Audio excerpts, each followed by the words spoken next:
It's. I mean, there's.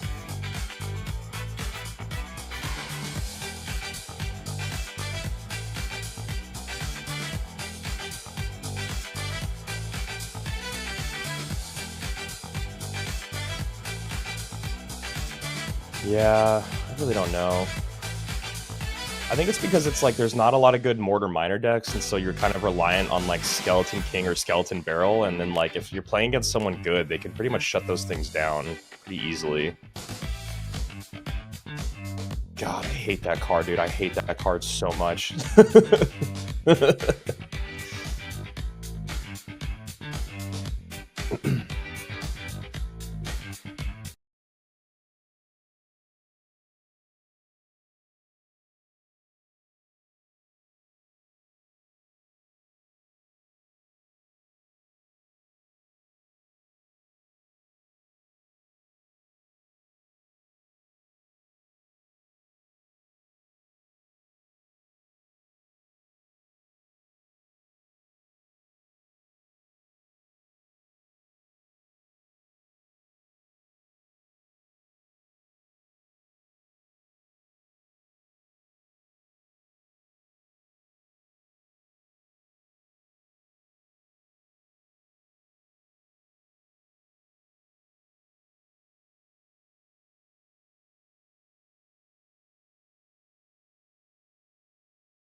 Hello, everybody, and welcome to CRL. I was going to say Saturday, but September. We have 2 full weekends of Clash Royale League action coming your way. Hello, everybody. I'm Andrew Guy, joined by Jackson Juicy J. Wall. Juice, good to see you, man. How you doing? The meta, the cards, a lot of things kind of up in the air right now, huh?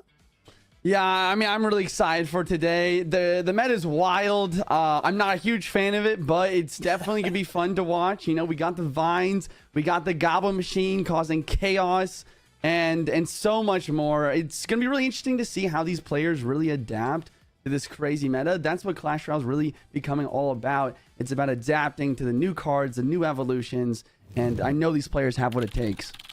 Absolutely. So as we get into the format here, Juicy, you know this format backwards and forwards, and obviously this is kind of the last time that this specific format will be in play. Talk to us about it. All right, yeah, here's the format. This is how we got to where we are today. First of all, you have to get top 1,000 in the ranked season in Clash Royale. Anyone can do it. Anyone can play in these tournaments. Number 2 is the event qualifiers. The 1,000 players get whittled down to about 32 through a big old Swiss, and then those 32 players go through a group stage, and then only the top 12 from that group stage get to where we are right here, right now, the event finals. The winner for this event finals will receive a golden ticket to qualify for the world finals, as well as the runner-up receives that silver ticket to qualify for the last chance qualifier, the last chance to get to the world finals, which is going to be next weekend, Andrew. Yeah, the LCQ next weekend. Silver tickets, the very last golden, the very last silver ticket. And as you guys can see, the points right there. The points also matter because we're going to be taking the rest of those competitors. We're going to be doing silver tickets and leaderboard players. Obviously, everyone that has not already gotten a golden ticket and are at the top of that CRL leaderboard. So if you didn't make it yet to one of the monthly finals, that was your chance in 2025. But we still, like Juicy said, we have another competition next weekend, which you know is going to be incredibly cutthroat. As you guys see there, 100 points for the gold, 94 silver. And as we move on through, it's not just points, Juicy. There's every single month a massive prize pool. Yeah, here's the prize pool. First place prize is getting $15,000. It's always exciting just to, like, I don't know, just the fact that you can win that much money, sit at home, relax, and playing a mobile. I guess maybe not relaxing, but a mobile game nonetheless. And then, yeah, total prize pool is gonna be $50,000. And you can see how every single position, you know, every time you're winning a couple of games here and there, you're going to be going up and up in the money. And yeah, I mean, 9,000 for second place, 7,000 for third, and it just keeps going from there.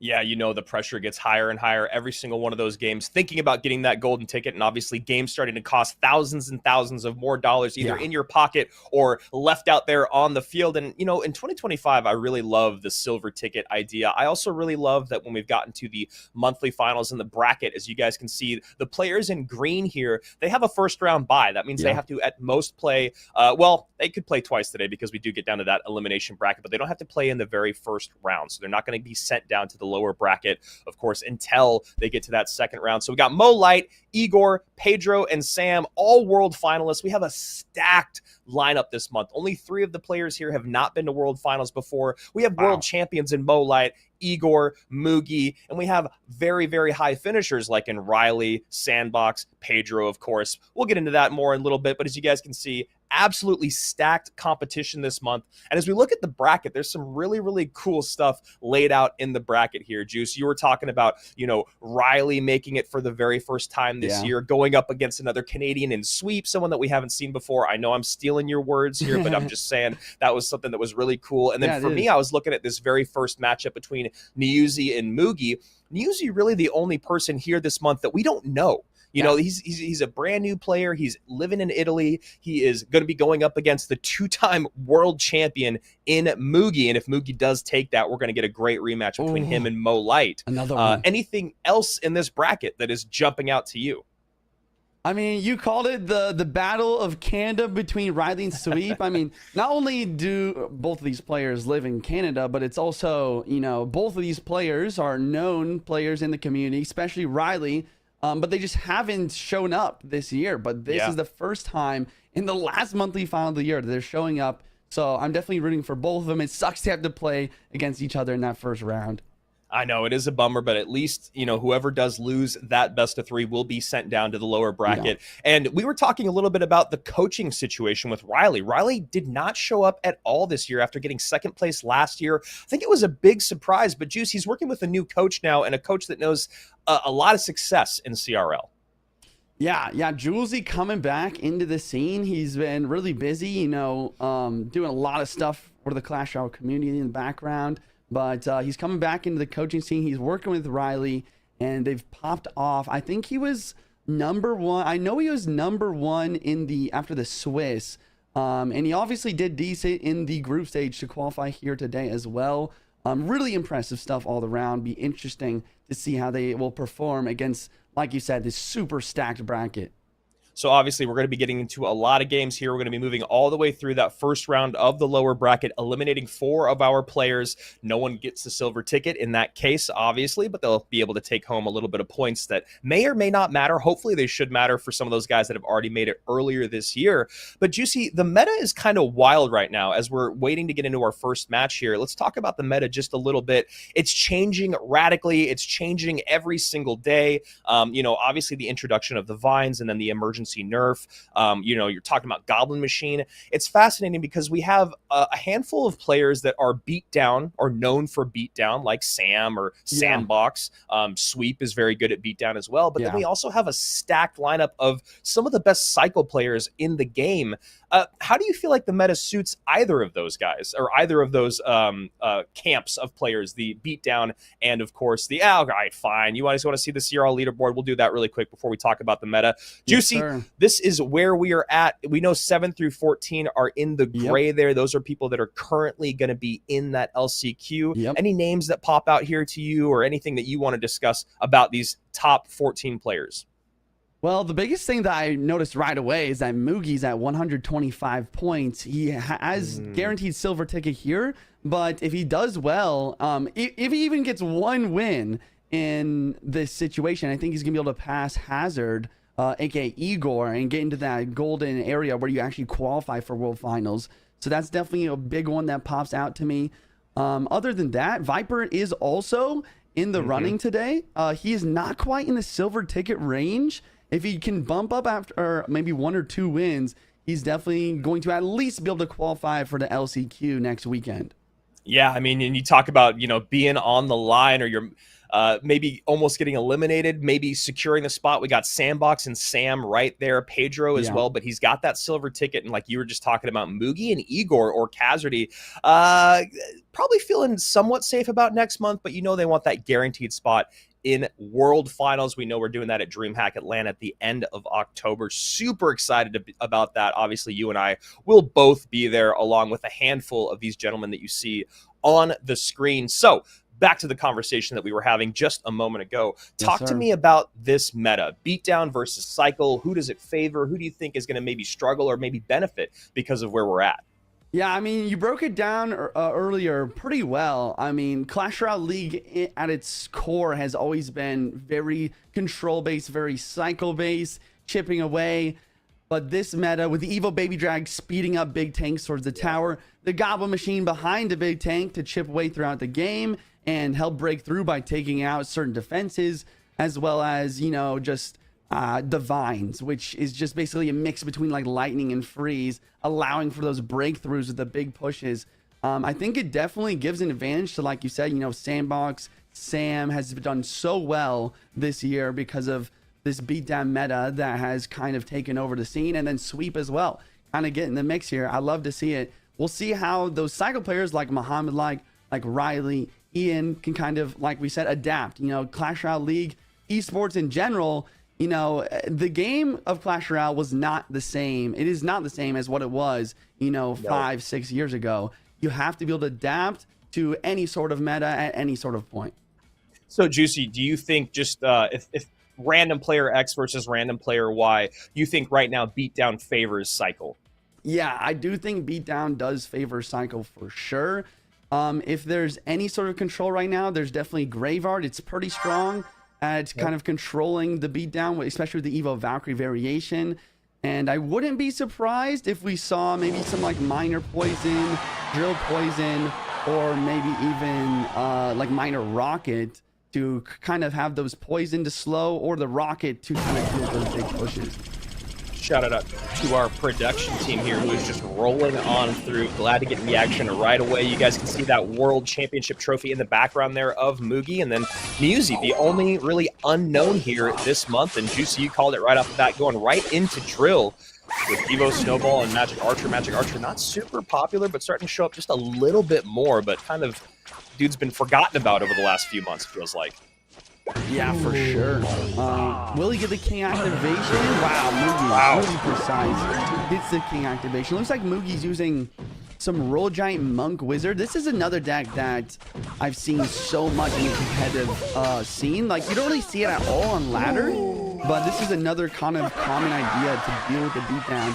The Monk for deflections, and then the Evo Wizard, which just does a pretty good job of just having like splash damage as well as that shield to prevent any sort of like silly ways of taking the wizard out to make the breakthrough happen. Ewiz plus Berserker here going to allow that RG to get a couple shots in. Easy defense on the other side with the guards for that drill. Mugi taking the lead 24-38 to 29-46, and getting a little bit of damage on all sides are both these players, and that Ewiz actually evens things up pretty well. Mugi still just in the slight lead here. Magic Archer in the back. Niuzi just slow playing here. Fireball does drop from Mugi. Looking at this matchup, it just seems really tough for Niuzi. I mean, okay, he does have an Evo Mega Knight. The Evo Mega Knight's pretty strong for knocking back that Royal Giant, but he's gonna have to watch out to prevent Mugi from pulling that away with those fish boys. And again, calling it as it happens, getting that MK right on his side of the map. The tower's working on it. Gonna NATO everything together. Nice connection there with the Golden Knight. And Niuzi doing some good stuff here early on, but is going to have to deal with a very, very large counter push. You imagine an Evo RG is going to come down. There he is. Monk does not get in front, unfortunately, but the connection is still... And Evo MK comes in. Never mind. Wow. That Evo Man, this is what we're talking about. Just knocking back his Roll Giant all the way to the other side. And the tornado from Niuzi, not only pulling the wizard away, but catching the fisherman. And all of a sudden, this Mega Knight's on the tower, along with the Electro Wizard. Another hit. Monk comes down, but the tower is down to... Oh, and here comes the Marcher. Marcher does get one shot in. Great plays here from Niuzi, who's coming for blood early on. 445 remains on Mugi's tower, and I've said this for years. I do believe Mugi is the best RG player in the world, but right now having a very tough time. Okay, he gets one hit. There's still time on this clock, Andrew, but the problem, I mean, the only good thing really is that Niuzi does not have a big spell, so maybe there's a shot for a comeback, but it's a long one. Yeah, and Niuzi doing the smart thing here, just trying to get his MK out early on so he can get back to the Evo MK just to kind of play a safe defense. If things start to get a little bit dicey, there's the Evo Snowball to move everything back, and kind of love this deck composition by Niuzi, knowing that Mugi is such a good RG player. He's got the building, he's got the NATO, he's got the Ewiz for stun, he's got the Evo Snowball, so a lot of bases covered here, and obviously the Evo MK that is kind of the MVP. The Evo MK and the Ewiz have been very, very good so far in this matchup. There's the Evo Mega Knight. The Fisherman does come down, but will the Roll Giant be able to break through? Fireball comes out, but he misses the Ewiz. What a play from Mugi, just one tile away from actually maybe winning the match here. But now it's on Niuzi for this counter push, and it's a big one. And there we go. Guards come down. There's the Marcher trying not to get that Goblin on tower. There's the Goblin. 219 remains. Ewiz on the right side. Combined, Mugi has less than 600 HP on his towers, but he could still steal it with the RG. Another drill comes in. Maybe another Marcher at the bridge. We'll see how aggressive Niuzi wants to get. Marcher Spirit. Guards do block. Golden Knight's dashing everywhere. Oh my gosh. He has enough for the RG Evo. Does Niuzi have the Evo Mega Knight? He has the Evo Mega Knight. There it is. I don't know if he's able to break through this. This Mega Knight is he's blocking everything. Drill plus Snowball and NATO should do it. No, there's the Snowball that comes in. 5 HP remains. RG still on the board. 2 seconds. And Niuzi takes game one off the 2-time world champion, playing his win condition of choice. Juice, I did not expect that Oh my God. for our day to start that way. Man, who needs coffee when you got that, man? I'm ready to go. I'm locked in. Amped. Wow. Absolutely. I mean, such a great deck, right? You got the Berserker and the E-Wiz is a great way to stun, burn down those RGs and kind of single elixir. And then as we got deeper and deeper into the game, always having that MK for the Evo RG, great lineup with the Magic Archer, wasn't kind of overextending. A lot of times we see people desperately trying to get that Magic Archer connection, but played really patiently and didn't kind of panic when he saw that Mugi was starting to catch up. Yeah, and the other thing that you mentioned was that Evo Snowball. It's like usually this deck I feel like could struggle versus the RG since Drill's your only building, but he's got the Evo Mega Knight for the knockback. And when the Evo Mega Knight wasn't in cycle, when it looked like Mugi was about to win, the Evo Snowball dropped down. It pushed everything back, just slowed and stalled everything out. And then he had the Evo Mega Knight for the next Roll Giant. And he kind of did a great job of just making sure he had at least one of those Evos in cycle to deal with those big RG pushes. I mean, what a matchup there for Niuzi. And if you guys are kind of wondering who he is, we were too when we saw his name make it. When you look at his history in Clash Royale League, it's not really deep. He's gotten number 4 in a global tournament before. He's finished number 7 in ranked. That was 2 years ago. He played in the Snapdragon Pro Series, but it was like a Mega Draft portion of it where he got second place. Juicy, I know you love Mega Draft. And then when you talk about CRL specifically, he showed up in 2024 in the 4th monthly finally got 16th place. So a person that's definitely been putting in the work, putting in the time. And he also got number 1 in Mega Draft in a global tournament. So clearly I like this guy. A very calculated. Juicy's like, I really want to play with this guy. I think when you talk about someone, you know, you say this a lot on your streams, someone that understands Mega Draft as well as Niuzi does. Talk about the macro understanding. I mean, you always say that you think Mega Draft is the most competitive format. Yeah, I mean, Mega Draft, there's not really evolutions, there's no tower troops, but there's also no hard counters. The other thing I love about it, though, is that what kind of really translates to Clash Royale League is that you have to be able to know how to play every single card in the game at a very high level. So I think Niuzi's doing... I mean, he's kind of showcasing that already, like kind of a weird off-meta drill deck. He knows every single card in all their interactions. All right, game 2 getting started now. Mugi trying to stay alive, or at least stay in the upper bracket. Hopefully getting that Mugi rematch in his mind. And Niuzi goes, I'm happy to take out 2 world champions in a row. Let's see if he can do it. Interesting. So Niuzi going in with the Roll Giant deck now, and Mugi with the Graveyard, as you said. Yeah, Graveyard with Evo Knight Icewiz. So no Evo Valk. Probably not going to need it. Interesting, we haven't really seen any like Gob Giant Gob Machine yet, which is kind of surprising. It's pretty good, but it does make sense that these players don't want to, use the best deck in the meta right away. And also, I mean, it's about comfort too. I'm sure Mugi would much rather play some RG, some Graveyard, than some of this Gob Giant craziness that we have in the meta. So Lightning to take the Witch off the board, which Mugi not very happy about. A lot of people out there kind of clamoring for the Evo Witch to also get a nerf. Juicy, do you think that that's necessary at the moment? I know that like Barb Barrel has really worked its way into the meta specifically because of Witch and Evo Witch. Do you think that she's overpowered, or do you think she's in a good spot at the moment? I definitely think she's overpowered. I think that she was basically reworked so she wouldn't heal from other skeletons, but she would heal more from her own skeletons last season, but it didn't really show because everyone was using Goblin Curse and no one wanted to use Witch. But then after the Goblin Curse nerf, everyone started playing the Witch again. It's very, very strong. I do think it does need to be nerfed, but Lightning's a great counter to it, and we're going to see the Lightning drop down right here. Vines try to stop, but the RG is still getting damage here. Wow, 2 shots. Almost gets the 3rd. Icewiz doesn't pull the Dark Prince. And right now, Mugi just struggling. He starts this whole best of 3 with a beautiful King Tower activation with the Monk. And then since then, it feels like it's just been going downhill for him in both of these games. We'll see if he can bounce back here with Graveyard. Obviously, a deck that excels more in double and triple elixir, but so does this RG deck. Vine's going to drop down just to slow it all, and as well as the Ice Wizard. I like the choice here, too. Like he's kind of learning from the mistakes, right? He's not using the Witch on this defense anymore. He's using the Ice Wizard and trying not to give lightning value, and now the counter push with the Graveyard. The Vines drop down as well. Vines plus Graveyard is such a strong combo, and you can see why right here. These Skeletons are really putting the work, and the Ice Wiz splashing the Wizard and the tower, and he's starting to kind of get back in this game here.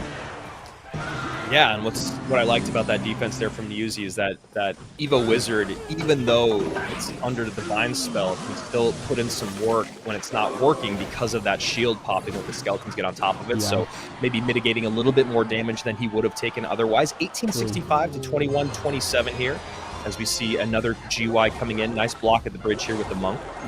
Darkwood's getting played a little bit late, trying not to give the Vine spell right away, letting the tower take some of those early skellies out. Still, some connect. Monk ability's going to drop, but after the rework to make it so the damage reduction during ability, it's going to actually die mid-ability and not get quite as much chip as Niuzi was probably looking for. I'm just going to say good lightning value there for the Witch and the Ice Wiz. I don't know if that's a bait or an oversight from Mugi. We'll find out as this damage starts coming in. Log first, then Electro Spirit. Loving the patience here from Niuzi. Not panicking playing against a two-time world champion. Not panicking when he sees the damage get a little bit even. He's very calm and calculated with the way he's been defending and the timing of his defensive units. So impressed so far is this caster of 8 years. Yeah, I mean, I have to give him props as well. I mean, he's doing quite well. He is down damage for the first time this game right now with that good Vine spell from Mugi. But here's a big push coming through. Monk ability does deflect tower and Ice Wiz, and he has a lightning ready to go. But, wow, look at this. Mugi's just using the Vine spell, protecting his wizards. A lightning does come down. Will this RG get a hit? I think so. RG gets 2? Nope, just the one. Barely stopping that second one. Evo Witch is on the board, but only 15 seconds remain. You got to get another Bar Barrel plus GY in. But Niuzi looking like he's about to pull off the sweep.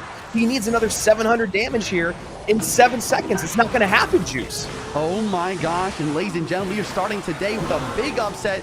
The rookie, Niuzi, coming out and taking out a world champion in Mugi. 2-0 sweep, even using Mugi's own deck against him to put the final nail in the coffin. Wild. This is absolutely crazy. And you can see Niuzi's face going, was that me? Did I just do that? It's like he's like shaking his head with that little smile. Like, I can't believe that just happened. And absolutely. Wow. A huge upset. I think everyone in the world wanted to see the Molite Mugi rematch. Niuzi says, no. I'm putting my name in that list. I'm fighting for that silver ticket. I'm fighting for that gold ticket as Mugi gets sent down to the lower bracket. And I honestly we haven't talked about this a ton, but being the first match out and losing is really tough because you have to wait at least usually a couple hours before you play again. So that's a really interesting spot for Mugi to be in, getting beat with his own win condition and losing with his favorite win condition. Juicy, this was a really surprising start to our day. Yeah, I mean, I genuinely think that Mugi played really well in that first match. RG, like you said, it's his bread and butter, but that Evo Magnite, the Evo Snowball. And the second match, it seemed like he was a little uncomfortable.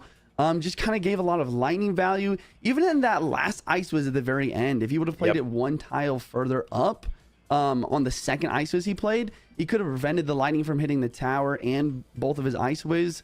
So just a few tiny mistakes that kind of all add up together. And then Niuzi just taking huge advantage of it. And also just playing really well defensively, though. I mean, you called it the patience, the use of the log and the E-Spirit in tandem. Like, he just did a great job there. Yeah, well, the sequencing is what's so important when you play RG and when you play Graveyard, right? As an exceptional Graveyard player, and even E-Giant. I mean, a lot of times with Beatdown or Graveyard, you have to talk about the sequencing of the way that you play units so that you can get that perfect push coming in. I would have loved to see the bait early of the Ice Wiz lightning, give that give that value that Niuzi has to take so that you can get another Evo Witch down for a good Evo Witch Graveyard push. And we didn't really see that at all throughout that game. So that match. So here we go. Niuzi 2-0s Mugi. We'll see him again in match number 5 going up against the two-time world champion in Mohamed Light. And if Niuzi can beat two-time world champions back-to-back, I'm very excited about the rest of his career in CRL. Next, we're going to go to Ian and Assaf, then Riley, then Sweep, Viper, and Sandbox. And then, as you guys can see, we'll just keep moving on through our day. I saw someone in the chat asking if we're going to be giving away anything. This is CRL, ladies and gentlemen. We will be giving away stuff today, so make sure you guys stay locked in, tuned in, so that you can get those rewards.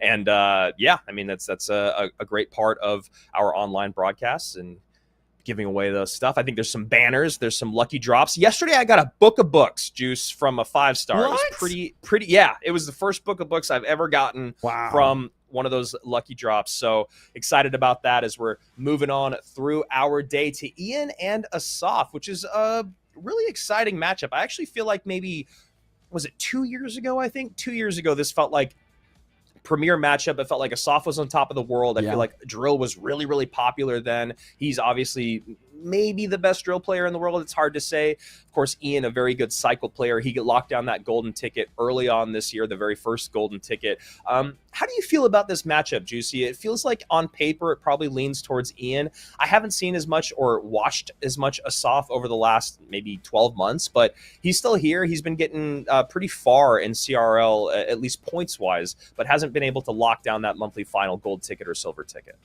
Yeah, I think I'd give a little bit of advantage to Ian, but I have been hearing and seeing some really good things from Assaf lately as well. I think that, I know that all the players respect his gameplay at a pretty high level. So I think it's pretty even. I think, you know, anyone could really win this. Like you said, Assaf, maybe the best drill player ever. And then Ian, really good, really known for Hog. It's really interesting. There's a lot of mind games that go into it. I honestly wouldn't be surprised if we don't see either player running their main deck, because both players are going to be always prepared for that that potential one trick deck to come out. Yeah, and you know, I just to go back to the match that we just saw, it really felt like Niuzi had Mugi's number in terms of what he was going to play. So many great ways to stop the RG in game number 1, the log, the E-Spirit in game number 2, the lightning as well. So it felt like he kind of had Mugi's number. We'll see if the analyst or coaching comes through in the second match of the day. The other part of this conversation is kind of the mental battle, right? You have one player in Assaf who is really trying to get to World Finals. You know, he's at least trying to get that silver ticket. So there's the hunger, but there's also the pressure. And then on the other side of it, you have Ian, who's someone who's like, look, I already locked it down. I already won my monthly final. I've been practicing all year to be at World Finals.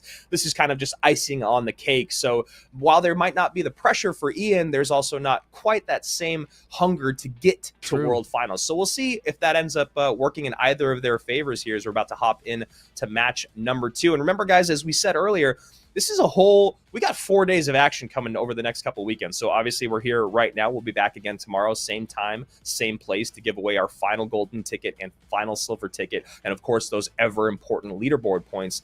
And then next week, we'll be doing the LCQ over a 2-day event as well to lock in our final players for the World Finals, which you guys can still get tickets for.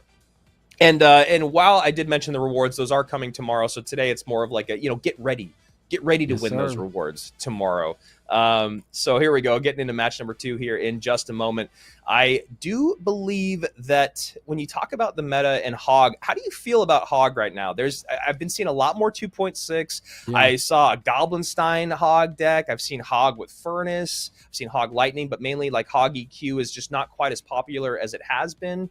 There's the traditional like Mighty Miner, Evo Firecracker one. How do you feel about Hog at the moment, Juice? Yeah, I think Hog struggles for 2 reasons, right? It's a good question. I think that Vines do really good versus it, just stopping it in its tracks and doing some solid damage. You know, that's why we've seen a little bit more Royal Hogs. It's like the only really good deck in the meta, or instead of Royal Hog Earthquake, it's Royal Hogs plus Lightning, and with that Evo Baby Dragon just to speed the Hoggies towards the tower. And then on the other hand, the other reason why I think it struggles is because it mainly uses the Earthquake, right? I mean, I just kind of mentioned a little bit, but the lightning or like a poison or even a rocket, it's kind of necessary for these really strong beatdown decks. And even stuff like Evo Witch and Furnace, which are also very strong. You don't have that poison, you don't have that lightning to clear them off the board. The Earthquake is not really enough a lot of the times. We haven't talked a lot about bait, but this is actually a very, very popular bait deck out there. I saw Riley do a video on a deck like this. I don't know if it has the vines or not, but the ability to just keep the pressure up if it does have the vines, especially with the Evo Valkyrie, there's all the defense that you really need once you know what your opponent's win condition is. You know, it's not quite having a building, but if you have Evo Valk plus vines, it might as well be a building. Yeah, exactly. Yeah, that is exactly how this deck works. It's just spam and super quick cycle, getting to your Evo Valk, getting to your Evo Barrel, and then the vines do a great job of allowing Goblin Barrel Evo connections or making your Valkyrie Evo just a defensive menace. The fact that you can play an Evo Valkyrie plus vines on like a Golem double dragon push, and the Valkyrie will literally kill the air units with the help of the vines is just insane. Yeah, that's a very, very good point. One of the coolest things I'd have to say about the vines is allowing the ground cards to get in the mix. And haven't seen the Evo Baby Dragon yet.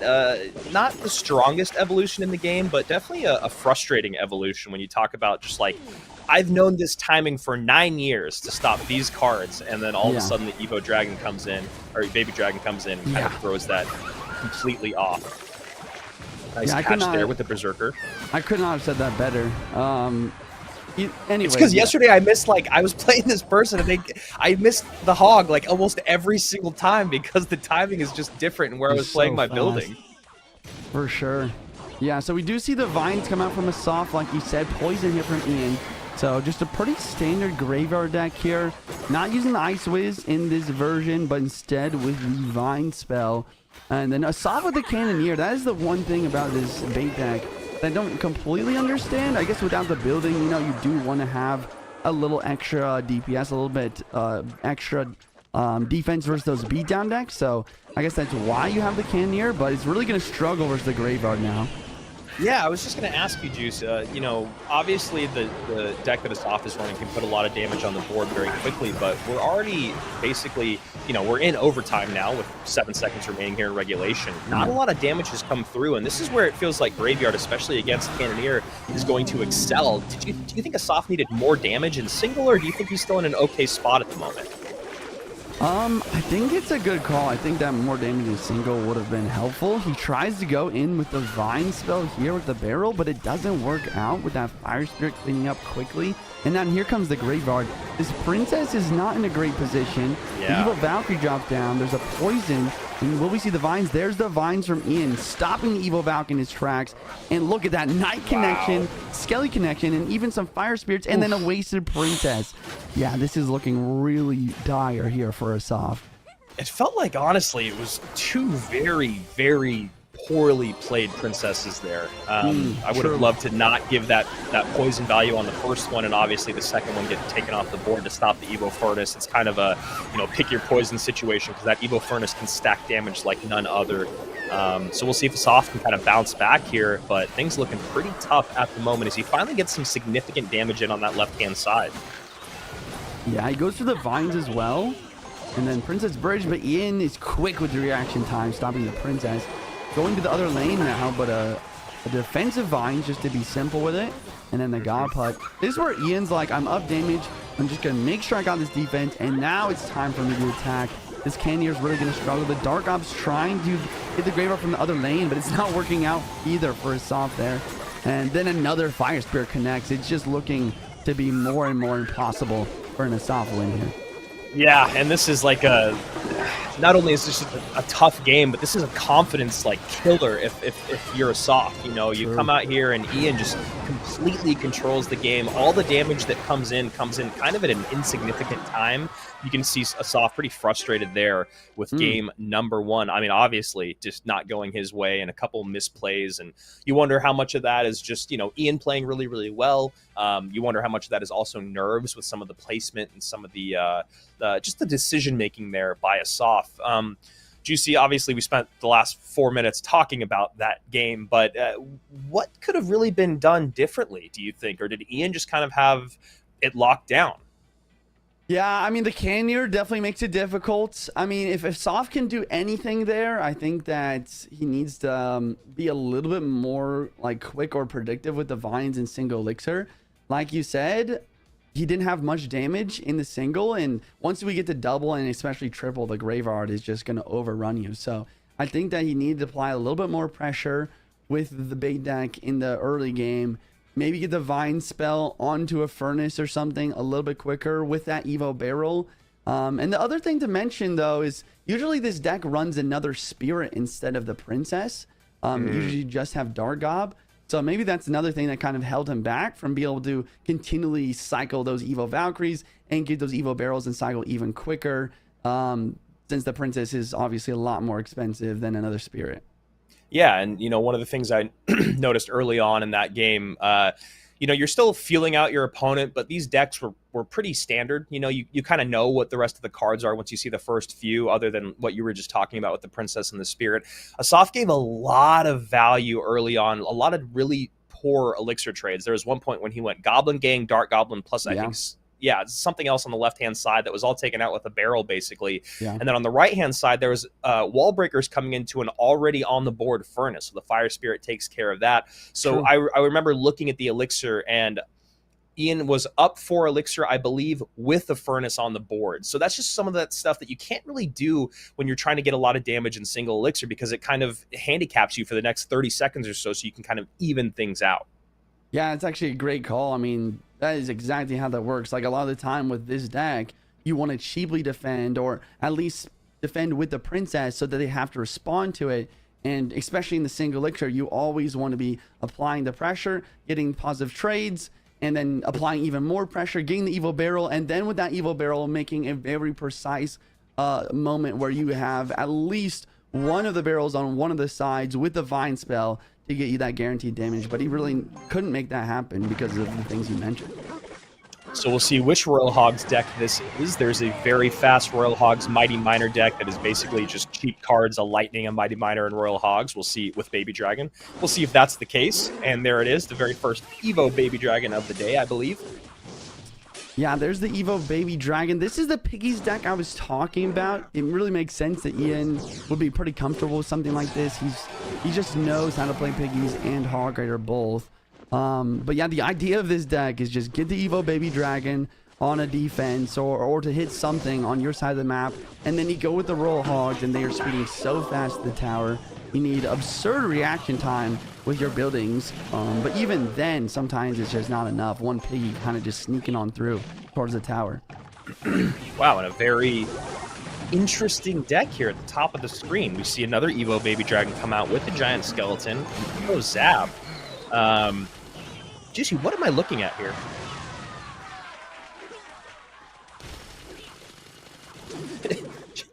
Juicy doesn't know. I mean, no, I don't know anything. Sorry, I was just. No, I felt like that was a fair response to the question, because I think none of us really know what we're looking at here. Yeah, yeah, it's a weird deck. I mean, if I had to say anything, it had to be Balloon. It's got to be Balloon, right? Feels like that's a good call. Giant Skelly Loon with the Baby Dragon there, and Miner to get obviously on tower, the defensive building, and the cannon. We'll see if it works out. Off meta kind of worked well for Niuzi, at least in game number 1. We'll see if Assaf can use it here in his own game number 2. Okay, Mighty in the back from Ian, activating the 3-card cycle. Last card is going to be Lightning from Ian, if you guys are wondering. Assaf, we're assuming Balloon. That a Lightning should be able to get decent value in this matchup, especially if you can use, like, the E-Spirit or... Okay, there you go. If you get one hit, like just one hit of anything onto the Dragon, then the Lightning can take it out, and he does a pretty good job there. So, Giant Skeleton about to cross the bridge. You assume that would happen. The Balloon coming down right behind it. He's going to use the Piggies to kite it away. I like that play, or at least for a moment. Yeah, and there's the defensive value of the Dragon. I think that's something that I really don't think about or talk about enough. Look at that, just slowing down the Balloon for so long, and now here comes the counter push. Mighty at the bridge, Royal Hogs to the bridge, everything moving really fast. Goblet has to drop down here, but even if you react in time to prevent the Piggies from making the tower, the Piggies are still getting to those buildings even quicker, which means they're going to start doing damage faster. And there's another round of Royal Hogs using that 3-card cycle from the Mighty Miner. And this is the power of this deck. It's just, wow. I mean, tower's down to 643. I swear it was full health just 20 seconds ago. relentless pressure here from Ian. And yeah, Juice, the Baby Dragon defensive prowess against that balloon is something that I actually haven't seen a lot of either. But you can see how well it shut down that one balloon push, turns into 8 Royal Hogs over the next 30 seconds. And now we're technically 4 spells away. I think 2 Logs and 2 Lightnings does it. But Ian, no reason to overextend himself, as he knows that a balloon can always steal a game. And another giant skeleton comes down. Now the giant skeletons are walking super fast. He does react nicely with the Electro Spirit. And then the Mighty Miner for the second one. Assaf kind of just going for a last-ditch attack there. But here comes the Evo Baby Drag speeding these Royal Hogs once again. And with 3-card cycle, Ian's going to be back to another round of Royal Hogs right away. And he's able to deal with this one. But here comes that second round of Piggies. And the Evo Zap drops down, but the Goblet's not in cycle. Oh, wow. Yeah.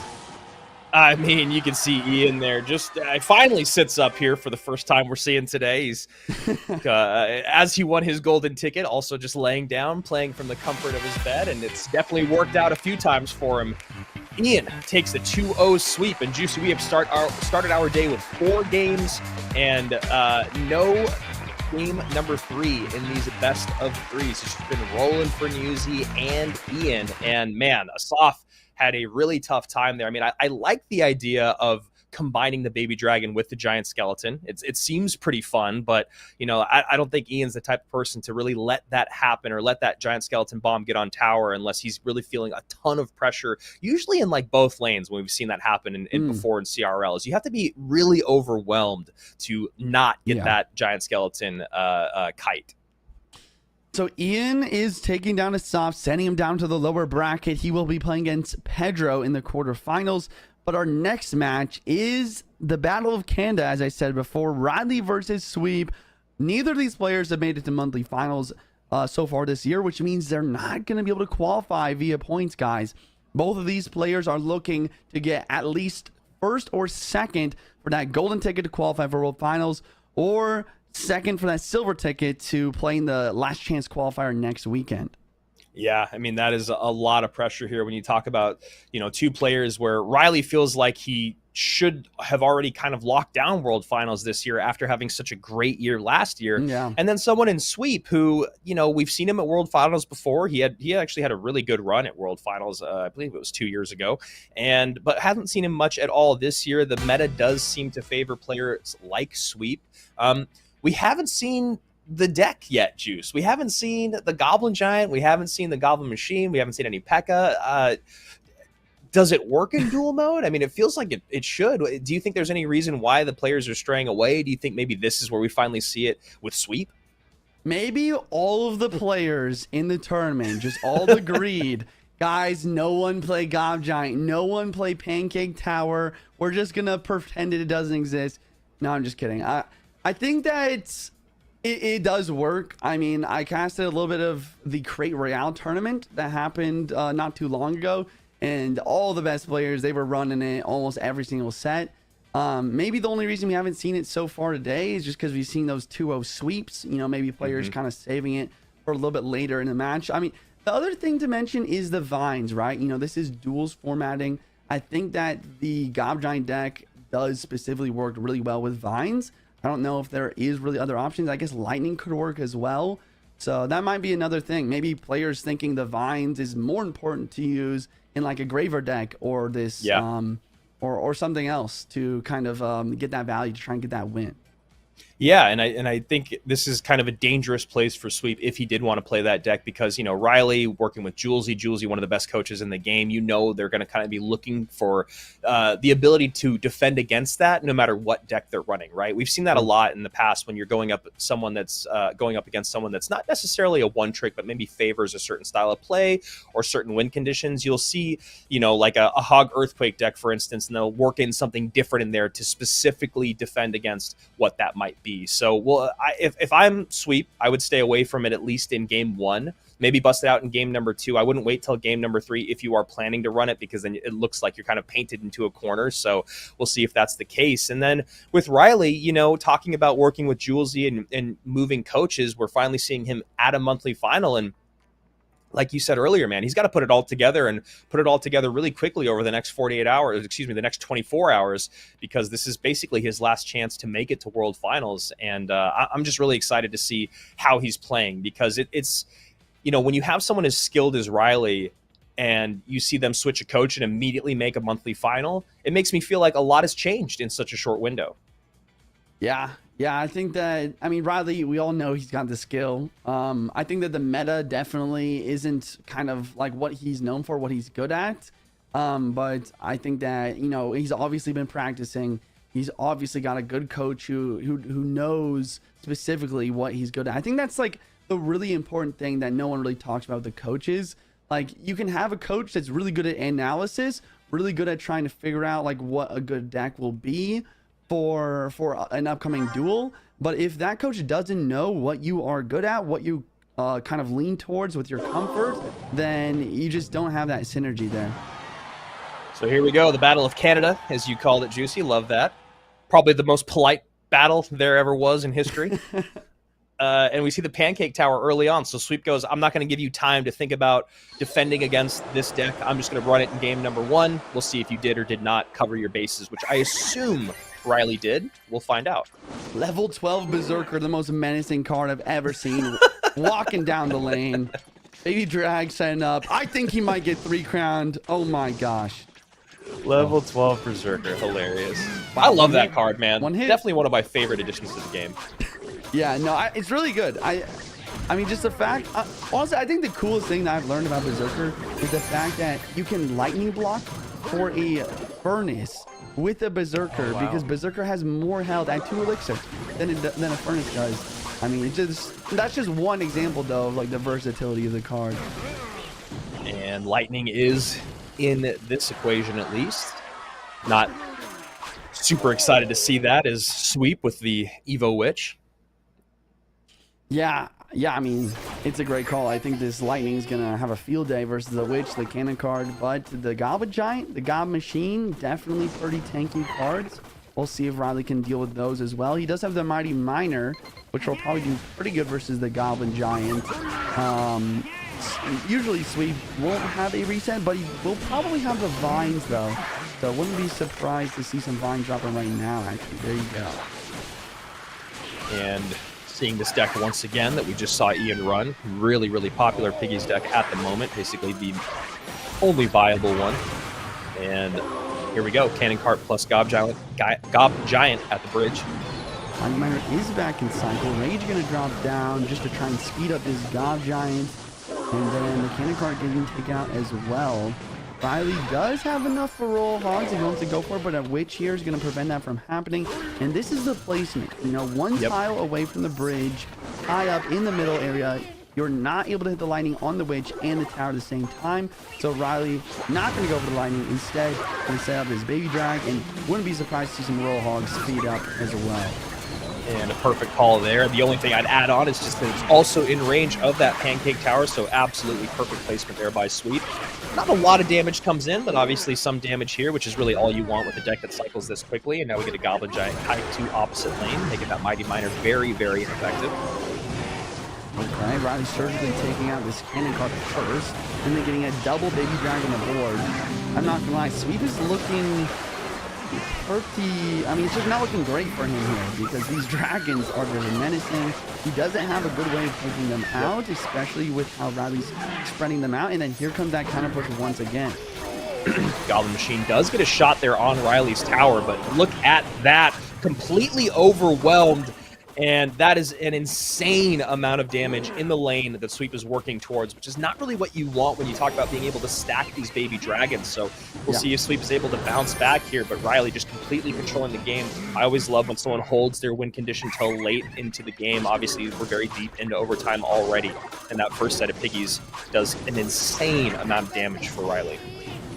Goblin Machine on the board, Lightning going to drop down, hit the Goblin Giant, Goblin Machine, and Cannon Cart. Cannon Cart is still in Cannon Floor, trying to help out over the river. And the Goblin Machine doesn't even lock in the correct thing, though. He does get one hit, it's a little bit of damage, but the Roll Hogs are inbound. Which, and there's the lightning, like you said, boom. Everything dropping down, tower as well. Good game from both players. And there's game number 1. Sweep like you said, trying to, make something happen with that pancake tower, but Riley just completely ready. Not just covering his bases, completely ready. This Royal Hog deck was built to try to counter the meta, to try to counter this Gob Giant Witch deck, and he did just that. That's exactly what I was just going to ask you is, when we see different iterations of decks come out, obviously Royal Hogs is basically always paired with Earthquake, Delivery, and AQ. But as kind of time moves on, the meta changes. It feels like these decks are built specifically to counter the meta. What is it about this deck specifically that is so good against this Gob Machine, Gob Giant deck? Obviously, we just kind of saw it in practice, but maybe some people watching at home don't really understand the macro and the micro mechanics that go into it. Yeah, so a little background, this Gob Giant deck, or variations of it, have been plaguing ladder. There has been no cycle decks on top ladder for a very long time. The closest thing would be like Graveyard Control, but that's not cycle.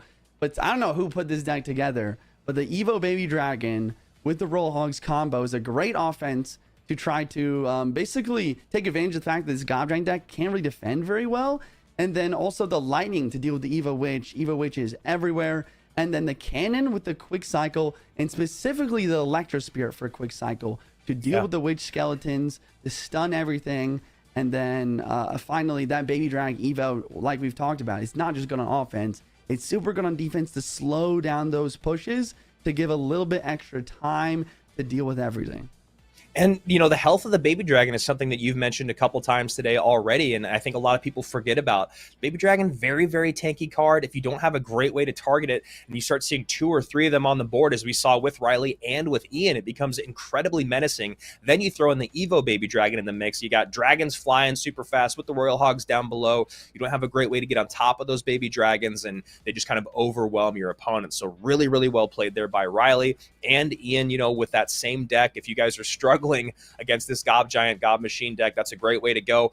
They obviously make it look a lot easier than it might be, because one of the things that you think about is you just got one ground tank in that Mighty Miner, but you talked about it, Juicy. I think a lot of people at lower levels, or maybe not at the highest level, don't use the cannons or cycle cannons as much as they should. I think they feel like, oh, it's a building, I need to hold it for something specific, but it's only 3 elixir. You want to get back to that Evo, and you can see the best players in the world, they're always happy to cycle those buildings early on if they don't have a great other option, right? And so Riley takes game number 1. And honestly, if I'm Riley and Julesy, I feel relieved. Obviously, you win game number 1, but that deck that Sweep ran, you kind of called his number on it, and now he's got to go back to the well and look for something else. Yeah, the other big thing to mention is Sweep has used Vines. Riley has not. I mean, we know how OP Vines are. That just gives Riley so many different options here. He can play Royal Giant Vines, Drill Vines. He can play Graveyard Vines. And it looks like Riley's going to be going to his bread and butter here with the Cannoneer. I already know he's playing the Hypno deck, the super quick cycle bait Vines. Yep, and that's exactly what I was thinking he should run here in game number 2. He locks it down in game number 1. Now he's got a game to give, but now he's going to play the deck that he is absolutely dominant with. Oh, wow. Excuse me. I was so all right. Wrong. We were both I think he switched it as we were talking. He definitely switched it just to make us look bad. And then, this is another thing I was going to ask you about. If we saw it today, we've been seeing a lot more Royal recruits, Flying Machine, Piggies, Gob Cage, like this whole dual lane pressure deck. True. And there we go. What do you think that is, Juice? Like, why are the recruits back in the meta so far? Oh, okay. I was like, what do you think that is? Like, what, the mortar? Like, I know you love mortar, Andrew. But yeah, so the reason why the recruits are kind of coming in the meta, for a couple reasons. Number one, the Zabby's got a sneaky buff, like maybe last season or the season before. Once again, no one was really using it because of the Gob Curse meta. Like Gob Curse was arrows, just taking them out super easily. But as that kind of falls out of the meta, and Vines kind of coming in, Zappies don't get affected by Vines too badly.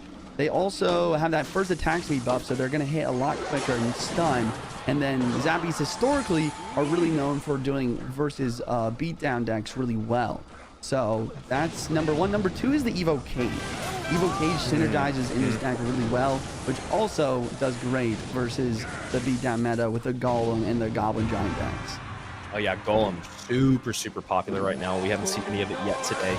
And just one thing to note is that Riley, during the qualifiers this month, he did run a mortar deck with Evo Barrel and Spirit Empress. It looks very similar to this deck. It's not exactly this deck, but he was one of the few players this month that was still running mortar. As you can see, no Spirit Empress. Ends up going with Cannon Cart instead. He had Spirit Empress in place of Cannon Cart. Otherwise, this was the deck that he ran. Shout out to our to Esports Royale Ian on Twitter. If you guys aren't following it, just gives a lot of great background information on the players and how they got here this month. Here we go, big pressure in both lanes. We'll see how Riley wants to deal with it. Evo Mortar up high to stop the piggies, and then some arrows to do some damage with the Cannon Cart. Tenier's doing its best versus these piggies, but they are going to lock in the tower eventually. And the Flying Machine is going to pick up the Spear Gobs. And Sweep just taking a deep breath and just going for another recruits in the back. And that is the strength of this deck, really. It's just make a push, dual lane pressure. And as they are finishing up their defense, you just go for another round of recruits in the back. It's actually one of the worst feelings in the world just to see another round of recruits being placed and another attack being set up. Will this Golden Knight deal the dash? I don't believe so. Another solid defense from Riley. He might actually be able to counter push this time as well. Yeah, it's going to be interesting to see how Riley wants to break through. There's the dash from Sweep. And what I was just saying is it's going to be interesting to see how Riley wants to break through here. It's really tough to break through with the dual lane pressure with the recruits. And then when you talk about the mortar being used on defense primarily, then you're thinking about creating offense from just the barrel and the Skeleton King Skellies. So we'll see if this is a good moment for him. But barrel plus arrows is a great way to deal with this. Wow. And this Evo Skeleton Barrel death damage, I mean, just the death damage alone is so much here. 55 seconds of triple extra overtime left. Let's see. I think that Sweep needs to keep up the pressure. I think just defense is not going to work well for him. There it is. Recruits at the bridge. I was just going to say, it's been too long since we've seen another set of recruits. And here we go. Recruits down, piggies behind, Flying Machine in the back, and Riley may be wishing that he had the Spirit Empress instead of the Cannon Cart, just so he would have had a way to get on top of that Flying Machine that's on top of the tower. That is huge. Should get one more shot. There it is. Another Flying Machine on the board. Sweep recognizing the value of the Flying Machine in this matchup. Just basically playing it every single time he has in cycle. Big push from Riley though. Evo Mortar on the right with the Icewind Skeleton on the left. Will the Golden Knight get the dash down? There it is. And the Flying King continues to pop off and get so much value. And the defense is pretty secure here. I think that this is over. Sweep is getting a little bit... he's the arrow of the King Tower. He's BMing. He's BMing, and Riley just with a clean, good game, but it's 1-1 in the best of 3. One of our favorite things about Sweep, right? The dude's got some swag. He loves the game. He loves to have a good time while playing the game, and he's got himself a great matchup there in game number 2. As we're going to go on to game number 3, maybe Riley now feeling the pressure, and I know that matchup pretty well. I'm still trying to force Mortar into my gameplay. You know, it's been my favorite win condition forever, but right now, especially against decks like that, it's really, really tough to break through, and honestly, it makes me feel just a little bit better. Riley, one of the best players in the world, struggling just as I did, or do against that deck. And you know, the one thing that I was saying is just would have been really nice for him to have that Spirit Empress to help target that Flying Machine, and then conversely also the Spirit Empress then would have been a lot of trouble for Sweep to deal with as the game went on. Yeah, I think that's another thing other than Spirit Empress that I would have liked to see in Riley's deck. There's minions somewhere. I mean, I'm not sure. Maybe not instead of Cannon Cart, but maybe instead of like Spear Gobs. Minions are just so prevalent. They're so strong in the meta. And the God Machine was already used. I think, of course, you know, Sweep did have arrows ready for the minions, but still, it just allows you to have one card that can kind of get on top of those Flying Machines, as you said. And if you can bait out arrows, I don't think that's the worst thing either. Absolutely, because then you start talking about, oh, well, how do I deal with the, you know, Skeleton King Skellies, or how do I deal with the Skeleton Barrel, especially the Evo Barrel? You know, where do I use the cage? You know, because then people start to use the cage to pull in the Skeleton King, and then they don't have it to stop the barrel. And that's the tough thing about these mortar decks. I was talking to you about this, you know, before the broadcast started, just like it's tough to not have a good mortar miner deck out there in the world, just because once your opponent, or if your opponent has a good matchup, or once they kind of figure out your way of getting on offense, it can be really difficult to get that barrel through enough times to actually take the damage lead. As we saw, it does get decent damage, but taking that damage lead can be really, really tough when you have no way to get directly on tower. So here we go. our first game number 3 of the day. It is in Battle Canada between Sweep and Riley. And then, you know, game number 1 definitely felt a lot more dominant than game number 2, but I think in general, confidence-wise, they were both pretty one-sided. Right. Yeah, I think that, I mean, this is why we love duels, right? You know, no God Machine available. We have some mortar that we don't usually get to see. And then we're heading to game 3 now. Both players have 2 full decks of cards that they're not able to repeat any of those cards. There's definitely still a lot available. And that's the other cool thing about Clash Royale is we see more and more cards get added to the game and more reworks like Furnace, kind of making dead cards viable again. There's just so much possibility. It's something that makes me kind of more excited for best of 5s as well. Yep. We're not going to see any best of 5 duels today, but tomorrow for the upper bracket finals, lower bracket finals, and the grand finals, we will see some best of 5 duels too. I would love to see more and more best of 5 duels incorporated into CRL. Yeah, it is crazy because when we first started talking about best of 5 in duel mode, it seemed like a bit of a stretch, and now it seems absolutely perfect with how many evos and the tower troops and how many cards are in the game now. You know you can build at least 5 good, very competitive decks. Yeah. So Riley looks like he's going to the Evo Valkyrie Vines deck that I was mentioning a little bit earlier. I think this is a great call. Once again, kind of just, okay, he actually has the bait. Interesting. So yeah, he didn't use bait last. He just used Evo Skelly Barrel, and wow, Pekka Bridge fan from Sweep now. Right at the bridge, nice Ice Spirit there. Oof. And the kite kind of works, but that Goblin Gang should secure everything else. Wait, he's low in elixir. He might have an Ice Spirit. I don't think he does though. Wow, big mistake from Riley there. I think that. Like, the big mistake is he didn't realize that the Gob Gang was actually coming over to help out his Dark Gob. The Valkyrie was... genuinely, I think the Valkyrie is an unnecessary play there. And not having it for the Dark Prince is putting Sweep in a really good spot. Yeah, that's a really good point that you make. Maybe just a little bit of overcommitment there on the left-hand side after... Maybe a bit of a panic after he saw that the Pekka wasn't also getting kited. The Dark Goblin was still putting in work. 1722, though, remains on that right-hand tower. 2270, the lowest tower on the board for Sweep after that double wall breaker connection on the right-hand side. I gotta give props to Sweep and his coach, or maybe just himself if he's picking his own decks. Put Log in his deck to be prepared for Riley's main Range Edition Log bait. Usually these Bridgeman decks do not play Log, usually an offensive spell like Zap or Rage. But Log's going to be definitely the better spell, even for offense, to help deal with these Dark Gobs. The double barrel is going to be a little bit tough to deal with, though, for Sweep, so we'll see how he wants to do that as this game goes on. I know, it's so good. Wow, the Vine spell bringing the Baby Dragon down to the floor. Evil Valkyrie takes it out. Dark Prince is forced, and then this Pekka is just kind of struggling. And the Log drops on offense, but now here comes the Evil Barrel. Wow! But the battery connects, but so does the Gombro on the left. Are we going to see a tower trade? I don't know. The defense is still not done. Wow. And I think Sweep can see that it's locked down. 4 elixir remains. Should be able to get that hut down just in time. Log comes in to clean up that Dark Goblin, but Riley able to go for the tower trade moment, but ends up coming out on top with 500 HP remaining and so much happening all at once there. In those final moments, you can see Riley finally looking up. Bit of a smile on his face, even though you can't see it. You can tell that he is... Yeah, exactly. You can see it in his eyes. Sweet.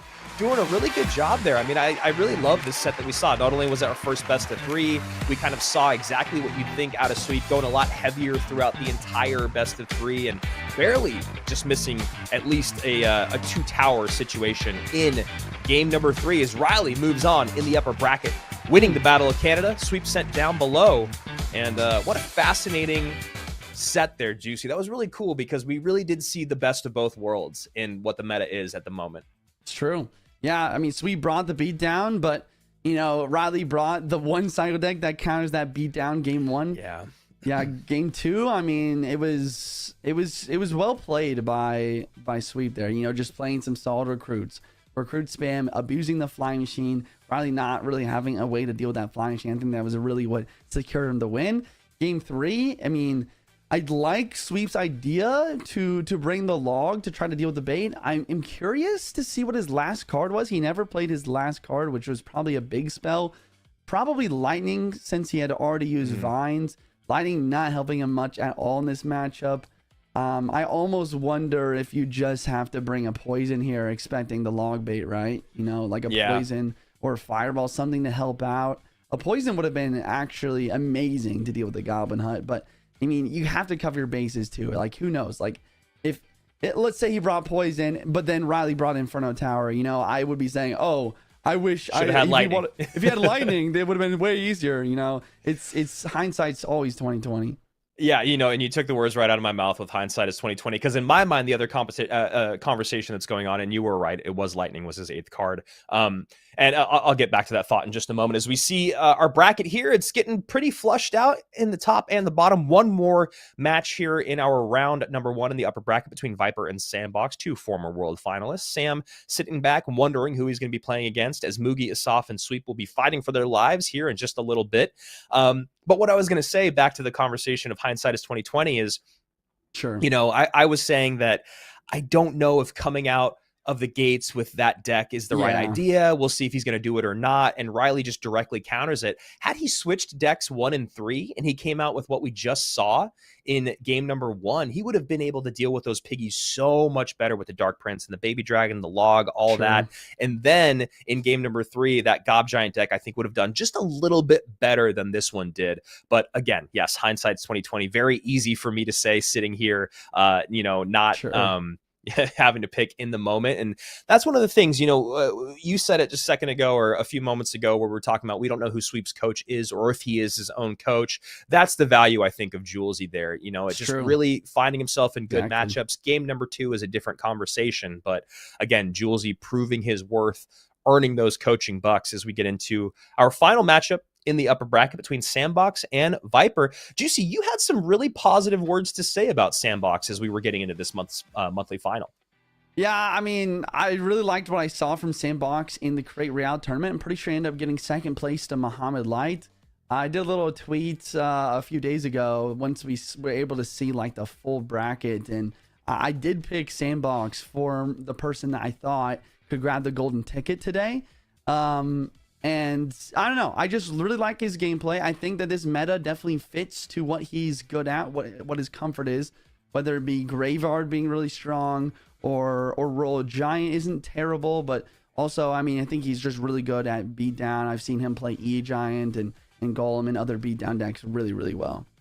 Yeah, Sandbox, a world finalist in 2021 and in 2022. It's crazy how fast the years fly by. Viper, a world finalist as well. I'm really excited to see both these guys play against each other here. I think this is going to be a really good best of 3. I'm curious to see, you know, Sandbox, he had a lot of nerves at world finals when we saw him back in 2022. Obviously, a lot of time has gone by since then, a lot of experience, a lot more gameplay has come in. The meta is definitely more shifted towards his favor.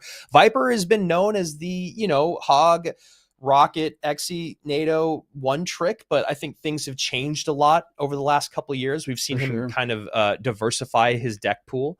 And, you know, we saw him show up a couple times this year already. And we'll see if he's able to take down Sandbox here. And yeah, I mean, I love to hear that you think that Sandbox is going to be excelling this year. We'll see if he is actually able to take a golden or a silver ticket.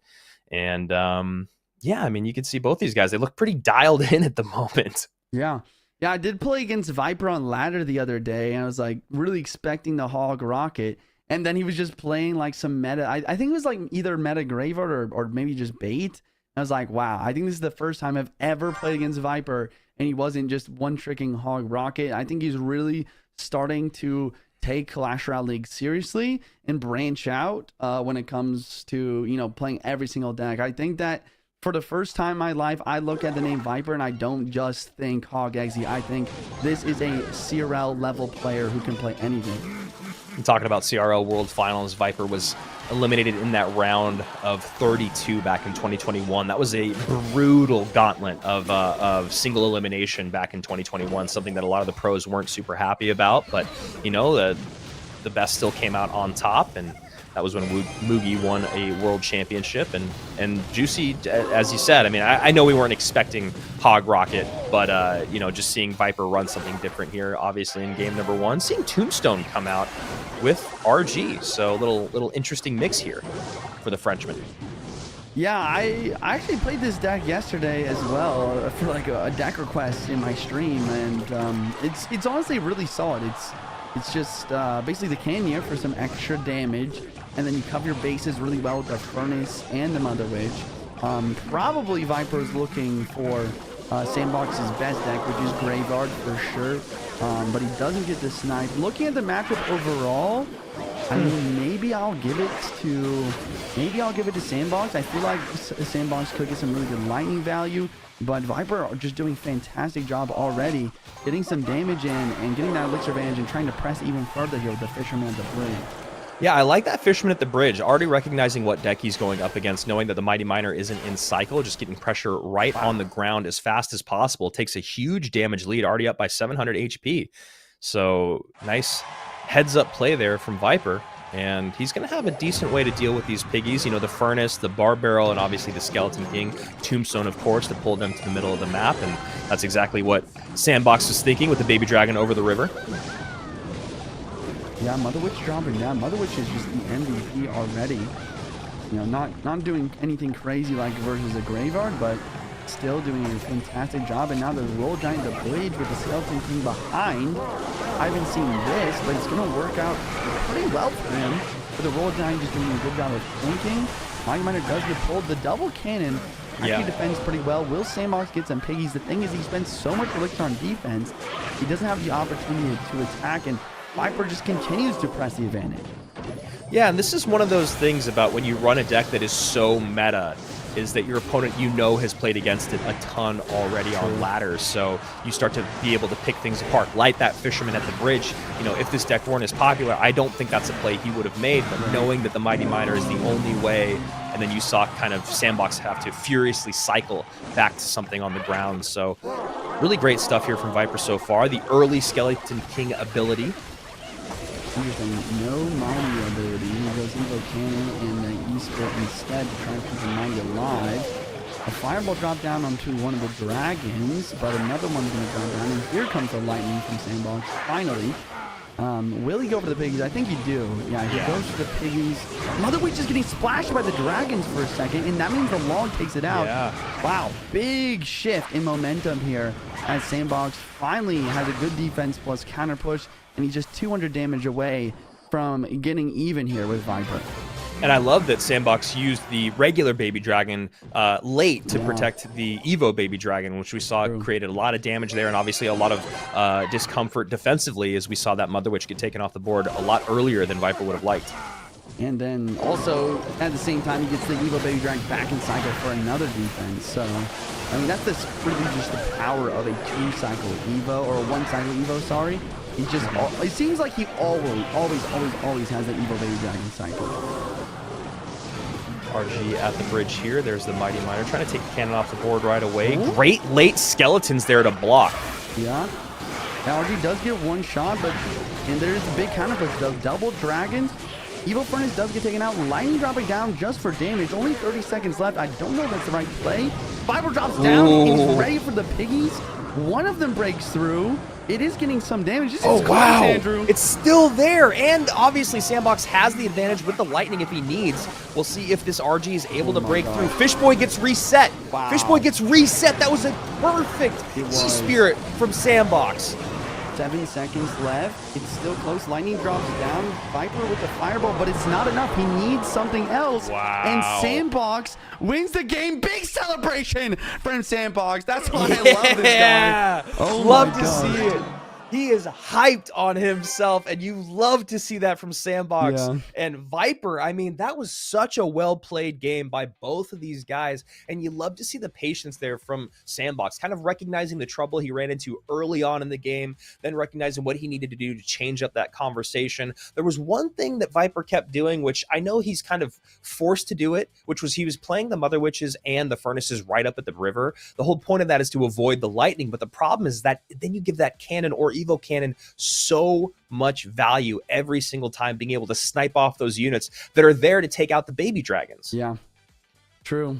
Yeah, I know you called it during the match, but we have to, if there was a replay system here, guys, we would love to do that. But if you guys want, just like go back on the YouTube stream and just go back a few seconds.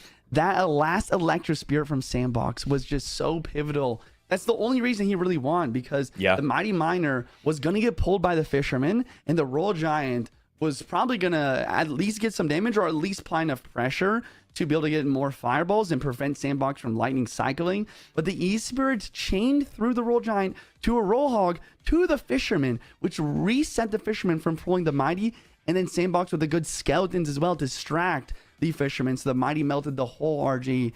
That was an insane play. We just love to see it. Yeah, such innovative gameplay. You know, we talk about this all the time. You can't go option A every single time. You got to go option B, C, and D. And we saw time after time Sandbox doing a great job of getting those skeletons down to distract the Fish Boy. But then late game, in the most pivotal moment, as you said, Juicy, the game-winning moment, he goes Mighty Miner first, then the E-Spirit to reset, and then he drops the skeletons down to then distract the Fisherman. So really, really great stuff there from Sandbox, and being able to make those decisions in the most pivotal moment of the game, really, really impressive for him. And you can see Viper probably pretty frustrated. You know, it felt like he was really in control of most of that game. You can kind of see him staring off and kind of hyping himself up. I'm imagining with a little bit of nodding there. You imagine he's like, it's all right. I was in a great spot. I made a couple mistakes. You know, he had some great plays. And that's what's so important in a best of 3, Juicy. You got to be able to reset after a loss. Yeah, that's another thing that I'm very impressed with when it comes to Viper's demeanor. It's just... this is something that I've always struggled with in playing Clash Royale, like just brushing off the losses, staying focused on the next match, not letting anything get to you. That's what he's doing right now, and that's just the mentality you have to have if you're gonna play Clash Royale at the highest level. Because you know there are like, you know, bad matchups that you're gonna get. There are unlucky interactions. You know, you're not gonna win every game. Not even the best player in the world wins every single game, and you have to be able to just stay focused on the current objective. So we see a Valkyrie early on. Could we be seeing Hog Exinado? Most likely not. Not very good in the meta at the moment, and not looking like it with the guards. Wait. Wait. All right. Spoke too soon. Oh my goodness. Yeah, he's got the guards instead of the goblins, but he's bringing out the one trick. I can't wait to see what Viper does with this deck. I used to watch actually a lot of his YouTube videos. He just used to post like a YouTube video every day. He might still do it. Where you're supposed to YouTube video every day of just this deck, and like the way he plays it is just so fascinating to watch, because like this is not your average Hog Rider deck. You know, a lot of the time you'll watch him leak Elixir. Most of the time you never see a Hog Rider deck played like that. But sometimes he'll leak Elixir, waiting for the play, you know, always playing same lane, you know, instead of opposite lane. And then if your Hog doesn't make it to the tower, boom, here comes the rockets. They're going to be flying, and you just have to rely on that. Wait, did that actually just hit the tower? It did. It just touched the tower there, which makes absolutely no sense, but really, I mean, that's what you love about someone. Oh, and he gets the... I was just going to say, that's what you love about someone playing a one trick is... Oh, and it's the lightning instead. Juicy, I'm hyped, bro. I'm hyped right now. Oh my gosh. Yeah, I'm not going to lie. Viper's looking really good here. Not only does he have the Evo Valk and guards for Sandbox Graveyard, but he just got a King Tower activation, and he has Electro Spirit, and instead of the rock, he's got a lightning for the Furnace and the God Putts. I'm going to be straight up with you. I do not know how Sandbox can win this game at this point.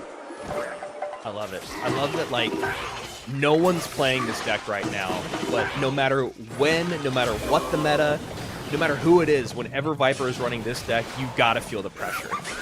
Yeah. Yeah, and I mean, especially when I one-trick Graveyard, you know, like a few years ago, I used to match up against Viper all the time on ladder and global tournaments, you name it. And every single time, he would just get the most ridiculous King Tower activation that I've never seen before. And it made me so mad every time, and I would lose to Rocket Cycle every single time because of, like we just saw here, an Electro Spirit plus Tornado on like a 1/3 of an HP Valkyrie that somehow just makes it happen. I know, when he went for the King Tower activation, oh, and the Valk gets pushed, and now the Xy's gonna line up. Wow, huge. And the lightning. Wow, I love it. I love it. I love it. Yeah, I mean, this is the power of a Viper with his one trick as well. He's not even going for the hog on offense. He's going Evo Valkyrie, Evo Exi the bridge with a perfect tornado just to get a lineup on a tower. Realizing the hog might be a struggle to break through versus the Gob Hut. And then perfect defense. He's got the guards with the king activation. He's locked in. He just needs a few more lightnings here to really clinch this up. Good. Wow, just a Great nice NATO as well. Every interaction is perfect. that's what is just so fun to watch. And yeah, I mean, that King Tower activation early on is just so demoralizing as graveyard player. Sandbox is not giving up though. He's going in for the graveyard. Hog at the same time from Viper though, to make it so that he can't poison right away, instead having to defend first and then poison. It's a very common idea with Hog right over his graveyard here. Great call there. Evo Bridge trying to just two-shot this furnace, and then the hog comes through again, forcing out vines. If there's any way that Sandbox actually could win this, it is the vines, of course. Wow, and the Valk gets another hit, though. And that's just, again, you're painting your opponent into a corner, right? It's you know the NATO's going to come, so you're going to play a unit late, and then instead of the Executioner lineup, the Valkyrie gets on tower instead, and another hog hit. Now just 2 lightnings away. Yeah, and the Evo Valk is in cycle now, only 30 seconds left. Evo Valk from Sandy. The Viper knows that's in cycle, so instead of playing Hog, goes to the Exi, goes to the Tornado. He's looking for a lineup. This is a big push from Sandbox with the Evo Furnace, Berserker, maybe some Vines on some guards, or maybe both the towers. But the E-Spirit's there, and the Hog is there as well, taking down the tower. A perfect victory from Viper with his one trick. It's not over, though, ladies and gentlemen. We're 1-1. Best of 3. Both of the players have used their best decks now as well. So really anything can happen in game 3. I'm so happy. That was such a great game of Clash Royale. I saw someone in chat go, "This is why we clash." The chat was going absolutely insane throughout that. And then someone asked, how did that King Tower activation happen? And Juicy, you said it, but why don't you break it down just a little bit more clearly for anyone that may have missed it? Yeah, so basically, I mean... shameless plug. Go watch my King Tower activation video on my YouTube channel. All right, never mind. No. I'm sorry. But basically how it works is versus like tanks like Valkyrie, Knight, even like Dark Prince, you can only activate versus with the Tornado if you have the card pulled towards the inside area of the map. So that's why you play the E-Spirit first. You pull the Valkyrie closer towards the inside area of the map, and then he plays the Tornado. And Viper, being the man he is, knowing every interaction perfectly, knows, even though the Valkyrie's super low in HP, Valkyrie has one of the quickest, actually, it might be the quickest first attack speed in the game. Yeah, so it just barely at 1 HP, just boop, hits the tower, and there's the king activation. That's really what sealed this game. Yeah, totally. I mean, and yeah, great breakdown there for anyone that missed it. That Valkyrie seemed like it had absolutely no business getting to the King Tower with the E-Spirit, the stun on that. You know, it's not a fire spirit. It's not something that it's attacking right away. There was the stun, and then the NATO, and as you said, just Viper knowing every interaction inside and out with that NATO.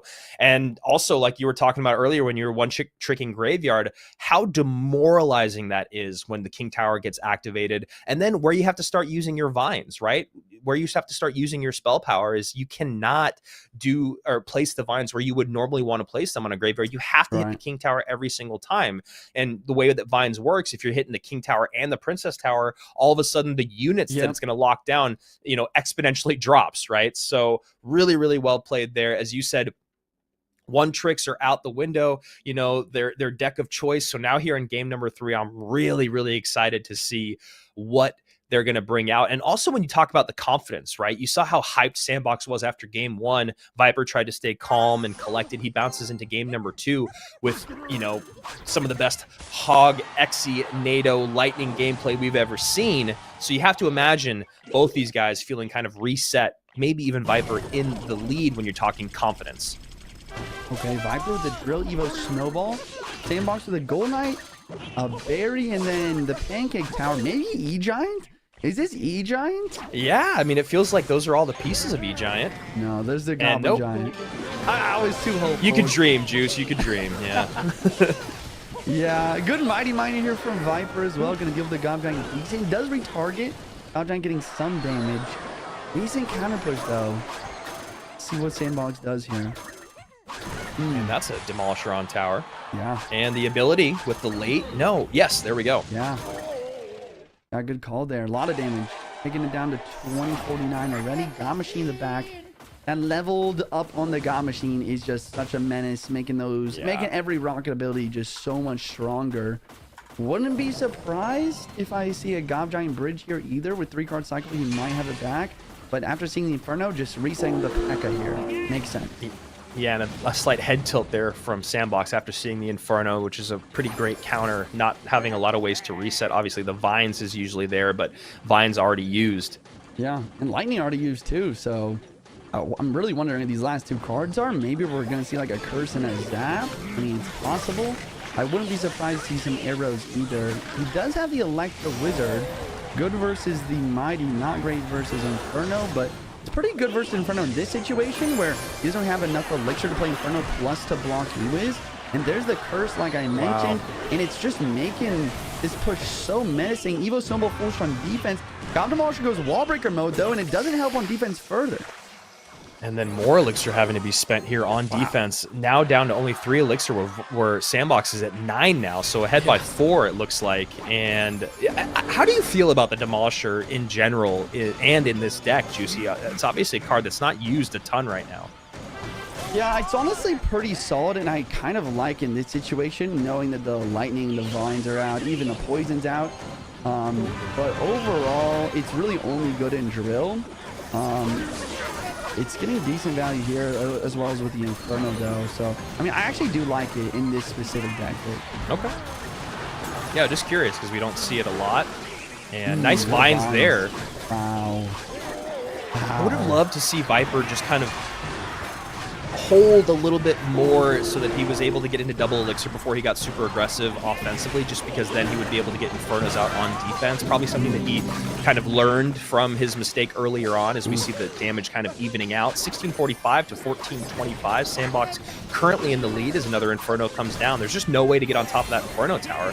You know, there's no way that Viper's going to allow the Ewiz to get in there. And as you can see, high Mighty Miners to stop Golden Knight dashes. So I think now Sandbox really has his work cut out for him. Now that we're in double Elixir, you know that that Inferno is always going to be in cycle. Yeah, pretty good P.E.K.K.A. Vine's going to drop on the berry here. P.E.K.K.A.'s really cleaning up. But like you said, the Inferno is going to drop down. There it is already. Placed a little bit higher, but not high enough for the Electros to hit over the river. The Sandbox just resetting again with the God Machine in the back.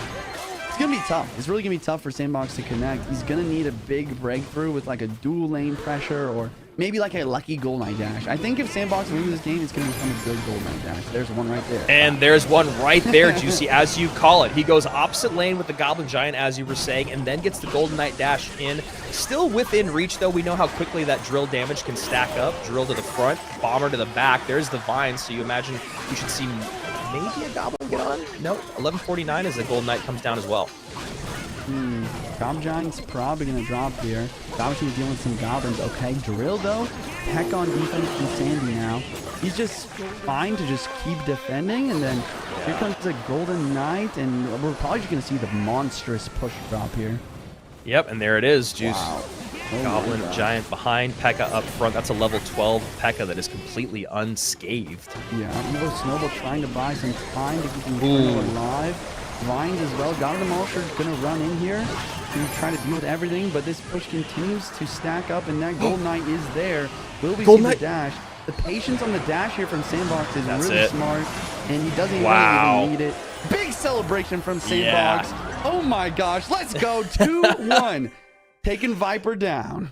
You would think he just won the whole tournament with that celebration, but that's exactly what you love to see from Sandbox, hyping himself up. What a great third game there. You were saying it, Juicy, just really holding that ability, and that ability not being used creates so much pressure as the defender. You don't know where to place a unit. You don't know when to place a unit. Obviously, you saw him use the Goblins up high, maybe trying to bait it out. Doesn't play the Goblins in a spot that's actually going to kite the Golden Knight away, and the Golden Knight slowly gets through to tower. Great stuff there. And, you know, what I also love about working with you, man, is, you know, exactly what Sandbox needed to do is what happened in real time. You were saying we got to start seeing some opposite lane pressure, right? As you said that, boom, Goblin Giant goes down in the left-hand lane. That Goblin Giant didn't really do anything other than just kind of make Viper think about it, right? And then on the right-hand side, you saw just great pressure coming on through, a Golden Knight connection. As you were saying, it basically happens within the next few seconds, and all of a sudden, Sandbox steals game number 3. Yeah, I mean, wow. Really crazy stuff. I'm trying to think of like what Viper could have done differently there. Like, obviously, he was doing pretty good stuff with the Inferno. I think that Golden Knight dash, like what you were saying with how it happened as I was talking about it, I think that was, I don't know if it's really something you can control there. I think his stuff was spaced out pretty decent, but it was just barely in range of that Golden Knight dash. And then, shout out to Stats Royale, putting up the decks here. This is cool. I haven't seen this before. We have QR codes if you guys want to scan any of the decks from any of the players. That's fun. But yeah, I guess if you'll let me keep yapping here, I'll just kind of walk us through the decks. Game 1, Roll Giant, Skelly King with the Furnace, with the Mother Witch. Really interesting match. I did give the matchup for Sandbox, but Viper had a really good early start, but Sandbox ended up coming through with the win as more and more dragons got stacked on the board. Fireball just not enough for multiple dragons. And then number 2, Viper. I mean, this was an amazing matchup. Viper with his one trick, getting the King activation, and then like you said, the Vines after the King Tower activation just weren't enough to help break through. Game 3, really interesting stuff. I mean, the Mighty Miner and the Inferno, like obviously Viper knew that this deck was coming, but it ended up still not being enough, even with the Evo Snowball, and then a great pick, like the most underrated pick in this deck. Obviously we talked the Golden Knight, but the Barry, the Bomber on the defense for those drills, even the Vines, it still was providing so much value in taking out so many goblins. Yeah, I mean, I think what we really needed to see, and this is something kind of we talked about earlier, was sequencing, and Sandbox was really the big reason why Viper wasn't able to put a drill plus Vines and then late Evo Snowball down. It was almost like every single time that Evo Snowball was in cycle, you'd see Sandbox really amp up the pressure at the bridge to make all that get used, or excuse me, to make the Evo Snowball be used on defense to pull all that away, maybe get an Inferno Tower down, or at least another Demolisher. So yeah, big shout out to Stats Royale. I love the idea of a QR code on screen for you guys. I've done it. I know that our producer Clint has done it. I'm sure you've done it in the past, Juicy, whether you're taking screenshots or you go back through later on and check online what decks these guys are running. So that's a really cool way for you guys at home to be able to just bust out your phone, take the deck that you really love to see, and go run with it in the game.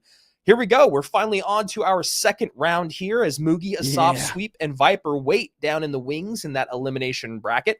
We're going to go to the guys that got the first round bye in Mohamed, Pedro, Igor, and Sam. Mohamed, a 2-time world champion. Igor, a world champion. Sam, a world finalist. And, of course, Pedro, number 2 in the world 2 years ago at World Finals. Very, very excited to see those guys there. And I mean, when you look at the matchups that we're seeing, this is really what Clash Royale League is all about. Some of the biggest players in the world. And of course, Niuzi working his way into the mix just to give everyone else at home that hope, right? Anyone can get here, not next month, but for any of our monthly finals, anyone in the entire world can make it to a monthly final. And then if you play well in those Swiss and the qualifiers, you could be here and take out a 2-time world champion in Mugi and then go. I mean, you talk about a tough bracket, dude. You got going from one 2-time world champion to the next is absolutely insane work for Niuzi. So we'll see if he's going to be able to hold that down. But you know what? He did really, really well in that first set of the day with that 2-0 sweep. But now he's got Momo, the GOAT of Clash Royale. Yeah, I mean, this might be the match that I'm most excited to see because, I mean, like you said, he beat a 2-time world champ. Can he go back-to-back? Can he go back-to-back taking out 2-time world champs? I highly doubt it, but it would be the best thing ever if it actually happened. Yeah, I mean, no matter what the meta, no matter what's going on in the Clash Royale world, Mohamed Light has just proven time and time again that he just is the best. He can always adapt. He always puts in the work. He's always grinding. You see him do it on ladder. You see him do it in competitions. I mean, it's funny because because of the first round bye, it feels like it's actually done us a service, and we can't just talk about Mo all day long. Usually because he's shown up in the first round, we just start talking about him at the start of the day, and then he wins the tournament. This year, a little bit different. Obviously, Molite does have a golden ticket, but because of that first round bye, he's been able to sit back a lot. And there he is, the golden chaired golden boy. No one likes that nickname but me, but I'm going to keep saying it until they get rid of me here. And and then Niuzi on the other side of it, who, you know what? Screw the pressure, right? He already beat Mugi. He could do it to Molite. We'll see how Mo does here in his first outing in September, obviously playing for fun, for money, as he's got that golden ticket locked down. Evo Skellies and a Mother Witch from Mo. I honestly have no idea what he's playing. Niuzi does have the Fireball. It's always a good sign when you're going against the Mother Witch, though.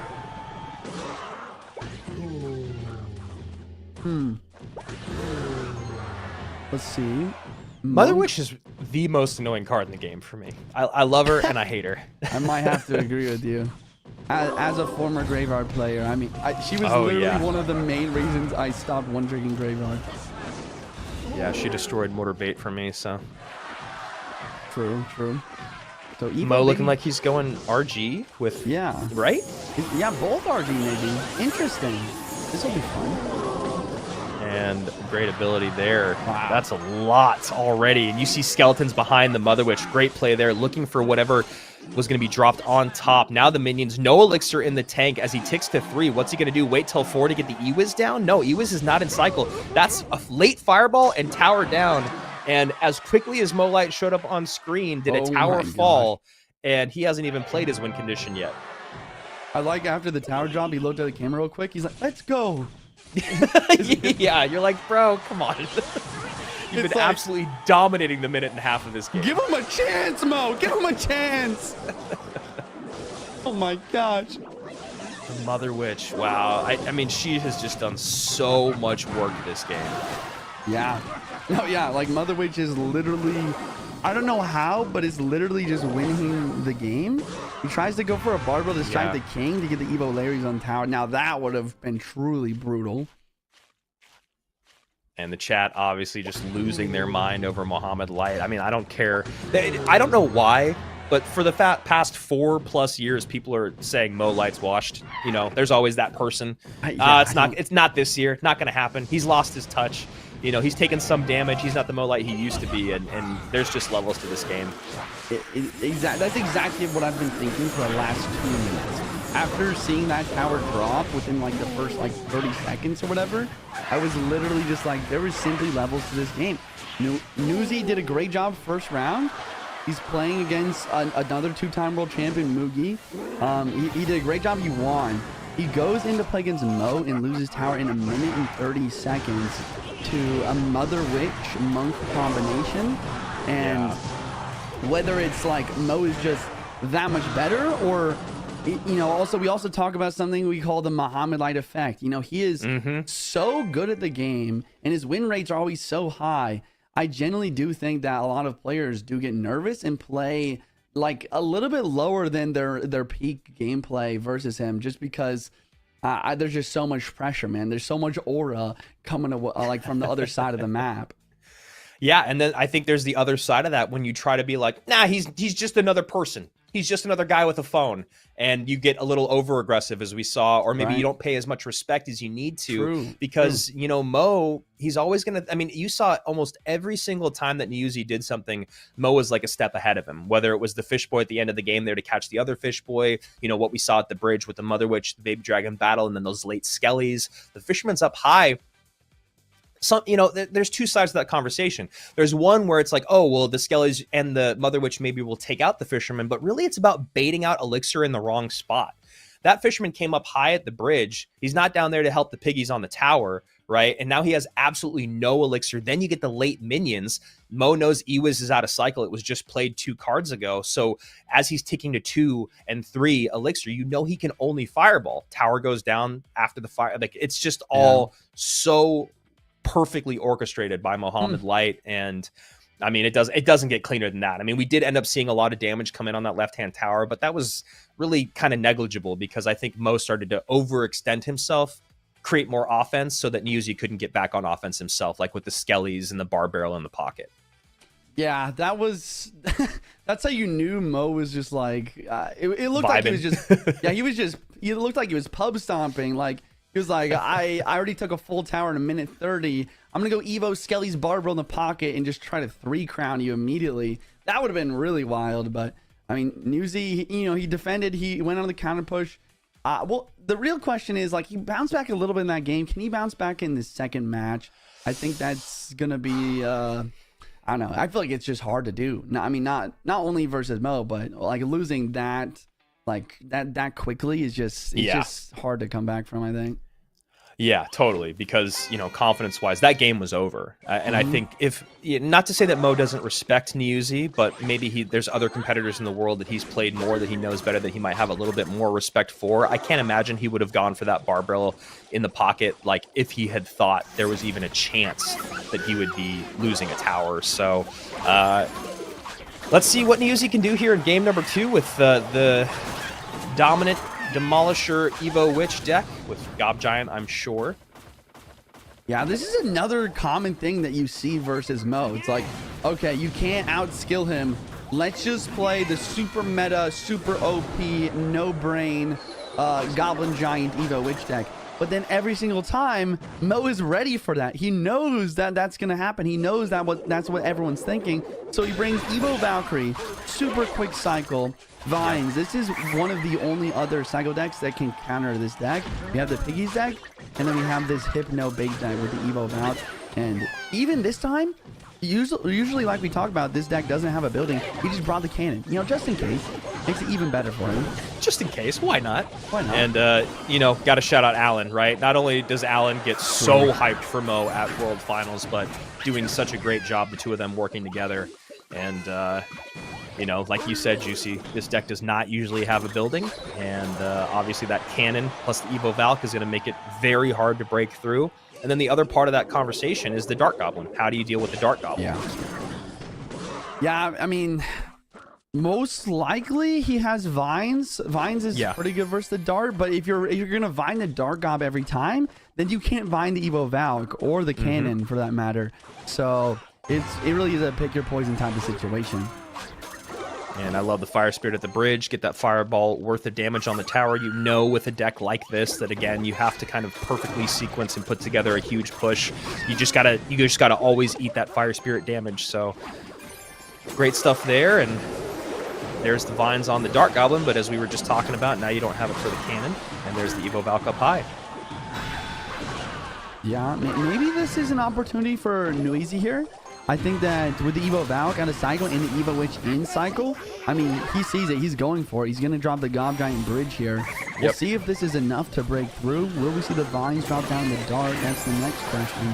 But there you go. Evo Valkyrie, or not Evo Valk, but Vines plus Valkyrie. And then a Vines on the Valk to try and prevent. But then look, 2 Dart Gobs on the board. No Vines in cycle to deal with them. And like you were saying, I mean, what do you have to drop on top of this Dart Goblin? Oh, and a perfect Vines there, out of the range of the tower, right on top of that cannon cart, baits out the bomber up high. And a lot of times, even though the bomber is just 2 elixir, it's really nice to have the bomber behind that big Gob Giant push just because of the great splash damage. And you don't need an Evo Valk juice if you have a Vines plus a regular Valk, right? Exactly. Someone in the chat saying, why are they disrespecting Niuzi? We're not. We like Niuzi. We actually love what he did today. Yeah. It's just... He's just met Mohamed Light in a CRL monthly final. It's true. He's playing well here. He's playing well. He's trying to mitigate damage. Split up Mo's damage on both sides. He's trying to get that Evo Valk in cycle. The the Evo Witch. He's trying to get that Evo Witch plus Gob Giant in cycle. I like what he's doing here. Maybe like a dual lane pressure. The question is, like, what do you dual lane pressure with? Here comes the Gob Giant. We are going to see the Vines on Dart this time. So there goes the Valk. No Vines for it. Barry over the river. Wait. Okay, but the Vines now. I think the Witch. Wait, the Witch stays alive? Wait, Niuzi's kind of cooking here. There we go. Witch is alive and on tower still. Gets a bunch of shots in and actually takes the damage lead by 1 HP. Insane. Okay, so another Witch place on defense. He's trying to get that Evo back. Level 12 Gob Machine doesn't go in for the Gob Giant.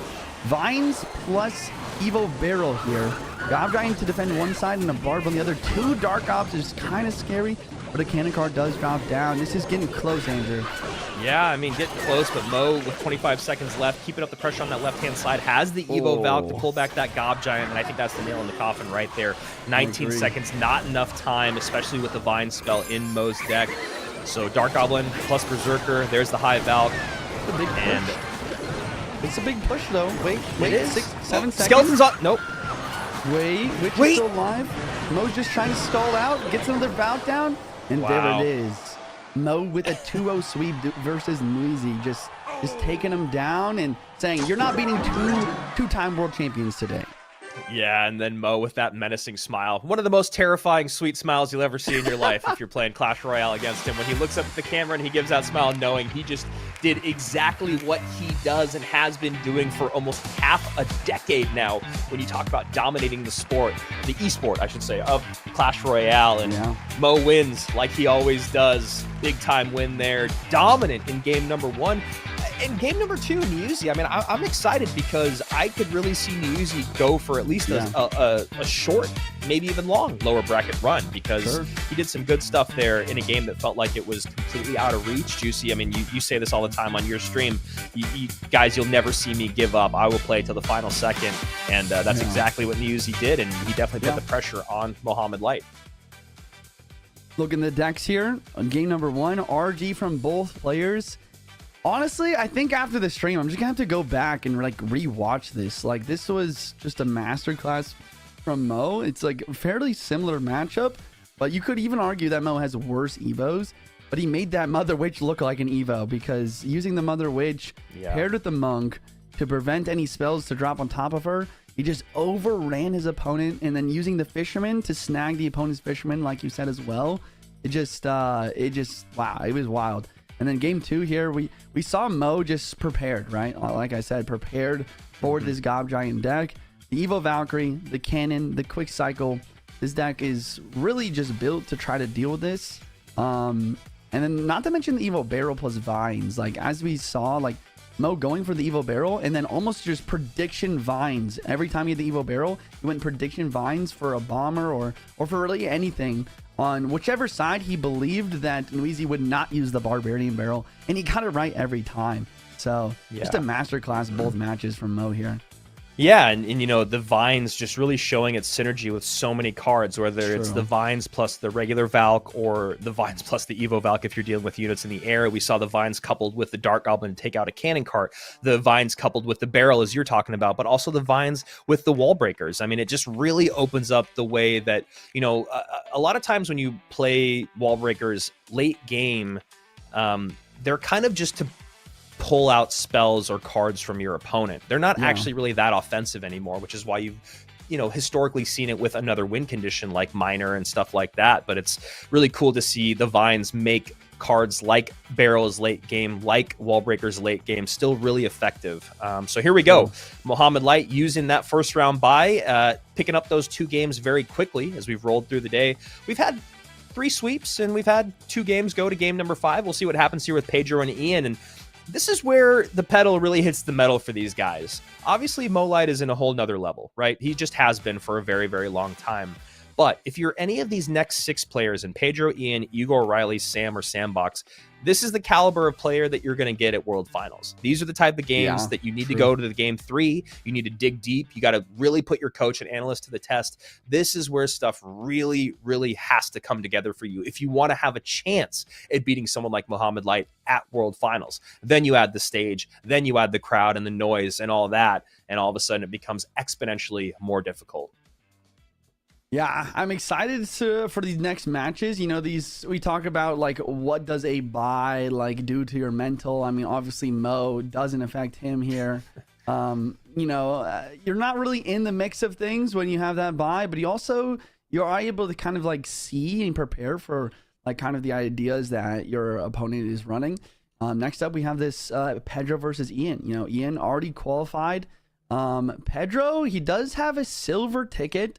But he doesn't have a guaranteed qual to World Finals yet. I'm sure he's doing really, really good on the point leaderboard, though. Yeah, Juicy, kind of to change gears here. Yeah. Do you oh my gosh, what was I just gonna say? I just totally lost my. Oh, I wanted to talk to you about the Evo rankings, because we've seen a lot of Baby Dragon today, and we've seen Beryl and stuff, and obviously Evo Valk. Where do you put maybe the top 5 Evos as we're about to start this game? Yeah, I mean, you definitely have Evo Witch, maybe number 1, alongside Evo Baby Dragon. Those Evos are probably the best right now. I mean, they're 1 cycle Evos, and they're not too expensive either. So it's just super easy to get them in cycle, and they're great on defense, great on offense. So those probably top 1 and 2. Maybe for 3rd, you know, I might even just go Evo Valk, just because it's like the Evo that counters the Evos, really. It's just that really defensive, really strong card that's being used in Graveyard, and it's being used in bait in order to counter those beatdown decks I mentioned. And then, of course, you have Evo Gob Giant. Gotta go 4th for Evo Gob Giant.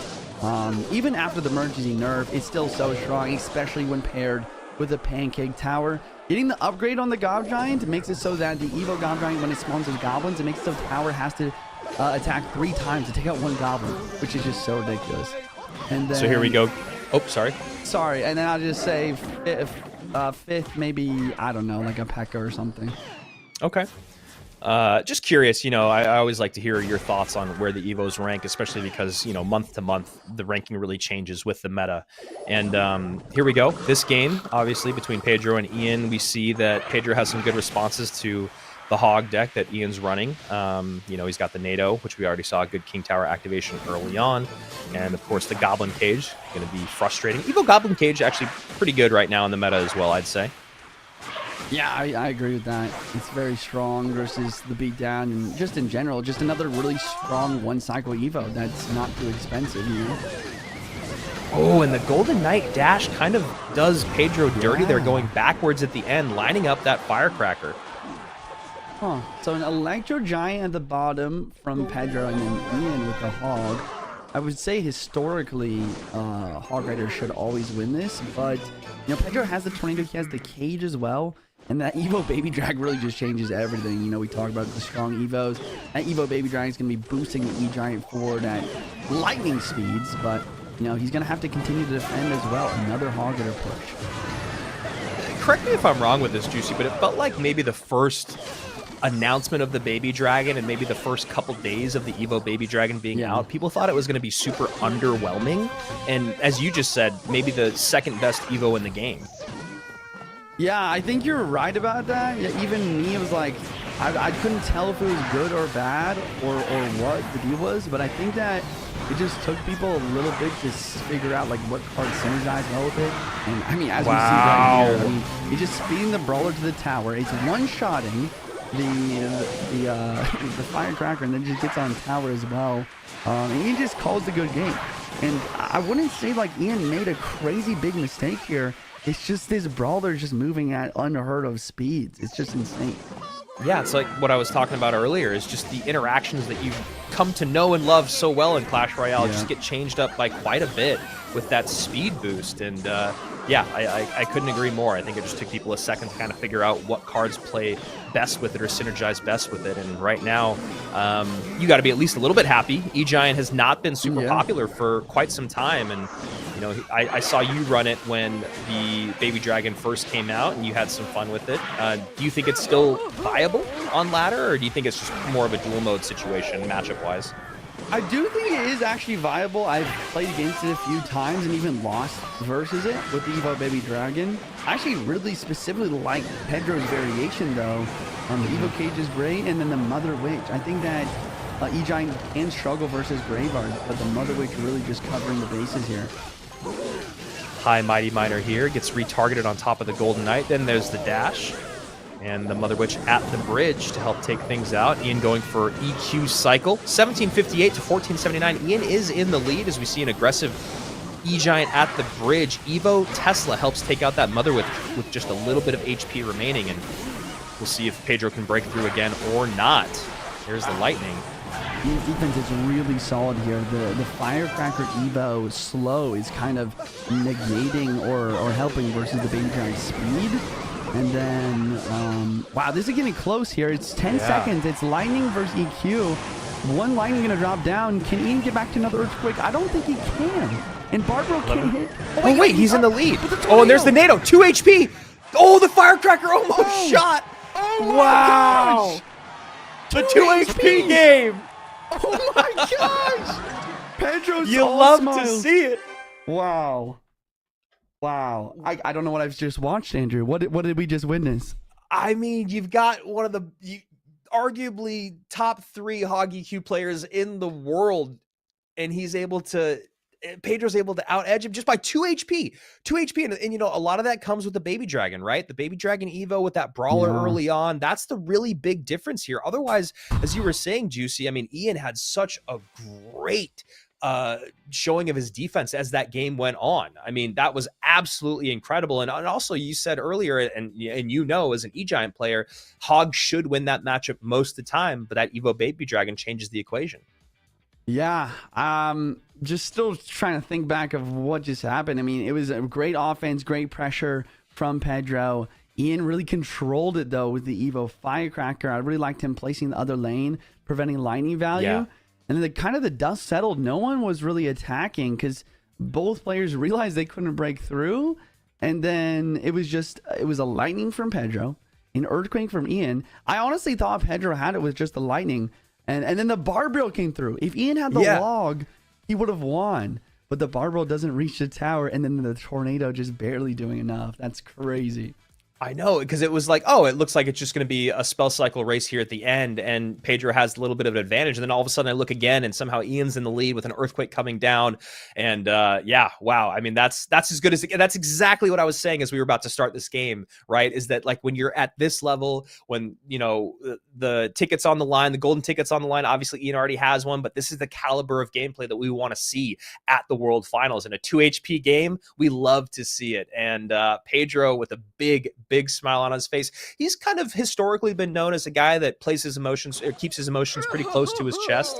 You know, even when he was winning or losing at World Finals, you could barely even tell that he was at World Finals. And Adriel's another guy that's very, very good at holding down his emotions. But we get a big smile there out of Pedro at the end. I mean, how could you not after a 2 HP win?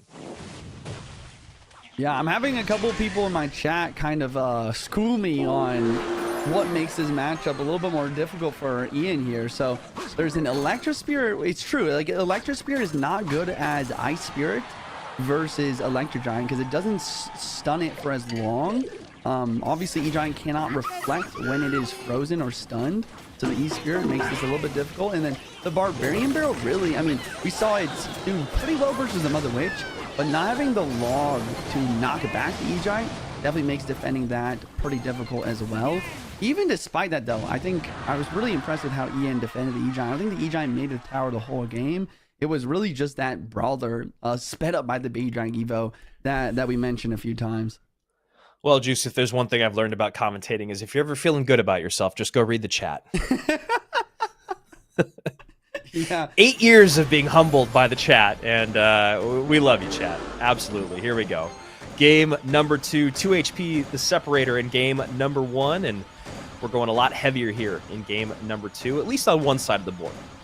Okay, so P.E.K.K.A, Gob Giant, and a Goblin Machine. I mean, this is something we know. Pedro, though, with an Evo Valkyrie with Vines. I mean, that is the combo we've seen today. Yeah. If you're going to try to counter this deck, if you're going to make it happen, this is the combo you need. Evo Valkyrie plus Vines. Wow. There it is, though. Oof. Goblin Machine, always sneaking damage on tower. Yeah, it looked like Pedro was maybe trying to get that Gob Machine on top of the Bomber to maybe activate King Tower, but obviously the Princess Tower just a bit closer there, and damage lead in his favor. And for those of you guys that aren't super familiar with Pedro's gameplay back when he did get number 2 in the world, he has also gotten number 6 in the world last year. He's a guy that is, you know, he did it with Minor Poison Cycle or Minor Mortar. You knew it was coming, and there was nothing you could do about it. So when you talk about micro interactions, as we've seen a lot in this game already, the Fire Spirit and the Bomber kind of kiting around the P.E.K.K.A and the Goblin Machine, maybe one of the best micro interaction players in the history of Clash Royale. Lex was here over trying to stall the Valkyrie. Machine does take out the Goblin Knight, and the Vines on the Bomber trying to make this package in the tower. It is not leveled up, so it will not one-shot the Berserker. It's still walking forward. Another Valkyrie has to drop down. Goblin Knight really just getting solid value in this matchup. And for those of you asking, since we're only in the second round of the second round, we will see all the competitors again today except for Mohamed Light, who had a first round bye and won his one match of the day. Okay. Another guy put on defense. Fire Spirit here. Vines onto the Bomber again. I think that's a pretty common idea. And then here it is. It's the Vines plus Valkyrie in a slow from the Snowball as well. Very nicely done to deal with the level 12. Never mind. Machine hits the tower again. Yep. That's yeah, I mean, the defense is pretty good. The Goblin Machines have been breaking through, and that Fire Spirit getting on tower is nice for Pedro, but Pedro's definitely having to spend a lot. And as this game gets deeper into double and into triple elixir, I'm very curious to see, you know, how and when Pedro's able to actually create real offense. Okay. Yeah. It's a good point. I think it really comes down to the Evo Snowball, right? The question is like, do you use the Evo Snowball on defense or on offense? Yeah. There it is. Can you use it? And there it is. Yep. And the Goblin does get on tower, and that's a big hit.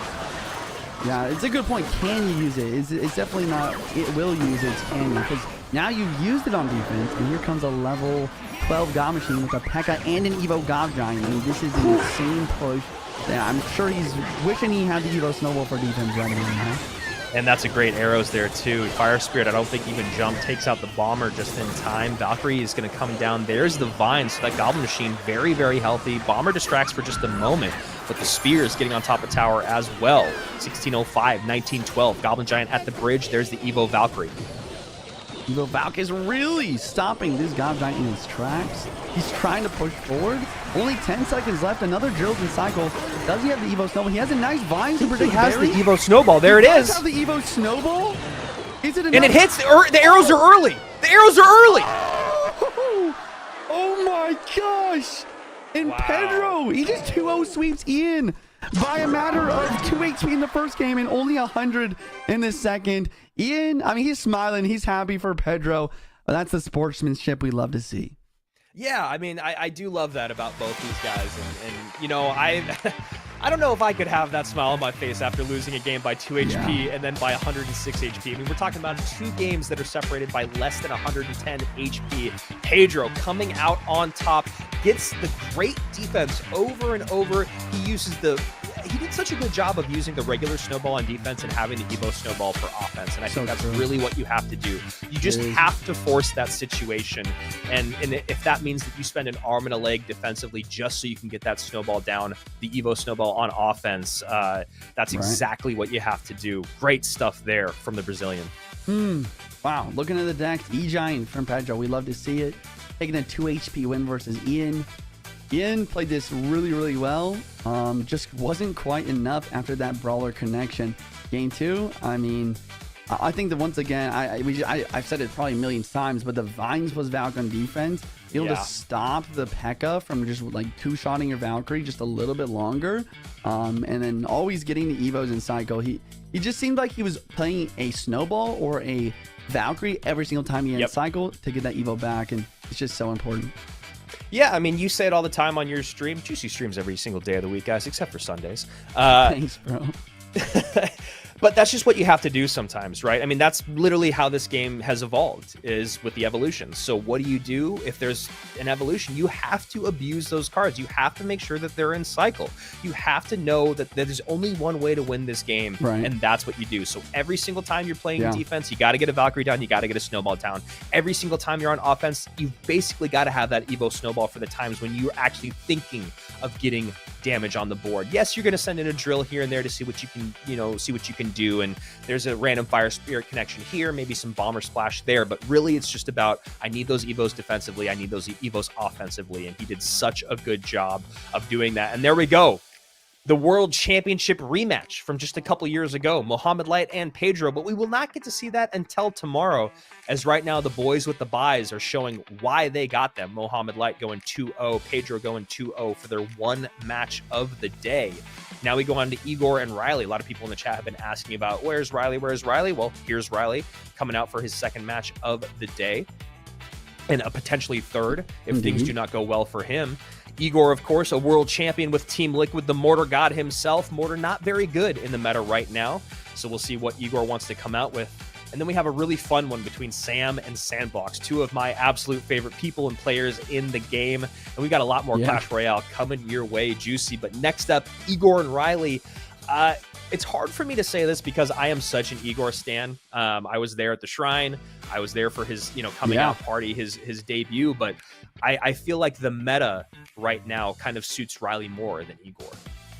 For sure. Yeah, Mortar's not great. Bait is actually decent. I think that's definitely a reason why we're seeing Riley here today is, he's just the best bait player. I mean, maybe you could say Mo is slightly better, but even then, like, Riley is really solid bait, and he's already used it today. Got a win under his belt. Other thing to mention, though, is, like, I was actually talking to a coach recently, and he was just explaining to me why Igor is, like, one of the worst people to go up against, because he's so unpredictable. He'll just run the most wild stuff. Like, he'll just, like, I've seen him run Boulder, Mortar in, like, the group stages. I've seen him run just, like, he'll just play the most ridiculous Miner or Mortar deck. Like, he's just like, I'm good at this deck. I'm gonna throw whatever card I want in this deck to make it work. Yeah, I mean, and that's been to his success and to his detriment over his career in Clash Royale League, which has been, again, one of the more fun things to watch about Igor. We've seen it work out really well for him, but when you talk about predictability, it is really, really tough. And then you add the skill in there, and also I think now the maturity. When you watch Igor play, he seems he's another guy that likes to play from his bed, like Ian. At least that's what we've seen already in these previous monthly finals. But he does have like a calm and poise about him that feels like it only comes with age. So we'll see what he's going to bring out here in this third match in our second round in the upper bracket. Obviously doing very well with that first round bye, so very excited to see him. And we'll see if the guys with the buys can keep rolling on through this upper bracket. We've seen 2 2-0 sweeps so far, but he's got a tall order with Riley in front of him here. Okay, poison right away from Igor. Gonna drop it down onto the furnace. And then some minions. Interesting. I have seen a little bit of a like a wall breakers minor poison in the meta with a little bit of a quick cycle, even with Little Prince. This could just be like the standard mighty miner version as well, though, with the Tesla. Riley most likely with a graveyard here.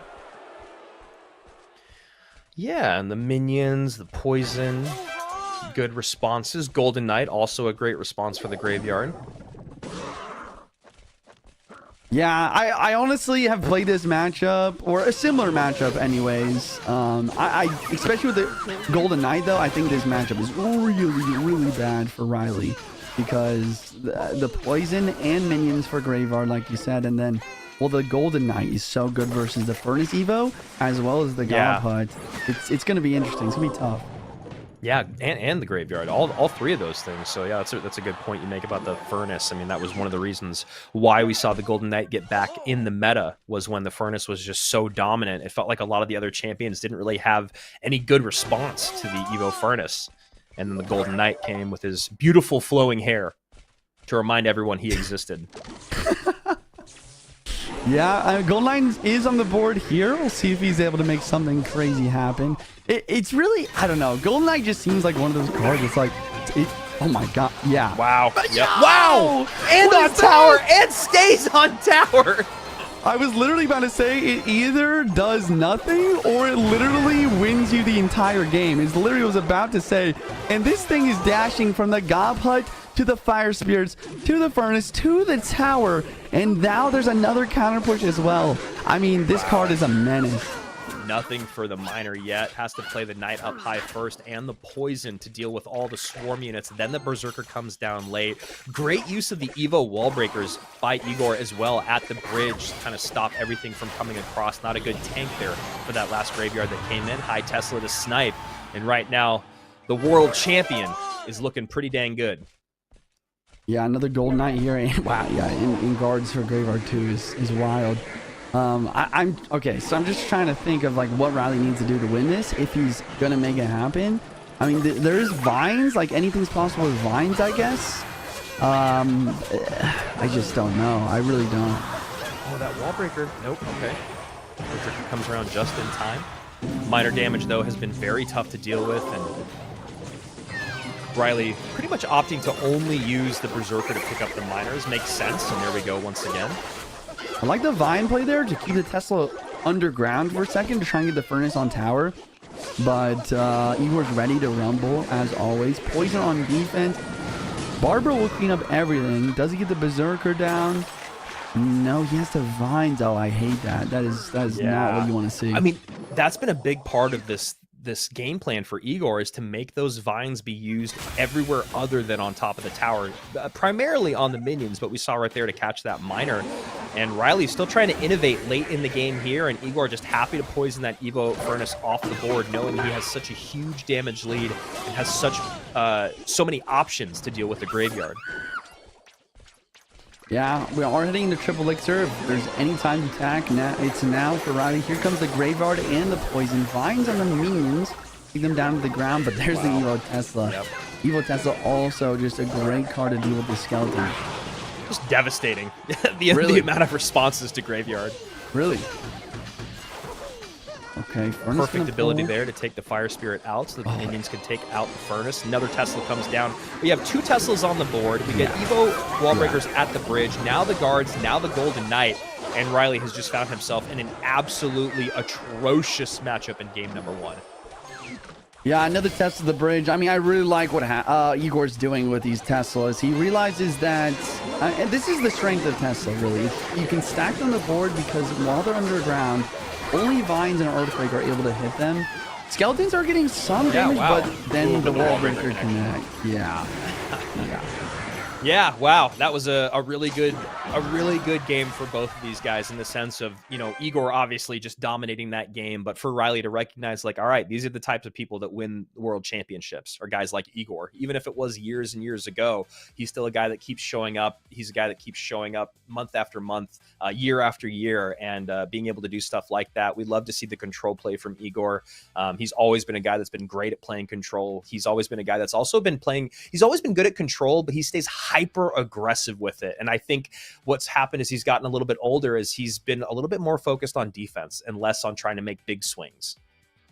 Yeah, it's true. Yeah, I mean, going back to like how difficult, like we know that Niuzi is one of the best, right? When it comes to coaching, when it comes to deck picking, but because of how unpredictable Igor is, they just go with something standard. You know, they go with something like Graveyard, and then it just ends up being a complete disaster. We'll see if Riley and Niuzi can bounce back in game 2. And we'll see if Igor continues to stay unpredictable with these deck picks. And if he gets another good matchup, we might be seeing Riley sent to the lower bracket fairly early here. Yeah, and I'm going to give you the impossible task of not telling us what deck they're going to play next, because that truly is not, you're not able to do that anymore. That's just not a thing anymore in Clash Royale, especially when one game's been played. But if you had to be in that matchup, Juicy, is there any way to play through it, or is it just so horrible? The Graveyard matchup, I think that man, I literally can't think of anything, so that's why I was, you know. I really do think it's impossible. I think if anything, you know, like you have to have a better Golden Knight defense. The Golden Knight connection was brutal, and then you need to, like, basically the only way you really win that is if you basically stop any Golden Knight hit or any Wall Breaker hit or any minion hit or anything, any hit at all. You need to hit. You need to make sure there's only minor damage, and even versus the minor damage, you need to try to catch up with the Berserker every time, and then you need to just like pray that Graveyard Poison Vines like out chips the quick cycle poisons. Like, you just have to pray for insane RNG with their Graveyard. Yeah, it's basically impossible. I just was curious to see if there was anything that you saw that could happen. But I, now in game number 2, thinking about what these guys might come out with, I would not like to see Riley run bait. I just feel like, you know, I feel like Igor will probably look for it, at least have a few responses for it. So we'll see. We'll see if Riley wants to change things up a little bit, or if he wants to go comfort to see if he can use that to even up this set. Both players just leaking elixir here, trying to see what the first play is going to be. Barbarian Barrel from Igor and a Golden Knight now from Riley. So Riley not going to bait, which is good, and Igor covering it with the bar barrel, of course. Mighty Miner and Evo Skeletons. Evo Skeletons is interesting. It's usually... Sorry, go ahead. I was just going to say, we've seen it twice today, but yeah, I was just going to say, just not super popular in the meta right now. Oh, wow. Okay, now it's Riley's that is prepared here. A Bomber and a Mega Knight for the Royal Hogs. I'm sure that Igor's probably assuming it was an Electro Giant after the Gold Knight plus Bomber, but... Oh, the pre-rage is not in time! Oh my gosh, Igor gets the King activation. Riley tried to pre-rage on the Skeletons there, but the Mega Knight started the jump animation before it could happen. Quickly, I'm gonna just explain how that works. Like, basically, the pre-rage is not possible because Igor waited the last second to play the Skeletons. As long as the Skeletons spawn in for a frame right before the Mega Knight jumps, the Mega Knight will jump even if the Skeletons are no longer there. So that was just really good patience and timing from Igor and the Skeletons to make sure a pre-rage would never even work in the first place. I just loved it. I mean, all of it was just so perfectly timed in sequence. He knew exactly what his opponent was going to do or had to do. He got the bomb tower down super late. As you said, perfect timing on the Skellies. There's the lightning to clean things up. Now going to bait out the wind condition here in a spot that is not opportune. Probably going to try to defend this without the building. I'd love... Oh, no. Does decide to go to the bomb tower there, but still a +1 trade. Interesting. So we have a situation where Riley literally has Bomber, Mega Knight, and Dark Prince for Royal Hogs, but Igor is still winning. He's still up damage. This is the best situation you can ask for if you're Igor. At this point in Double Elixir, he's just going to try to defend and he just needs perfect defense, and maybe he gets a win here. It's going to be tough, though. So we're probably going to look for that lightning value there, and he does. Takes out the Inferno, keeps the Baby Dragon on the board just for an extra little bit of DPS on top of this Ram Rider.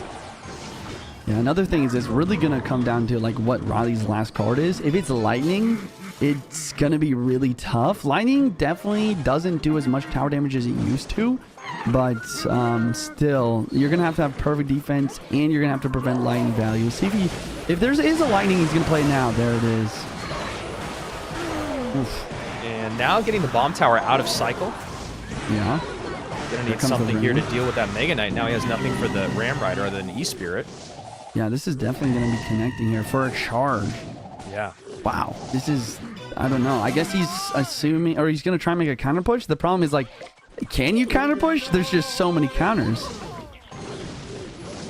Yeah, that damage lead was really, like, as you were saying, all that Igor had going for him. And then, but honestly, with how heavy the deck that Riley has is, it makes it really difficult to just kind of hold for defense forever because it is such a heavy deck. Yeah, Evo in front of the board. Mega Knight going to drop down high. We are not seeing a lightning from Igor, which is pretty surprising. The Evo Larry was charged up. Yeah, the Evo Larry just can't get much done here. And then another lightning now from Riley. Okay, I like this play.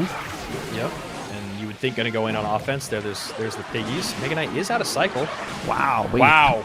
It's so ridiculous. The Baby Drag speed buff, and he's getting damage despite the Dark Prince, despite the Bomber. Super close game. I don't know. I still think Riley's in a pretty good spot. Yep. But, man, I don't know. We'll see. Let's see if Igor's got what it takes. He obviously does, but if there's perfect defense, there's a chance he wins. Ram Rider cycled in the back. Here's the Evo MK. With the Mighty Miner on the board, though, you know another bomb tower is going to come down. Those Piggies just get evaporated, although one does sneak on through the tower. 1495, 1389. Both these players have lightning. Riley also has rage. Lightning drops down, Baby Drag up high, but he doesn't have log. E-Spirit. Just the Barber. The E-Spirit is not in time. Yeah, I think you're right, Andrew. Piggy's coming in. There's the MK. Lightning comes down, and with 10 seconds remaining, looks like we're going to go to game number 3. Wow, really just the battle of the matchups here. I mean, the first game is impossible for Riley. This game, it's pretty tough. Rage for Skeletons, Lightning for Baby Drag, Inferno Drag for Baby Drag, and he literally has 3 hard counters to the Royal Hogs as well. Really just sniping this deck out. Good work from Riley's coach, Niuzi. And I mean, at this point, we have a lot of cards out. I mean, what I really want to see here is just like kind of 50-50 matchup. Not sure about the decks, but if we just see a 50-50 matchup here and have the best man win after 2 really tough matchups, I think that could be the best scenario for both of these players. Let's just see a battle of the wits here. Yeah. I mean, that's the thing about Clash Royale. That's why we have duel mode as a thing. That's why we started putting best of 5s in that, those most important matches, I should say, because this is a matchup dependent game a lot of the time. Like you just said, game number 1 was so heavily in favor of Igor. Game number 2, it really felt like, that damage could come in single elixir, but as the game got into double and triple elixir with how heavy that deck is, and like you said, all the counters that are available for those Royal Hogs, plus also having lightning in case you did get in the spell cycle race, there's just not really any way to get through. And while the E-Spirit is a great way to stop and kind of reset the Ram Rider, there's only so many of those perfect connections that you can get as that game goes on. So really well done there by Riley in game number 2, playing something completely different than what we've seen so far today, which I really, really like.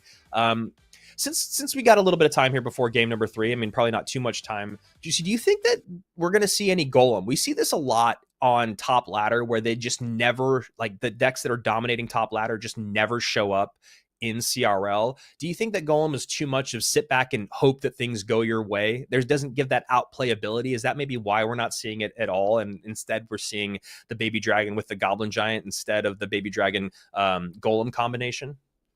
Yeah, I think it's a good call. I mean, obviously, golem is pretty good on ladder, but just how expensive it is, like how much of your elixir bar, like the more a card takes your elixir bar, the less control you really have. Kind of like what you're saying is like you're dropping the goal in the back, you're kind of hoping and praying that your opponent doesn't just, press the opposite lane and then having really, really good defense. You see, that's the thing that these pros are so good at, is they are able somehow to defend when they're down, sometimes 2, 3, 4, maybe even 5 elixir. They're able to make those defenses happen. So I think you're right about like not seeing too much golem and that being the reason. I still wouldn't be surprised to see some of these like strong beatdown players like Sweep or Sandbox or even OP Sam to run a good golem deck though. Here we go. Game number 3. Riley number 2 in the world last year. Igor, former world champion, but that was in the teams phase. Heal spears from both players. Wow. And that's always so weird when that happens, right? It happens more than you'd think it would, where a card that hasn't been played all weekend all of a sudden runs into the card that hasn't been played all weekend. Yeah. I mean, I think heal spears are pretty under. Oh, and a Spear Empress, another card we haven't seen so far this weekend. And this is that Igor effect that you were talking about, Juicy, just so unpredictable. Yeah, he really is unpredictable. I don't know, I actually haven't really played or seen much of Spear Empress at all since the slight, I think he got a 10% HP nerf, but it's already looking like it's pretty decent. 3 shots this, doesn't get it on the tower. You see, before the 10% HP nerf, I think that would have got 2 hits on tower straight up. But yeah, and it's always just devastating too, because you cannot spend more elixir in those moments. You have to just eat those shots unless you want to set yourself up for failure for the next 30 seconds to a minute. True. Yeah, solid work from the Balance Changes team. I think it's in a decent spot. It has solid damage, but not a ridiculous amount of HP. Just trying to figure out, I mean, I think Igor definitely has a bridge spam deck. Definitely looks to be like a Ram Rider deck here. And then Riley with a Evo Baby Drag RG. I haven't seen much of Evo Baby Drag RG, but I do like understand the synergy. I think the Royal Giant really has to take 3 steps to get the tower anyways. If you can make that 3 steps instantaneous, that is a world of hurt. Yeah, and when you talk about if it is Ram Rider that Igor is running, you got the Log, you got the Ewiz, and you got the Fish Boy there, and you have the Monks. So again, a lot of ways to stop and slow, a stun, and also even the Baby Dragon Evo, again, just slow it down. So if that is the case, Igor probably not feeling as good as Riley did last game. Okay, so Evo Mega Knight Bridge Spam and the Furnace. Evo Baby Dragon on defense here. Lumberjack's going to wipe down. Nice Fireball. Yeah, great value. Ewiz stays alive though. He decides, okay, he does drop this out now. And there's that Evo Royal Giant speeding towards the tower. But the Mega Knight, I mean, we've already seen Mega Knight's Evo doing a great job for his RG today. And this is round 2. Wow, insane. And Evo Furnace up high here. You imagine a fireball would need to come down, but we'll see if Riley can figure out a different way to defend here, not have to use any spell power. And there we go, Monk out up high. Oh my gosh, I just saw an entire fisherman get eaten by fire spirits. Yeah. Okay, And good there we zap. go. I thought that was an overextension with the Ram Rider, but a good zap, and another Evo is forced out, and he got damage. No Evo Mega Knight for this defense, though. Full elixir bar in the tank. No zap either, so I don't know what he's going to do. Doesn't even have the Ram Rider to slow it, so this is a great moment for Riley to find to sneak in that RG. Yeah, this is definitely going to be a counter push, though. Lumberjack, Spear Empress, Mega Knight. Mega Knight does jump onto the Fish Boy. Evo Bay Dragon on the board, trying to slow everything down, along with the Fireball. Is it going to be enough? Ram Rider, wait, will the Evos get down in time? It does connect. But, wow, I mean, the damage differential is pretty substantial here, though, for Riley. Yeah, and what's really tough for Igor is he's having to use a lot of his best responses to the Royal Giant for offense. So he's finding himself in a really, really tough spot of being able to create offense and then deal with the counter push. Interesting. Yeah, good call. I think, honestly, the Monk is just so strong here. Isn't it? Yeah, I mean, it's been putting in a ton of work, especially against that Furnace. And when you talk about the Spirit Empress, even though it's not really reflecting as much, or I mean, it's not as much about the reflection, it's just about that tankage on the board. And now Igor recognizing the power of the Spirit Empress, kind of right what you did. 2 Mega Knights, a Spirit Empress on the board, a Furnace, and now you imagine a late Ram Rider. There's the Ram Rider.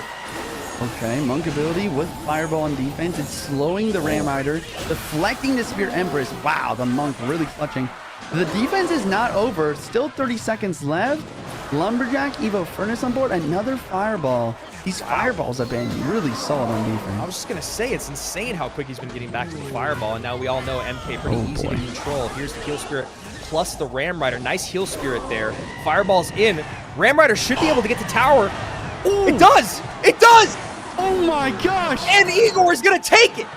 Wow, Igor is literally getting up, jumping up and down on his bed in a celebration, taking down Riley with an absurd amount of pressure. It was a Mega Knight after Mega Knight. You name it. The Fireball is finally a second too late from Riley, and that's all it takes for Igor to take the best of 3. Wow, insane plays. That's all I got to say. Yeah, and I think even the soundboard got excited there. Just bursted through the ears as Igor. I didn't even know Igor had that in him to jump up in the bed like that. Absolutely hyped after taking down the number 2 in the world last year. And just a great recognition of like what was and wasn't working. And I think at the same time that you and I were talking about how quickly Riley was getting back to the Fireball, Igor goes, all right, well, if you're going to have Fireballs on the board over and over and over again, I need more Mega Knights and I need more Spirit Empresses, because those are the cards that are not affected by the Fireball as much, but they still need to get Fireballed off the board. Absolutely great stuff there from our former world champion. Man. All right. Looking at the decks here, game 1, we saw a terrible matchup for Riley. Could not break through the guards, the minions, you name it. We talked about it. Number 2, and we saw the reverse here. We saw a terrible matchup for Igor. He honestly, it made it look like he had a chance. He really did. He played the best he could, but Riley ended up winning in the end there. And then kind of a reverse here. I mean, Igor just said, you know what? That Mega Knight looks pretty good. Let me go and grab that. And he's going against the RG. I think that overall, like, I don't know exactly who has matchup here. Like, it seems like, you know, maybe it was that kind of like more even matchup we were looking for. You know, Riley did a great job of using his Monk to, you know, deflect the Spirit Empress, the Furnace, and just the massive tankage as well as deflecting the Ram Rider. A lot of people don't know. Monk will deflect the Ram Rider as well to slow itself down using its own snares. But eventually, Igor was able to outcycle the Monk, outcycle that Fireball, and put himself in a situation where he was just able to break through in the final seconds of the match, taking the best of 3. Yeah, I mean, absolutely incredible. And that is exactly what we were talking about that we wanted to see, right? We saw two dominant matchup decided games Yeah. in 1 and 2. And then game number 3, things were evened out. And you had to really see these players work on the fly to kind of figure out, what do I need to take advantage of? What do I need to pick apart? And it was Igor that ended up coming out on top. And I got to say, some really good zaps there from Igor, too. It's one of the cards that I feel like has kind of gotten forgotten about as Evos have kind of moved, or as we've gotten more and more Evos in the game. Obviously, spells like Vine coming into the game. Feels like Zap is just not super popular, but Igor did a great job of getting a handful of Zaps in to clean up the last little bit of HP on units to then allow that Ram Rider to connect. And while the Heal Spirit wasn't super effective, it definitely found its spot a few times for Igor. It didn't feel that way with Riley, but obviously the part of that conversation that we were talking about was, while the Heal Spirits weren't doing a ton of healing, they were really helpful in the cycle with the Monk to get those fireballs out over and over again. And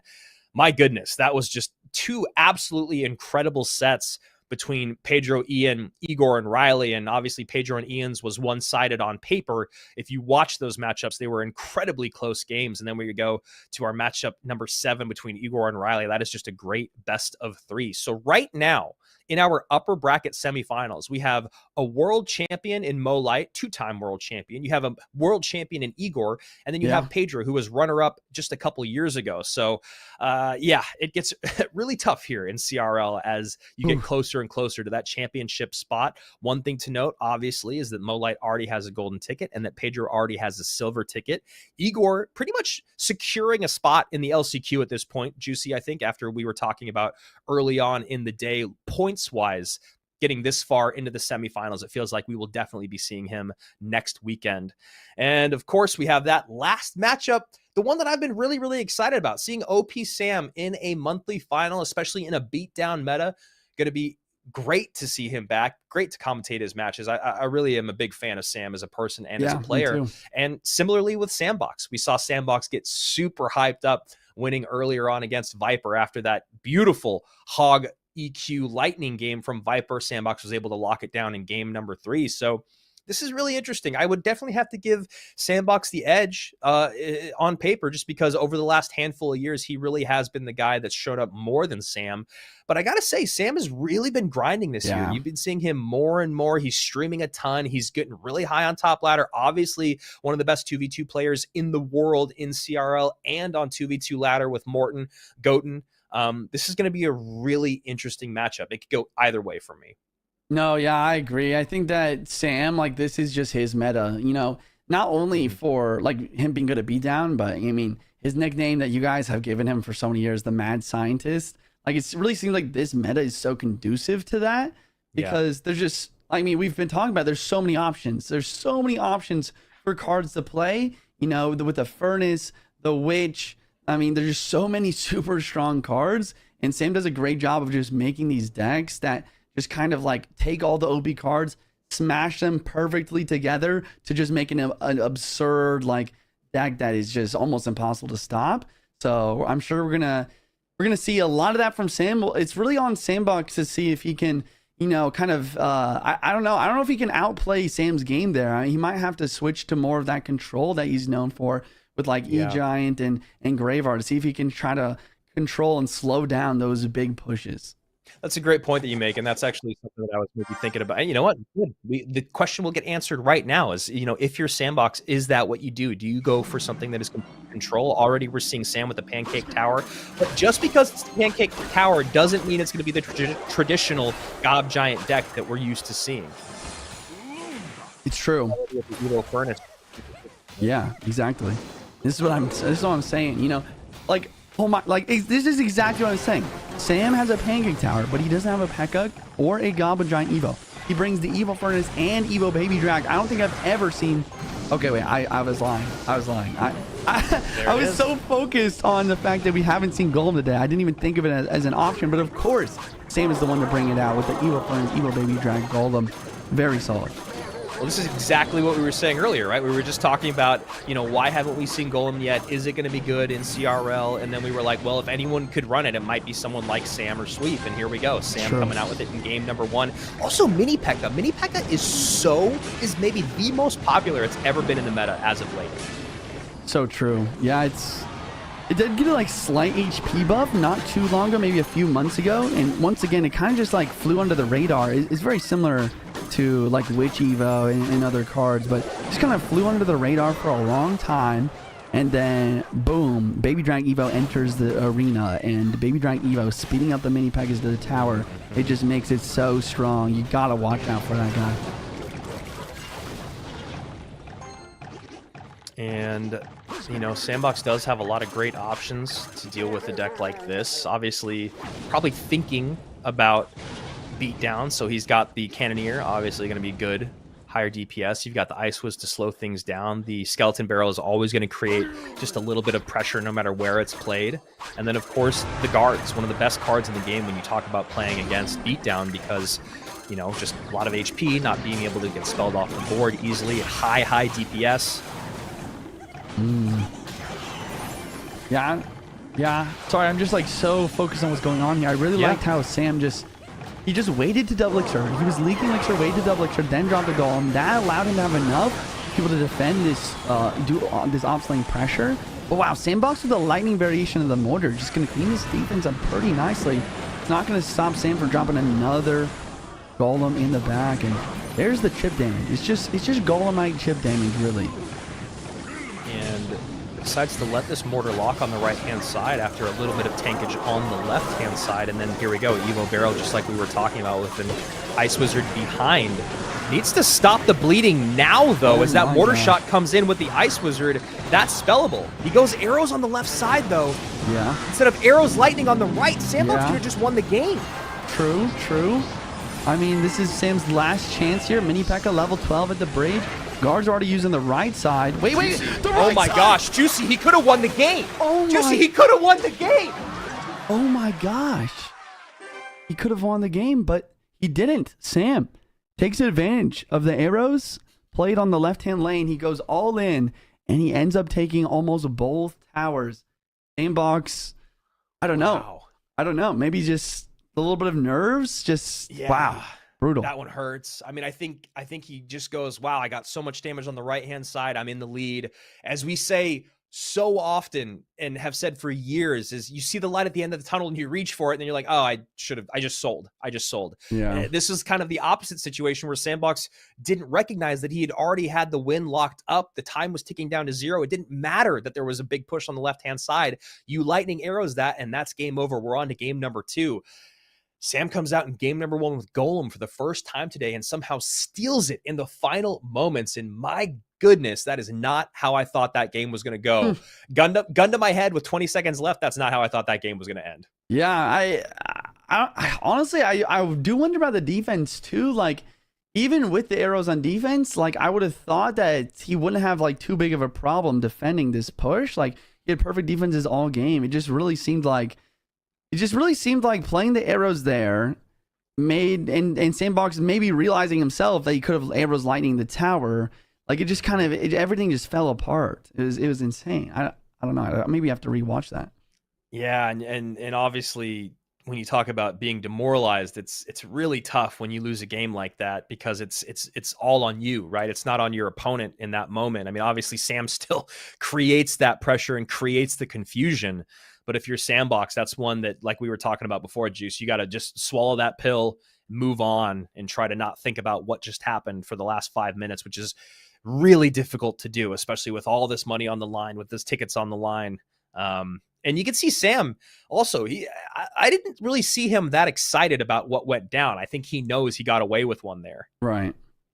Yeah, I mean, once again, it's the other thing, though, is like, maybe there was like a little bit of an excitement inside, but on the outside, it's like, I have another game to play. I mean, that's the thing about Sandbox too, right? Like, he's super locked in, no emotions, and then he lets them all release like after he's won or lost, for example.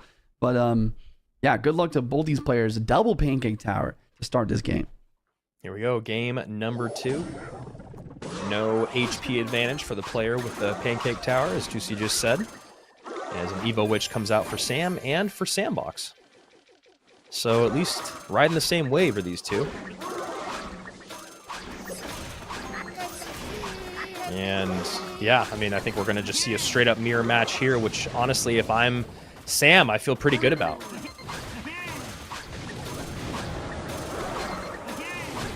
Machine connects there twice on tower. And a Prince comes down. Okay, so again, Mad Scientist doing what he does best. Witch doesn't get any more Skellies out. There's the Minion Horde behind.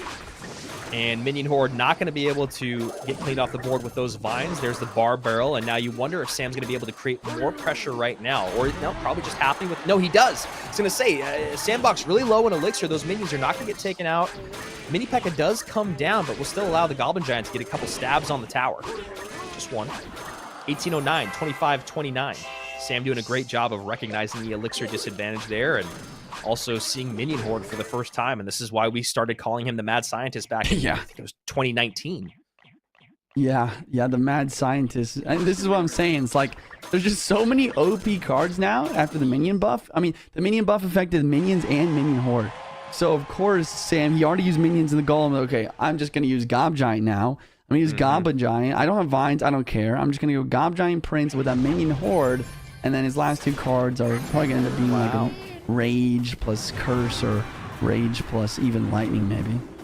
I really like the Prince choice here from Sam as well, because, you know, he didn't have the Mini P.E.K.K.A. anymore, but he goes with another super high single target DPS card, and obviously the Evo Witch is a pretty frustrating card to deal with as well when you're playing Golem. There's the Lightning. Doesn't hit the Baby Drag Evo, though. Golem is getting sped towards the tower, as well as... look at his God Machine. Lock on the Witch. Yeah. It's level 12. It locks on the Witch again. There it goes. Wow. Mini P.E.K.K.A. is slaying. Sam is in trouble. It doesn't hit tower, but you're right. He is in trouble. The Mini P.E.K.K.A. is taking... Oh, my gosh. Andrew. That's it. What am I looking at here? Wow. Sam just completely overrun there by Sandbox, and, you know, does a great job early on getting some good damage on tower, but then the defense just completely falls apart. The level 12 Goblin Machine and the 3 crown. First 3 crown of the day, question mark? There it is. Yes, sir. Wow. Oh my gosh. What? Did he have like 3 invisible elixir pumps or something? Like, I know. The Golem push never stopped. It was Golem with a leveled up God Machine. God Machines firing everywhere. That's what the power of the God Machine, really. Yeah. It's like... it's so hard to control. Yeah, exactly. Exactly. Because it's just sitting there. It's taking out the Witch in 2 hits. It's sped up by the Baby Dragon. You have to defend it. It's a range unit and a melee unit at the same time. And then all of a sudden he has 2 of them on the board. And it's just, what do you do? Yeah, I mean, after that first wave of defense comes out against the Goblin Machine, once it starts moving on the board and you start not panic placing units, but you got to play units closer to your Princess Tower, then all of a sudden they're just kind of cannon fodder. We saw right there, a level 12 Goblin Machine, 2 shots takes out that Witch, and that was really the big deciding factor, at least in my opinion. I think if that Evo Witch stays alive there, I think Sam's able to defend, and we might still be seeing the end of this game play out, but great. I mean... it's not RNG, right? The only RNG card is truly Graveyard. Yeah, right. But when you talk about the ability to control a card on defense, that Goblin Machine feels like RNG sometimes. Yeah, I totally get, and you're totally right. An interesting like nerf idea that I saw from, I forget who mentioned it. Maybe I don't know, but either way, the proposition was like make Goblin Machines target more obvious. Like versus Fisherman, you know, sometimes you don't know exactly who's going to lock onto, but he's always facing what he's going to lock onto. Oh, I see. Like the Goblin Machine, like it's really hard to know exactly where that rocket is about to go. And it's almost like a good nerf would be like a charge up time. And then also, I don't know, like it's just so hard to know where it's going to go. And it just does so much damage as well.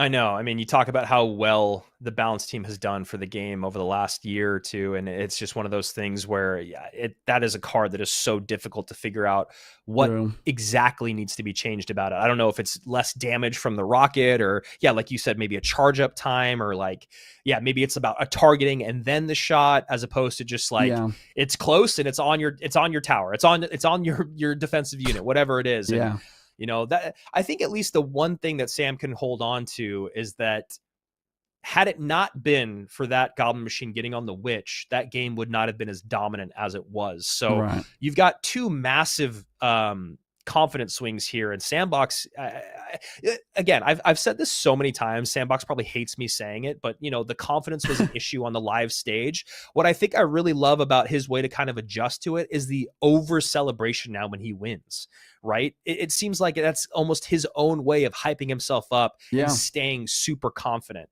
And honestly, right now, I mean, he's got all the reasons in the world to be. So getting ready for game number 3 here. Both these guys trying to decide what they want to come out with. Sam has gone only beatdown through the first 2 games. So I'd love to see him maybe go something with a little bit quicker, but that's not really his style.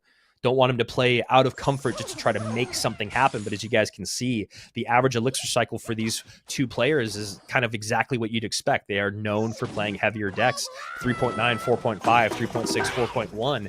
And Sandbox decides to change things up.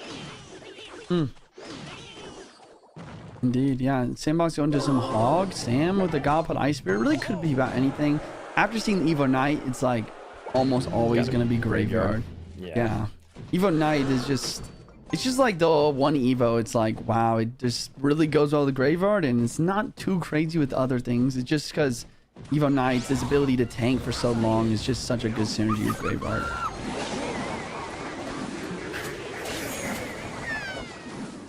And the high Berserker there to keep maybe the Berserker, or excuse me, to keep the Monk kind of where he needed it so it doesn't reflect anything. And obviously the Wizard doesn't get a lot of damage in either, or at least a lot of presence, I should say, not damage necessarily. Right. Yeah, I really like this pick from Sandbox. I think this is maybe a deck that if he would have played game 1, it could have been pretty good versus this Golem deck. But it's just a strong pick because, once again, we talk about the Monk plus Wizard combo. Whether you pair it with the RG or whether you pair it with the Hog, it does a good job of controlling these hyper beatdown decks. Sam, on the other hand, bringing the Evo Exy here, not having Witch or Furnace available. It makes sense. I think he's also doing the same thing. He's like, Sandbox is good at beatdown. Let's bring the Executioner and deal with it. So now we have like a Spider-Man meme where both of the players are like pointing at each other. And we'll see. We'll see. We have kind of a double control mirror here. Yeah, Sam's been doing a good job of creating just enough damage to make it so that that Monk can't cross the bridge effectively time and time again. But that being said, Sam has also not found a way to create any offense, probably waiting to just have a little bit more elixir at his disposal, which is the right thing to do. You know, a lot of times when I'm playing against Hog Rider decks that do so well in single elixir, I try to like even up the damage as fast as I can, when really what I need to do until we get into double elixir is just kind of slow the pace so that I have enough defense on the board. And that's exactly what Sam's doing right now. Interesting. There's the Graveyard, and Sandbox with the block at the bridge. Really smart play. Very common idea. Very instructive moment here, just to make it so your Princess Tower can keep targeting the skeletons. The Graveyard, it does get a little bit of damage, but overall Sam holds on to... Sandbox holds on to the damage lead. There's very few like if-then situations. Ooh, and that Ice Spirit plus the Hut just pushes that Hog a little bit out of range. Brutal. Of getting kited to the middle. What I was going to say is there's very few 100% if-then situations in Clash Royale. A lot of times there's like nuance that comes into that conversation. Right. But I think one of those, Juicy, and you can correct me if I'm wrong, especially being a Graveyard player, is you need to block at the bridge. Like always. Always do you want to block at the bridge when you're going up against Graveyard. Sometimes you might think, oh, well, they know I'm going to block at the bridge. It doesn't matter. You got to block at the bridge. Yeah, there's definitely some mind games that gets into it, but you're right. You really do need to block at the bridge because, like we talked about, like you just said, Graveyard's the only true RNG win condition or anything in Clash Royale. It's the only true RNG. So to help mitigate the RNG, blocking the bridge, allowing your tower to help versus the skeletons makes it so it's not quite as oppressive. But at the same time, you know, the good Graveyard players, they're going to go for something like a Knight of the Bridge, and then they're going to play it. Yeah, then they're going to not play the Graveyard. They're going to play something else and then try to win the bridge battle. Then it turns into like a big bridge battle, and that's what we're going to probably end up seeing here as we're heading into overtime. There you go, block the bridge. Knight comes out, exactly what we were just kind of talking about happens here. Sam baits out the response, gets the poison value in. Now probably going to go for some sort of Graveyard. I mean, he really needs to with only 40 seconds remaining, and Sandbox doing a good job recognizing that and just goes right back on offense. Oh, this Wizard splashing both Exys really And this is what I'm talking about. This is Sandbox winning the bridge battle here with that wizard, and he continues to apply pressure and continues to block at the bridge. Yeah, I mean, I think Sam needs to figure out a way to either eat damage or defend that hog without playing the Goblin Hut, because while the Goblin Hut's doing a good job, it's just so expensive. Yeah, another Goblet drops here. And you're right, it is super expensive. It's gonna make it so another Graveyard can drop down, and there's just not enough time. Yeah. Sandbox, big celebration, let's go. Wins to, oh my gosh, this guy gets me hype every time I watch him play. Oh my gosh. I love it. 2-1 for Sandy. Yeah, Sandy doing a great job, and so far, Juice, your prediction looking good. Sandbox with a big let's go into the camera, feeling great about his showing here today on day number 1. Absolutely brilliant stuff there from the South Korean. Juicy, a lot of people in the chat have been asking what RNG is. It obviously stands for random number generator, but do you want to maybe elaborate on that just a little bit as a great graveyard player yourself? Thanks, man.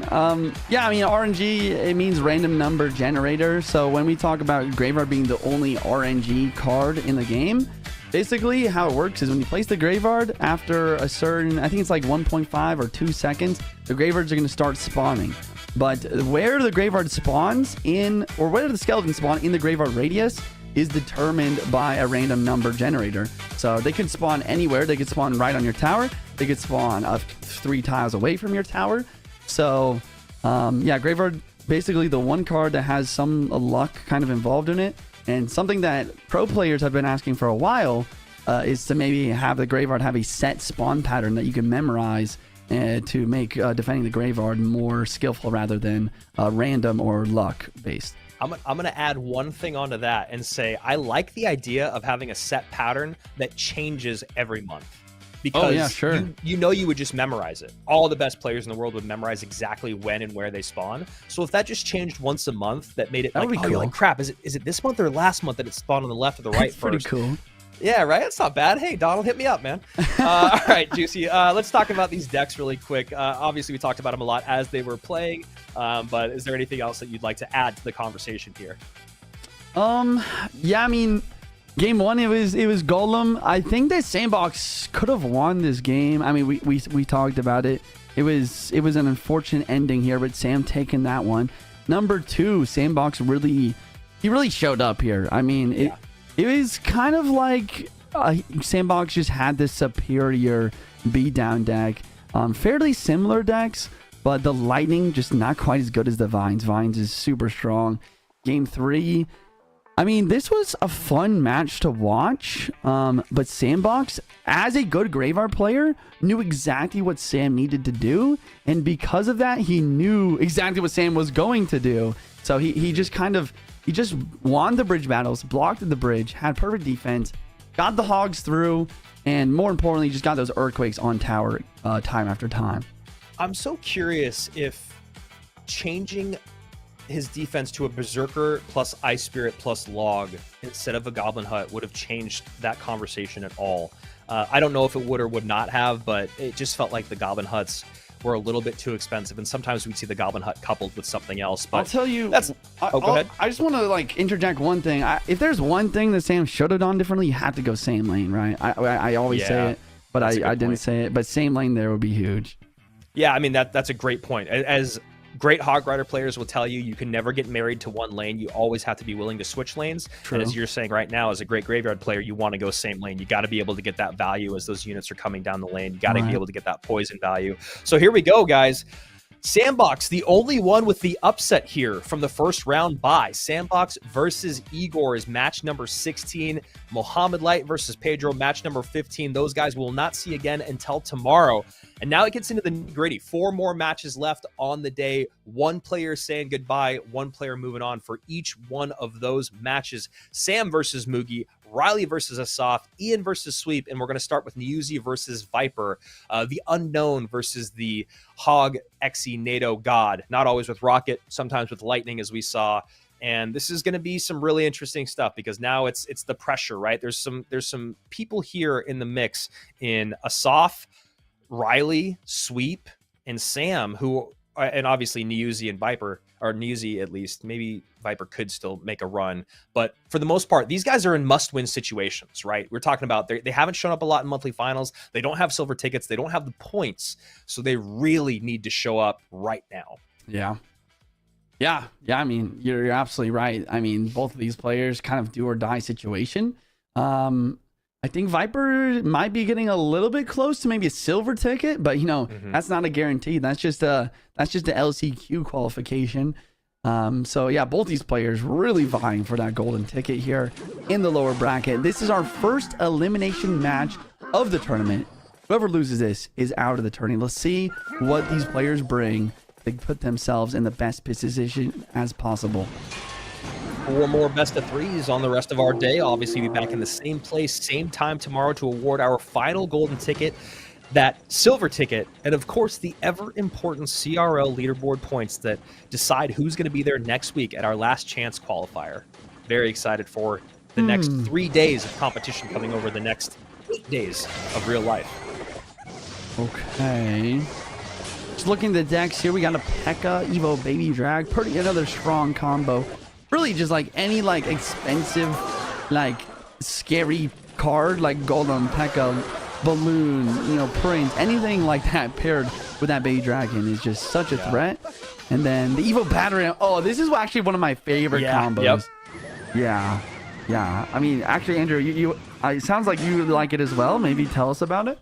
Yeah, I mean, it's just obviously the Baby Dragon speeding everything up. That really helps the P.E.K.K.A too. We talk so much about how P.E.K.K.A is so easily controlled because she's so slow with the slow attack speed. But then you talk about the scary parts of this deck, and that Baby Dragon Evo coupled with the Battle Ram Evo with the, it doesn't obviously go off of its wheels until the HP goes down. It hits a tower, it'll bounce. That with the Dark Prince, you've just got so much speed in this deck that you wonder when that really is about making your opponent make mistakes defensively. If there's anyone that can deal with it, it's Viper. He's got the Evo Valk. We've seen some good success with that card today defensively, and then he also has the guards, really strong versus the P.E.K.K.A. And then, he's got a building as well. Last 2 cards, if you're wondering, should be another spell plus balloon from Viper. It's interesting that he's going to use, I mean, he probably doesn't want to go back to the well for his, deck of comfort. But it is just interesting to see him use Valk, Exi, and NATO not in the hog deck. Yeah, it makes, oh, wait a second. Oh! I'm really worried about this push. He used both of his his Executioner and his Valk left lane. The Baby Dragon's cooking, and the Evo actually does drop down. He's taking quite a bit of damage here, though. Yeah, I mean, that Baby Dragon getting tanked for by the P.E.K.K.A for quite some time. Absolutely nothing to pull or reset it, and Viper just takes a ton of damage. And now in both lanes, as Viper gets that balloon down on the right-hand side, he's taking that Evo Battle Ram damage on the left. There it is. Oh, man. What an arrows from Niuzi. Wait, the vines! It's a vine! Oh, the vines! The double drop! Doesn't get the triple drop, though.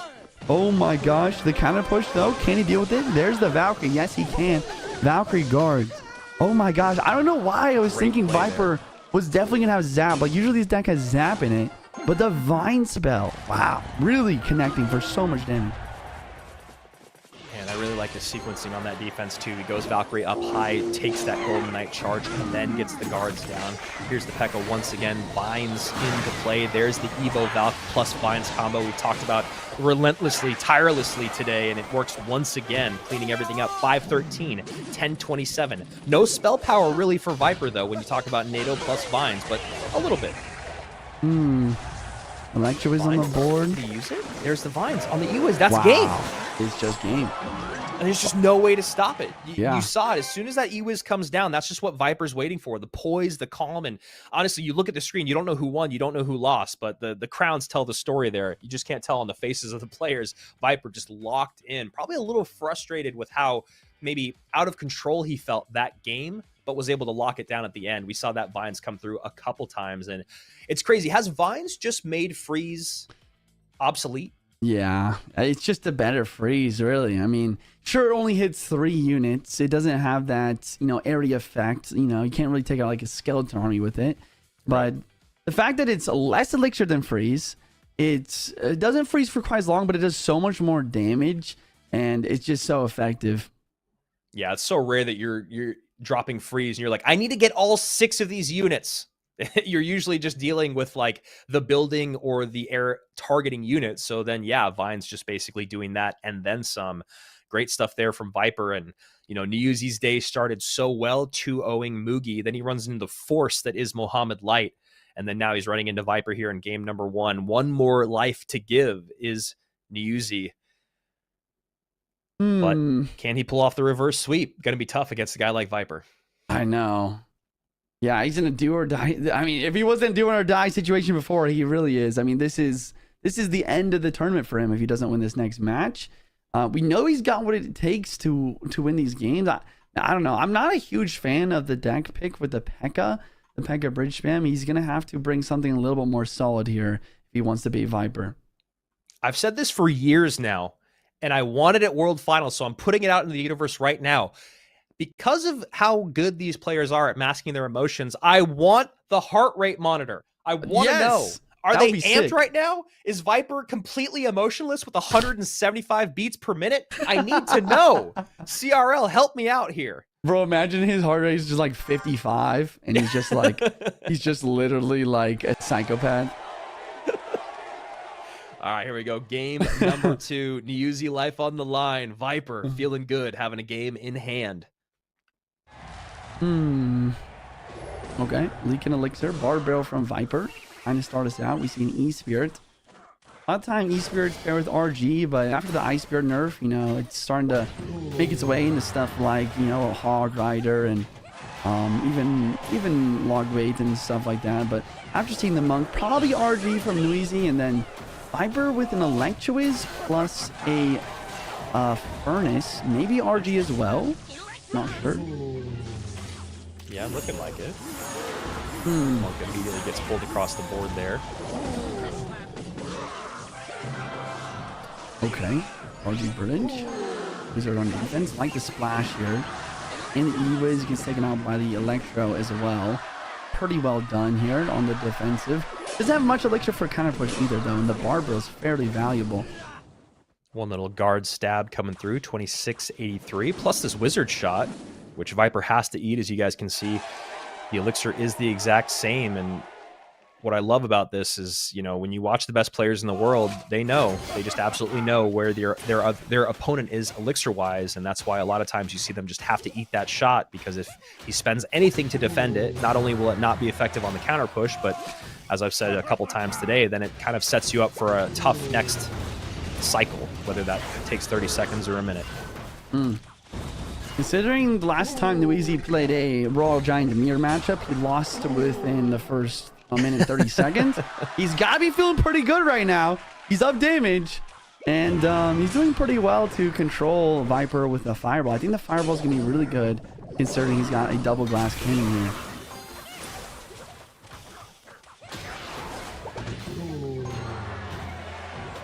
(24:02, 25:38).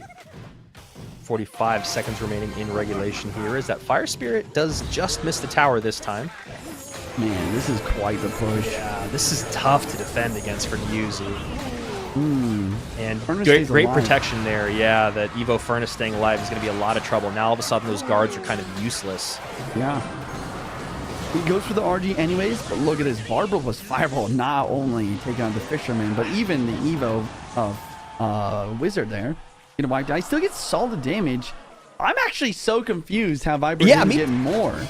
Yeah, I was just gonna say, and I also feel like Niuzi should have been maybe struggling for a little bit more damage than he just got on that last push, but a great Fireball, and then RG comes in. It felt like a slight overextension, but he was on top of that.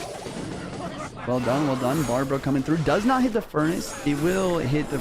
Okay, wait. The deflection with the Monk, though, does clean up. Interesting.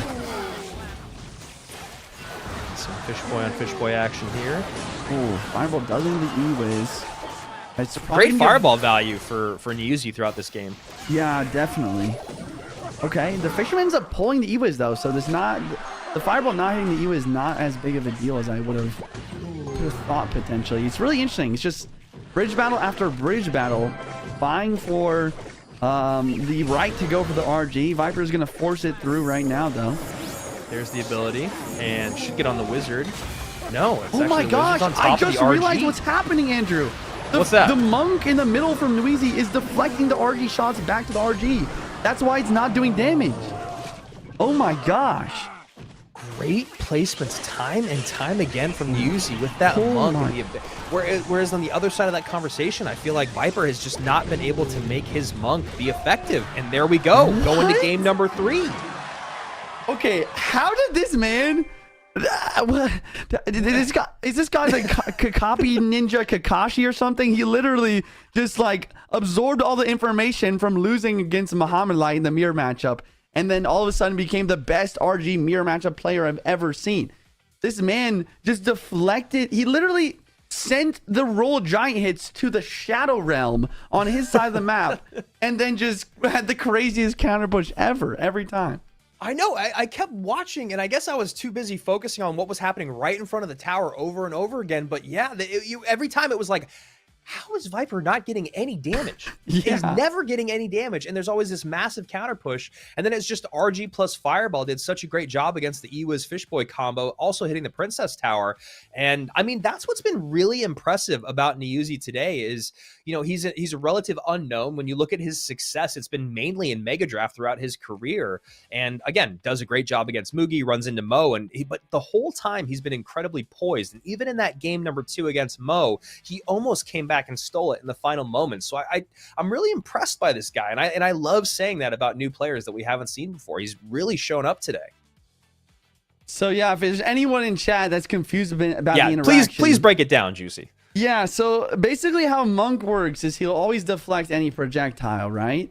A lot of people think it's any projectile that's aimed, that's like targeting him, but Roll Giant shoots a projectile. Obviously, he can only target buildings, though. The thing is that his placement of the monk was so good. He played it right in between where the Roll Giant cannon was shooting and his tower. And basically how it works is, since they both have a monk and they're both doing the ability, the Roll Giant is going towards the tower. It gets deflected by Niuzi's monk to the other monk, and then the monk deflects back. But after a certain amount of monks deflecting each other, the projectile will evaporate into nothing. So he basically just used his monk to perfectly counter, like his monk ability is perfectly countering not only Niuzi's Roll Giant, but also his monk ability as well. And then he was just able to counter push. So I guess the new meta, that might be the new meta for the monk RG mirror matchup. Like, don't go for the monk RG first. That was crazy. That worked insanely well. And also to specify, clarify for the people at home, when you talk about that projectile from the RG going up against the monk, is it about the range of the monk being close to the tower, or is it about the line of sight of the projectile going through the monk? I think it's just about the line of sight, really. I think that as long as you get it in between the RG and where the tower's hitting, it should deflect it back. Yeah, absolutely. And that was really well done by Niuzi. We've seen that a handful of times, but it's really not a super common interaction. But whenever it does happen, it is incredibly satisfying to see. And Viper could just not figure out a way through. All right, we're heading to game 3. We have God Machine Zappies from Viper with the Pancake Tower. Could be Golem, could be God Giant, not quite sure yet. And then Zappies as well for Niuzi with the Evo Furnace. Perhaps a Graveyard? No, wait, he's got Pancake Tower too. I just realized it's just going to be a beatdown here. Very interesting. Yep. Game number 3, one of these players goes home. The other one stays alive till tomorrow to try to go on that ever-coveted lower bracket run. I actually think there's a big mistake here in not hitting the Curse or the Rage on top of the Zappy. That Zappy has been stunning that P.E.K.K.A. this entire push, allowing the Goblin Giant, but most importantly, that God Machine get some very important damage on that tower. Niuzi just really starting off really well here. 2687, lowest tower on the board for Niuzi. Viper down to 1947 already. And just a level 12 Berserker, as you said, the most menacing card in the game at the bridge. I'm scared. And I love that play, because now Viper has to play that God Machine where he doesn't want to. It's true. No, yeah, we joke, but it actually was fairly menacing there. He had to spend a 5 elixir unit on the 2 elixir Berserker. And now Niuzi's able to defend the God Machine with his, and he's going with the God Giant and the bridge. And by that time, the Pancake's already ready. So that's level 12 God Giant. Wow. I really like that. I mean, we'll see how much damage he actually gets out of it, but any damage where you can is really good. And there you go. The Goblin Machine gets that last little shot in, little cherry on top for a great sequence there by Niuzi. 1362 to 2429. But Viper's kind of focused on the left-hand lane, so it's really more like 1362 to 2529. Okay. God Machine in the back from both players. Usually I would say P.E.K.K.A has an advantage in a matchup like this. I guess I didn't think about the fact that Niuzi has the vines, though, and Viper doesn't, so that's definitely a big change as well.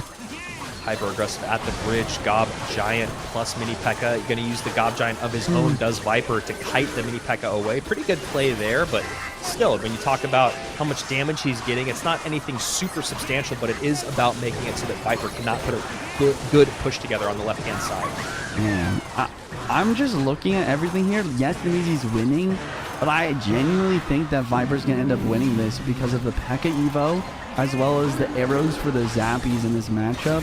I think that Niuzi definitely still has a chance, though. This Furnace is fairly difficult to take off the board. It just really depends if the God Machine's able to lock onto him or not. Yeah, it feels like Viper's kind of like taking his time to figure out what he needs to do, and hopefully for him it should all come together. But I mean, we're seeing some really good defense for exactly what you're talking about, Juicy. That Evo Furnace is really tough. That Furnace is absolutely melted, and now the P.E.K.K.A, the arrows drop down, but I think the first arrows he missed the Furnace. Big mistake, so he's just really struggling. The vines do drop as well, and this Furnace Evo is still alive, Andrew. Yeah. I was just going to say that the DPS... Look at that. Do you see that was like 5 fire spirits that just jumped on top of that machine, ate it alive, and the unknown takes out Viper in the reverse sweep after a dominant win in game number 1. Absolutely incredible stuff here as we say goodbye to Viper. Niuzi keeps his World Finals hopes alive. I mean, this guy still has a chance to be there in Atlanta. I mean, is it a small chance? Absolutely, but any chance you can get is all you need in CRL. Wow, I mean, I'm just impressed. I mean, we haven't really seen much of him till today, and he beats Mugi. Now he's beating Viper here in a reverse sweep. He's got ice in the veins. He's got some decent deck picks, and he's got a freaking Evo Furnace that's spawning immense amounts of fire spirits. My goodness, that was the most valuable Furnace of the day. Yeah, it's so funny because you were literally saying that you think Viper should win this, but the Furnace could cause a problem, and that's exactly what happened, Juice. I mean, you really called it. It was almost like Viper had figured it out finally, but then it was at that same moment that Niuzi goes, nah, that arrows plus rage plus vine or curse is just not going to be enough, and then that Evo Furnace just puts in work in game number 3. Mama P.E.K.K.A not able to kind of carry her weight in that matchup where it feels like she should kind of be the deciding factor. Yeah, I mean, if there is a mistake there, I'm pretty sure he had in cycle. Viper just went P.E.K.K.A God Giant Evo. Like, that was the push, right? Like, that was his chance to come back and win. But then he plays Zappies at the bridge, and it's like, okay, why are we not seeing a Goblin Machine in this push? If a Goblin Machine is in this push, it's going to lock on the Zappies. It's going to probably splash. I think it definitely would have splashed the tower and the Furnace. And then all of a sudden, 1 arrows plus 1 Goblin Machine hit. That Furnace is gone. I don't know. I think maybe he didn't have it in cycle, but if you don't, you have to force. You have to get in cycle. You have to get the Goblin Machine in that push. I mean, this might be all the way back to the conversation we had at the beginning of the day about, one about Viper and one about Niuzi, where, you talk about Viper being a one trick for so long, but then diversifying his deck pool. And that's why we've seen more and more success in CRL.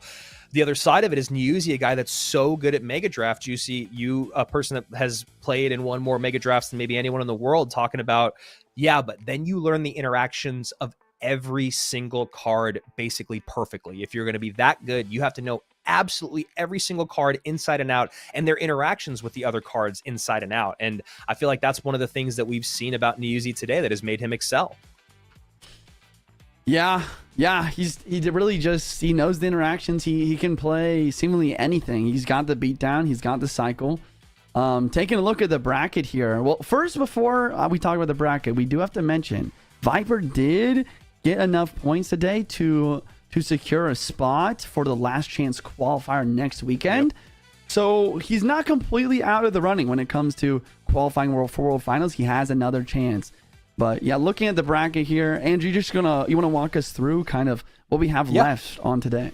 Absolutely. Only 3 matches left on our day. We'll be back tomorrow to give out that golden and silver ticket. And as Juicy just mentioned, Viper did secure a showing next weekend, so he is down, but he is not out. Now we're going to go to Sweep versus Ian. 2 very, very different stories. Sweep has been someone that hasn't really been much in the conversation here in 2025 or really in 2024, but now here in a monthly final with his last chance to get either the golden or silver ticket. That's the only way that he could be at World Finals, but first he has to go through Ian, who was the first person to take our golden ticket. Similar story here for this next matchup, except for neither of those guys has a golden ticket in Riley or Assaf. Both of them not really having enough points either, since they weren't really big. I mean, neither of them showed up in monthly finals often enough to get those leaderboard points. Right. And then, of course, to end the day, Mugi versus Sam. So a lot of guys feeling a lot of pressure right now, that LCQ being basically an invite-only event. Silver tickets and leaderboard points are the only way that you get in. So if you have not been showing up at monthly finals, if you have not been stacking leaderboard points throughout the year, this is a last chance moment for you. And this is going to be a very, very exciting next 3 sets of the day. And I'm really curious about Ian versus Sweep, because this is 2 very different play styles, 2 very different 2025 and 2024 careers. And we'll see if Sweep can kind of come back out and give Ian a run for his money. We haven't seen Sweep much today.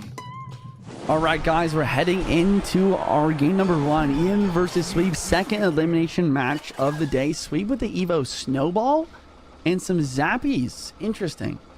I mean, Evo Snowball makes me think of Drill. Yeah.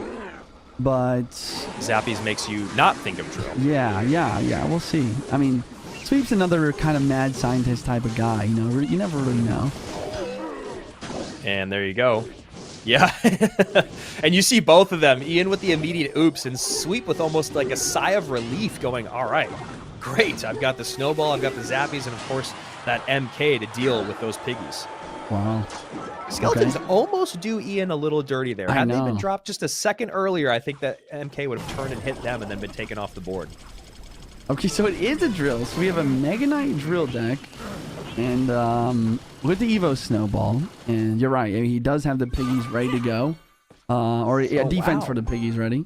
Boss man as well for the first time. Oh wow, and a bomber. Okay. I know it's serious time, serious measures, but I just gotta say, Sweep has got some of the best hair in the game. True. It's true. He's got some good facial hair too. Really, it's just he's got the whole package. Zappies to deal with the Evo Baby Dragon as that boss bandit is taken out with a little distraction and help from the Princess Tower. 2998 to 2702 as piggies come down again on the right-hand side. Imagine an MK will come down as well as soon as he gets to 7. There it is. Okay. Yeah, Magnite does a decent job. He doesn't have too much elixir to counter push. Double elixir's in 5 seconds. I wonder if he tries to force something here. Yeah, he goes for the drill. Can in the middle with the Mighty Miner to try to tank. Skeletons not misplaced, but slightly mistimed.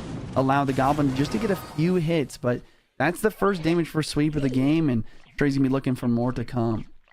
Sweep's got good responses to the piggies and the MK and the bomber, but I just don't know if it's all going to come together often enough for him to be able to get great damage in with the drill. As you can see, even right there, he's using his most effective offensive tool in the Evo Snowball on defense, and even with that, he doesn't get a lot out of it. And I hate the idea to go opposite lane, too. You got to go same lane when you got the Mega Knight. You want to defend on those roll hogs and then kind of push here for sure. But now he's just in a really awkward situation. Ian with the Evo Baby Drag as well. Good poison here, kind of preventing the roll hogs from dropping down. But Ian does get some lightning damage. Sweep kind of cocks his head a little bit. He's like, okay, I got the defense done. We are in a reset. I'm down half my tower, but I can still win this. We're going to go same lane. And that's his thought process here. That's what he's doing. Yeah, and you know, you called it. That's absolutely what he needs to do. E-Spirit somehow still gets a jump, even with the Bomber and the Zappies right there and the Princess Tower, but Bomber just a little bit too far away, as were the Zappies. Boss Bandit opposite lane, I kind of get just because she demands attention, but now going Drill plus Boss Bandit, it's just not the right macro decision making here, Juice. Exactly. No, it's really kind of bothering me, actually, that I like look on paper. There's no reason Sweep should lose this matchup, right? You know, Zappies for Mighty Miner, Bomber, Snowball, and like I guess he doesn't have much for Baby Dragon, but even then, if you just go same lane, you have good defense. Like I don't know, this is just looking tough here. And a little early there on the Evo Snowball, it feels like, not really pulling up any units other than those Skellies, which I kind of understand because the Skellies do just enough work to where you have to take them off the board somehow. But I would have loved to see him go same lane. I would have loved to see him be able to go drill poison somehow and then get the Evo Snowball down to then actually make his opponent play uncomfortably. But Ian, playing as comfortably as he looks, just laying in his bed there. I mean, there was just not... It just wasn't the right, like I said, and you said, the macro understanding of that matchup. Just if you were in that matchup, Juicy, talk to me about how you think it would have went for you at least. I mean, I probably would have lost worse because Ian's really good, first of all. But what I would have tried to do is I would have tried to Mega Knight on defense versus the Royal Hogs, get a boss bandit behind. I think that going boss bandit by itself, it's not much of a threat. Ian has sheep cards to deal with it. And he did a good job of kiting to the other lane too. But if you get the Mega Knight plus boss bandit combo in tandem, that starts to make things a little bit more difficult. And then you add the drill with an Evo Snowball on top of that. All of a sudden you have a really, really solid push. But Sweet decided to like try to pressure other lane with the drill plus boss bandit. Pretty easy to defend. And then a lot of the time, not enough elixir for Mega Knight on defense. But also props to Ian. Like he did a great job of defending, controlling, and even using the Evo Cannon on offense to take out a couple bombers to get the piggies through. It was pretty smart.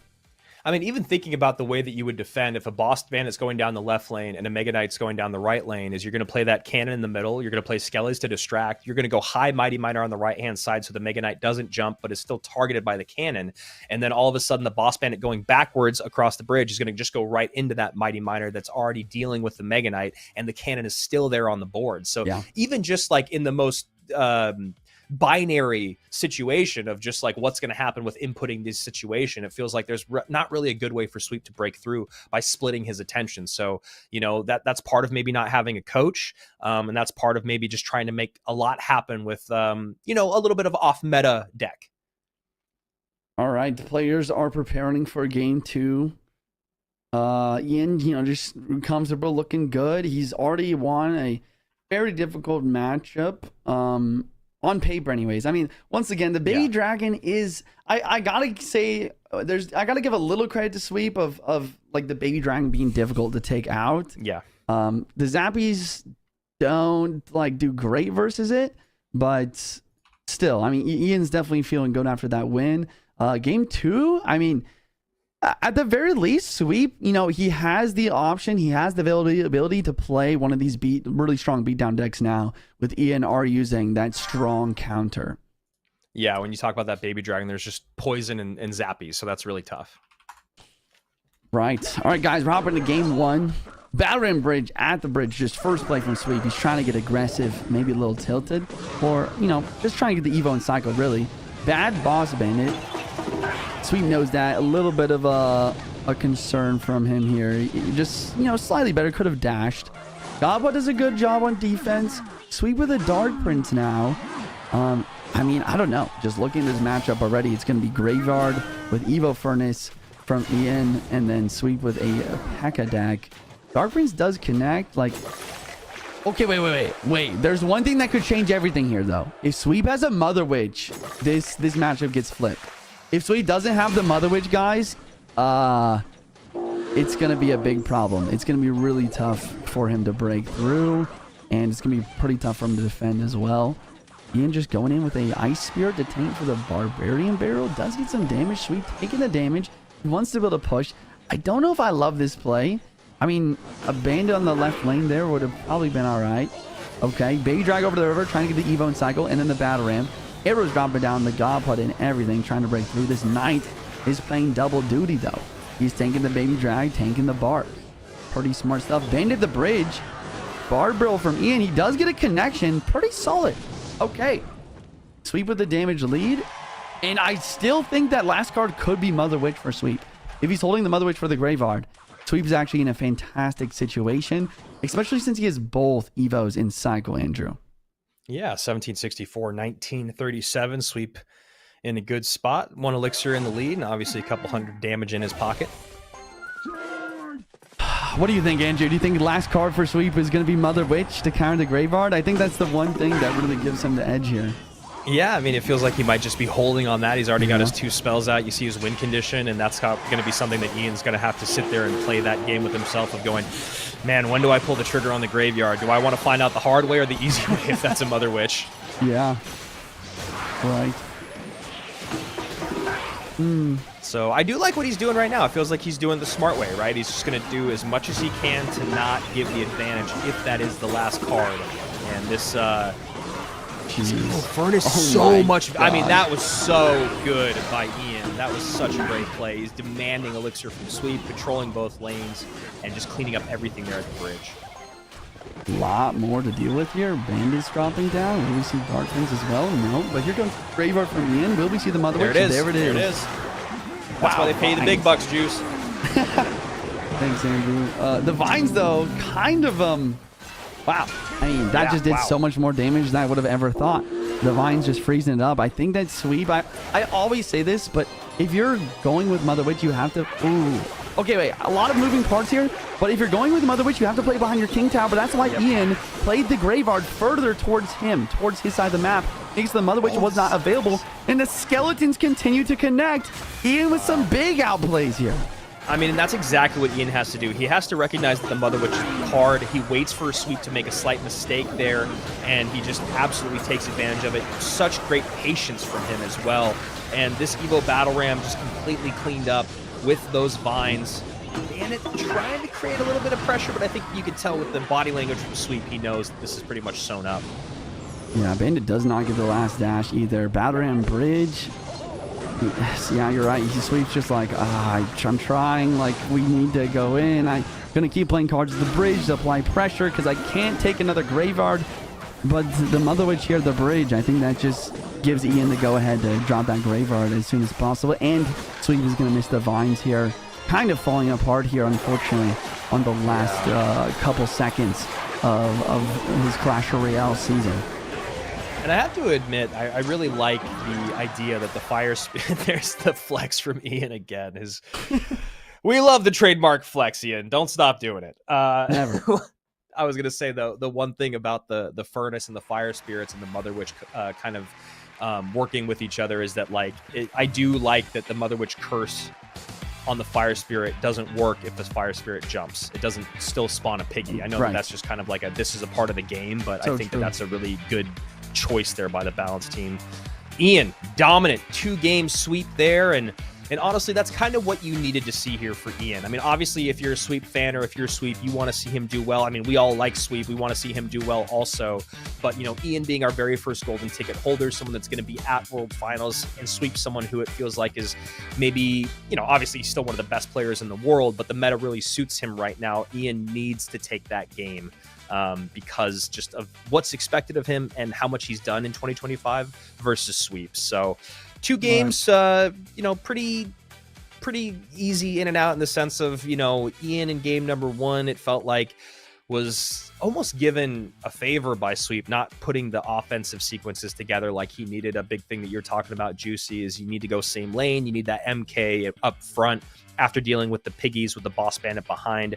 Then you get in the drill. And what I was saying is I hope at that point you can maybe get in a drill plus a poison in double or triple elixir, and then you can finally use the Evo Snowball. Obviously, all of that needs to come together perfectly, and if you're playing someone as good as Ian, it's going to be really hard to make that happen. For sure. And then in game number 2, you called it. Is the last card the Mother Witch? That's what everyone was thinking other than Sweep. He knew what it was. Ian, great patience, just waits, and then like you said, Juicy, Mother Witch played up just a little bit too high. You want to play it behind the King Tower. But because of that, you saw Ian adjust where he places the Graveyard plus the Vine spell, and GG, well played. Yeah, very well said. Once again, guys, QR codes are there on the screen if you guys do want to scan if you like any of these decks. Next up, we do have Raleigh versus Assaf for our next lower round match, and we are finishing out day number 1 with OP Sam versus Mugi as well. Make sure you guys drop a follow where you're watching. You know, tune in same time, same place tomorrow, 9 a.m. Central Time. go and tune in. We are giving away some rewards tomorrow as well. Yeah, excited about it. We always love the rewards, and we all know that chat loves the rewards. And talking a little bit about placement here for these guys, Igor is in the number 6 spot, but Mugi is in the number 7 spot on the CRL leaderboard. When you talk about Assaf, and Sam is also in number 9 on the leaderboard. Assaf nowhere to be found really in a consequential spot. He's in the number 22 spot. So, you know, points, not really much of a conversation for him. And then when you go to where Riley is in the 27th spot. So Riley and Assaf both not really within striking distance unless they make a great run here to get in, at least leaderboard wise. Whereas Sam and Mugi, obviously, on the other side of that conversation, like I said, Sam and 9, Mugi and 7, they've basically guaranteed them spots next weekend. So 2 very different stories here as we move into our final matches of the day. Super excited about this. 2 players will remain, 2 players will be eliminated. And like I said, 2 of those players, this could just be the end of their CRL run in 2025, which is kind of crazy when you talk about Riley and, you know, what was expected of him this year, especially after how well he did last year. You know, it was him and Mo in the finals. And we talked a lot at World Finals, and they talked a lot about the 2 of them just grinding, just working together. And that, you know, Rich has said it for years. I'm going to take it from him. Iron sharpens iron. And that's really what it felt like was the case in 2024. 2025, just not quite the same story for Riley. So this is kind of a do or die moment for him. Yeah, I think he definitely has what it takes, like, especially with the meta having some bait in it. He's been grinding actually I think yesterday. I was like, oh, Mode Light's online. Let me click spectate. And it was him and Riley once again practicing with each other in a duels kind of format. That's what we love to see, right? That's like what we love to see. I don't know if they like stop practicing, but that's the first time I see them really like grinding together again. And I don't know. I think Riley can make this happen, but it's tough, man. It's tough when you're kind of just stagnant all year and you're coming into the last monthly final trying to make something happen. There's, like we've talked about, there's a lot of pressure. Yeah, and you know, just because shockingly we haven't talked about Mohamed Light a lot today. It doesn't, I mean, this year it feels like it's been a little bit more of that conversation. Like I said, because of the first round bye, he doesn't really have to show up much on the day ones when he comes through. But I will say he just does look like a whole different level than every other competitor we've seen so far. I mean, I know he only went up against Niuzi, so that's part of the conversation, Niuzi being a newer player, whereas like a lot of these other guys have been, you know, historically some of the best in the world. But Niuzi did a really good job today against Mugi and against Vipers, so he's definitely no slouch. But Mo just seems to be on a whole different level.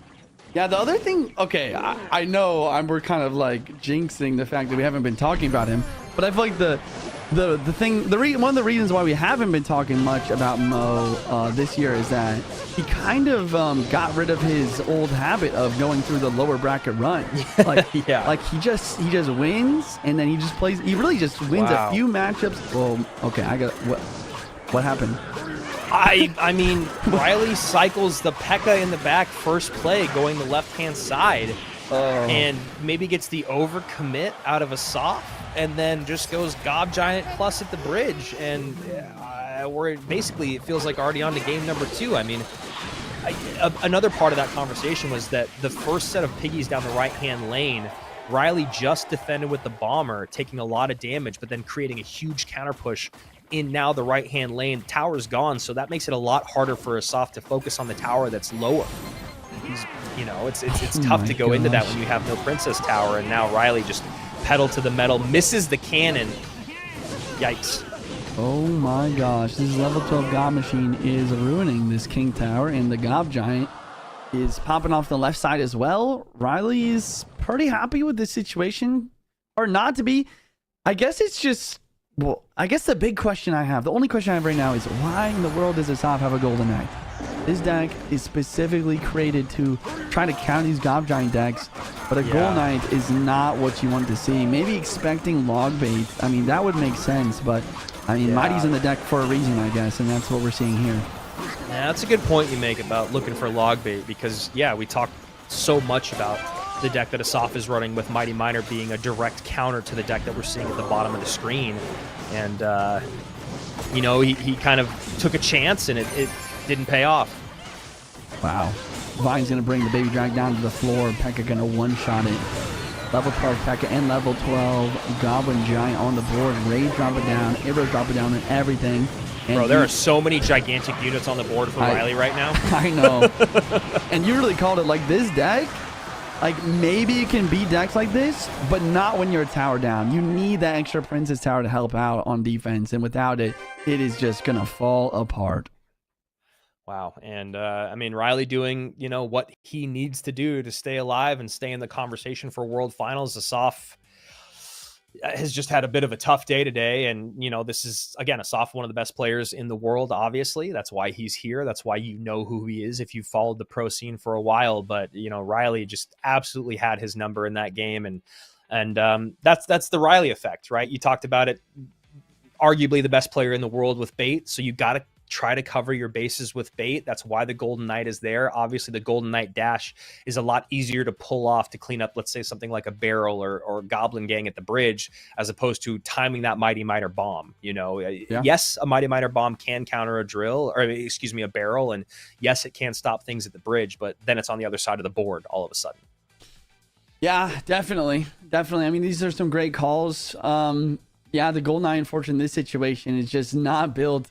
Like the Golden, it's like you know, a square, a rectangle. A square is a rectangle. A rectangle is not a square. A Mighty Miner can take out big cards like a Golden Knight, but a Golden Knight cannot take out a Goblin Giant like a Mighty Miner can. And Riley just embracing the meta. I think that's another thing that Riley has struggled with this season. He's like, I refuse to go down to the level of these Pekka Gob Giant players. But now, you know, do or die situation, he's embracing the meta. He's going with the Pekka Gob Giant. And I'm so confused. What just happened? He's leaving. He's leaving. He left. Is he giving He up? was in a different place for the first match, so maybe he's going back to where he was before. Maybe he liked the vibes in that room a little bit more. But yeah, I mean, to go to that conversation of the meta, if you can't beat him, join him. And honestly, there's no reason to be too proud to lean into the meta. You know, that's one of the reasons why we talk about like why Sam and Sweep are maybe doing so well in this this month in terms of qualifying and the Swiss stage and all that.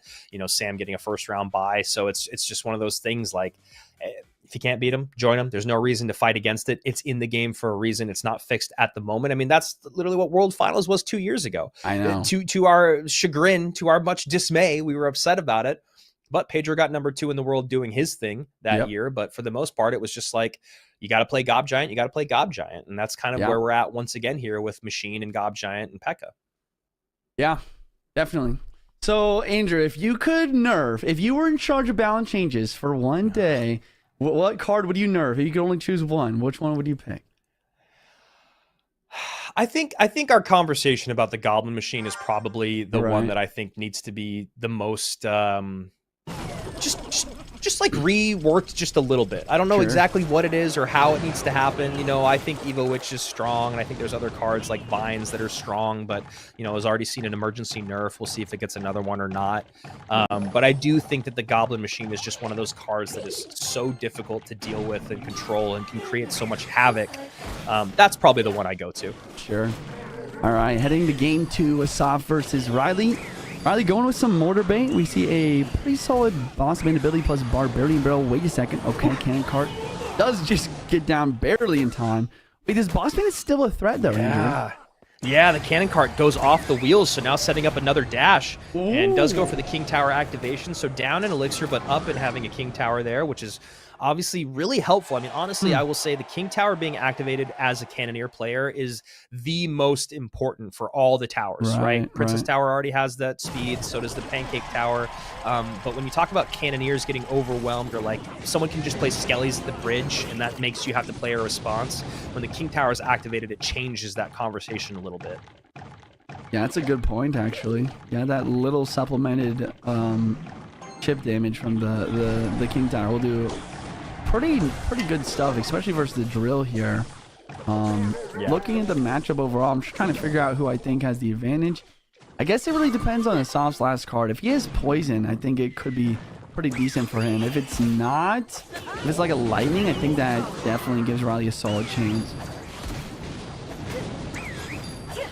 Cannon Cart Cannon carts have just been not quite pulling their weight the way that I think Riley would like, but does a good job still cleaning up the boss ban at that time. And it seems like, you know, Assaf and Riley have figured out at least the first couple cards that are going to get played. A mortar's going to come down, then a boss bandit, then the goblin gang, then the barb barrel, and now we're going to see if that changes as the game moves on.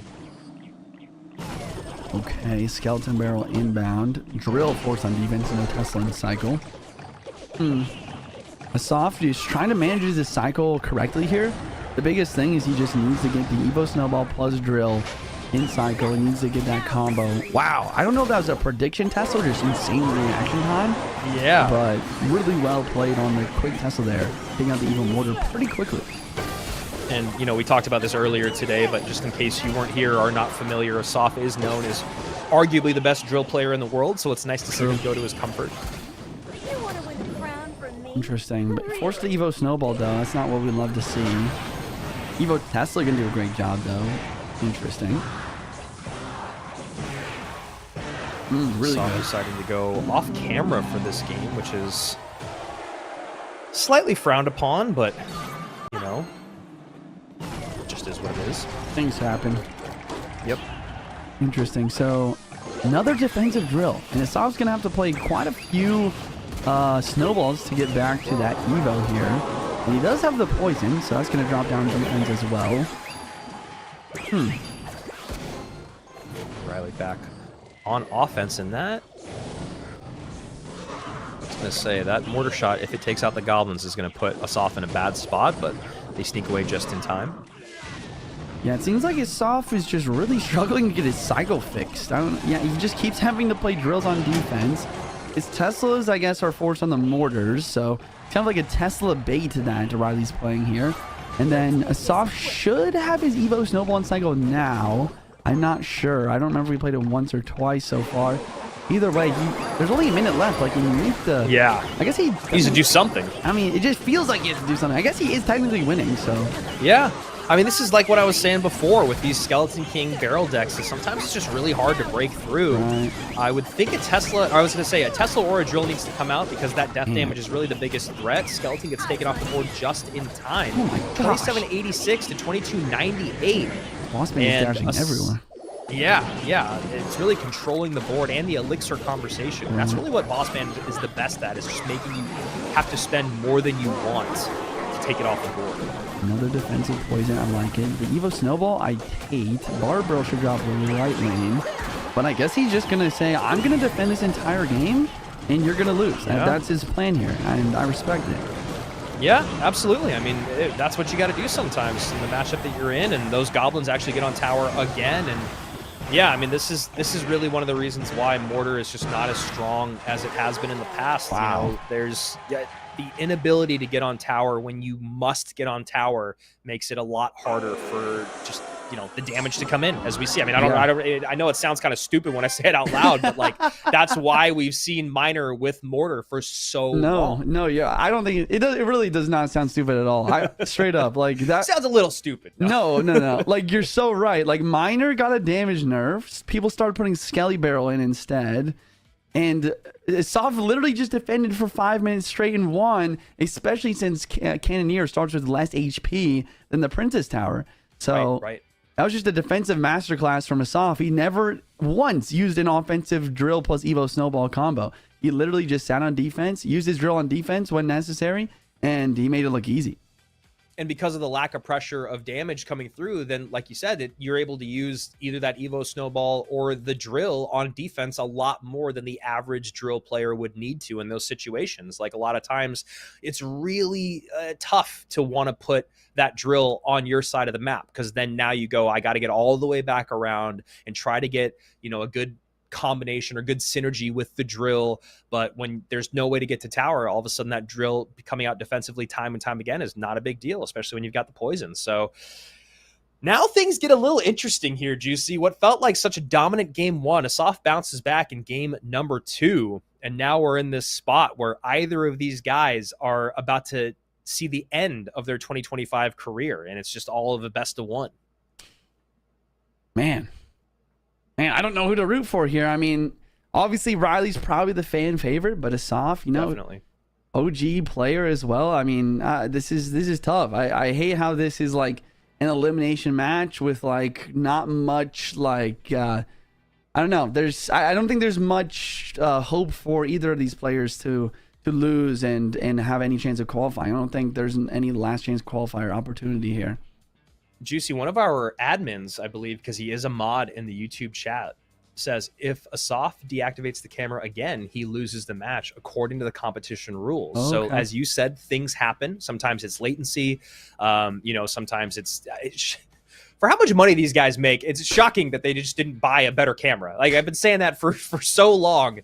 It's just crazy to me. But yeah, so that's just something for everyone in the chat, because there was actually a lot of people talking about him not being on camera that last game. I'll be honest with you guys, I'm not worried that someone else played that game. Assaf is, like I said, one of the best drill players in the world, so it would make sense that he would come out and do well with drill. But that is just something to note there, that he does need to stay on camera for this game number 3, or he will seek there will be some penalties. So here we go, best of 1. No idea which direction we're going to go in. I do know if I'm Assaf, I am going to think a little bit about bait.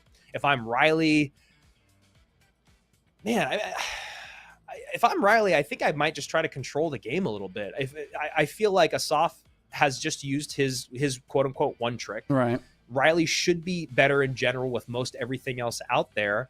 And, we've said this for years, is like, if you are the better player on paper and in general, then you should play more control than your opponent. You can control the pace and control the game. And I think that's what Riley should do here. Yeah, I think you're definitely right, especially since Assaf's like drill playstyle translates really well to bridge spam. Like he's really good at keeping track of his opponent's elixir and knowing and cycle and knowing when it is good to be aggressive. Like aggression is his playstyle, right?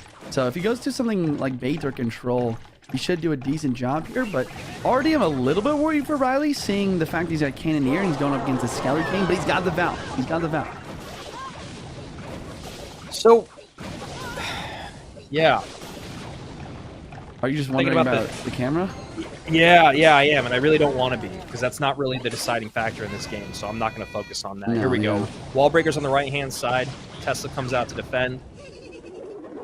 And yeah, the Valkyrie there are going to be a great response to that Skeleton King. All right, log coming through here. Interesting. So we do see Assaf with it's just a bait mirror here. A bait mirror. I would say Riley has a little bit of an advantage just because he's got the Evo Valkyrie. Okay, but Assaf with the vines though. Riley's already used vines in game number 1 actually. Nice wall breaker there, opposite lane. Mother Witch comes out for Assaf here, which is another nice card to have when you're going up against bait, although not as many targets as in a typical bait deck because Riley already used Goblin Gang. All right, the Dark Gob dropping on the board. Princess as well to snipe the Dark Gob. I mean, I don't know. When I think about a bait mirror matchup with Riley, all I think about is the interview at World Finals last year, where I think he was like on the cusp of 3rd or 2nd, and if he won, he was gonna make it to a top 2 to have a chance to play against Mo. And he said, as soon as I saw he's using Gomburl, I knew I was gonna win. Like that. Yeah, yep, I remember that. That's what I'm thinking if about Riley right now. Like he's in a bait mirror. This is his comfort. He's probably extremely confident, and I just don't know if Assaf's deck really has what it takes to win this mirror here. Yeah, I mean that's such a solid point. Because if you're the best at one thing in the world, you've run into more mirror matches than the other person has, and already we're seeing Riley coming out on top of this. Evo Valk's going to do a good job against that Dark Goblin just out of range there, but perfect defense as the Berserker comes on through, does have the elixir to kite it away, and that was just absolutely brilliant from top to bottom by Riley. Yeah, you're completely right. Like the E-Sphere for the barrel, the log, the guard to snipe the Dark Goblin from over to the river, and then the perfect fight. I mean, Assaf not having log in the deck here, like vines are OP and everything, but man, this is a log bait mirror we're talking about. The log is just so valuable here, and Riley's really showing that. And that Dark Goblin will connect for at least some damage finally. 2385 to 2291, really not separated by much, although it does feel like Riley is in the driver's seat. Okay, Gamer can take out the piggy. Mother Witch. I wonder, I don't know, I'm just trying to think if Mother Witch like can be an X factor here. If he can try to abuse that Mother Witch. And no Valkyrie cycle now, maybe Skelly King, but the E-Spirit's so strong. And then look at that. Look at those guards. I mean, this is what Riley means when he says, as soon as I see he's using Goblin Barrel, I'm going to win. Like, he knows, like, from playing so much log bait, he knows exactly where every barrel's going, which is something that I've struggled with for so long, and it's so fun to see. And yeah, I mean, I think both of us kind of talking about that Mother Witch and trying to find the right target. It just doesn't seem like there is one for Assaf right now. I mean, it's always basically going to find its only value played back by the Princess Towers on either side against the Goblins from the Goblin Barrels. I mean, Wallbreaker's kind of, definitely not on the guard, so it just feels like it's just really, really just playing with a card in your hand that doesn't really do a whole lot. Yeah. Berserker gets a bit of damage. The Princess is another thing that I haven't really mentioned, but like, look at this. This is what Riley's known for the bait. He's just stacking Princesses here. He's stacking them, and with no log, they're getting damage, but they're also getting a lot of defensive value. Yes, Vines drop down, but if you're baiting out Vines on just a Princess, it means that these barrels are very rarely going to connect. And a little bit of barrel damage there for Assaf, down to below 2,000, and then the overspend with a Goblin still getting on tower on that left-hand side. 1283. Princess, I think, splashed once as well. Not sure. Barrel, only 7 seconds left. I think that's it. I think that Riley just wins the bait mirror matchup, takes the 2-1, knocks Assaf out of the tournament, and Riley is going to be moving forward. Still a chance to qualify for World Finals. And Assaf did get back on camera there, so obviously not worried about that. Great run for him here in his first, I can't remember if he made a monthly final or not earlier this year, but that is the end of his CRL 2025 career here. And yeah, I think that's a really great point that you make, Juicy, about just playing bait against Riley. It's just one of those things where, just like he said at World Finals, it just doesn't seem like you're putting yourself in a great spot. I mean, you saw basically every interaction there was so perfect. Obviously, he had the deck for it too. That E-Spirit timing was perfect. The Valkyries were great. You know, the pressure he created with the barrels, everything. I mean, that's why he is known for bait. And yeah, it's just a tough thing. I mean, Assaf, also a guy that loves to play faster decks, being a drill player. I'm sure I know he'd beat me when he's playing bait, but it's really tough to do that against someone like Riley. Looking at the decks here, game one, Riley just coming out straight ahead with a P.E.K.K.A. Gob Giant, Triple Spell, Gob Machine. You guys seen it before. And we talked about it a bit. I mean, Assaf probably a little bit worried about bait, goes ahead and grabs the Gold Knight. But, I mean, this is the thing about Clash Royale League or deck picking that we talk about a lot, right? Like, you can't just go full snipe on one deck. You need to hedge your bets, right? Like, the Mighty Miner, a little bit better option. You already have E-Spirit, you already have Log. Like, if you go against bait with the Mighty Miner, you're good anyways. Game two, what are we looking at? It's just Drill Boss Bandit versus this Mortar deck. Assaf played this fantastically. Solid matchup. He's got double small spell, poison, cleaned it up perfect, just perfect defense. Game three, man, I mean, we just got done with it, but I mean, Log bait mirror matchup, Log versus Vines. I mean, this is like maybe the one situation where I would say that Vines is an inferior spell matchup wise. This Log cheaper, more effective, and don't get me started on the Evo Valg. That Evo Valg absolutely shredded everything.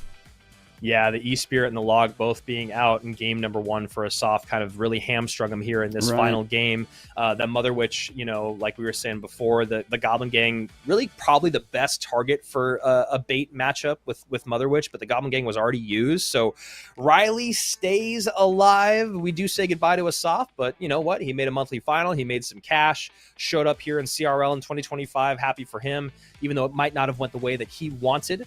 And we're starting to see our day number two get completely flushed out as we see Mugi and Sam as the last chance here. Both these guys will be back next week. You know, they have scored enough points to make the LCQ. So this is not do or die quite for them, but obviously the last chance qualifier is not where you want to, as you just said, Juicy, hedge your bets. You want to get a little bit more secure, would love to get that golden ticket.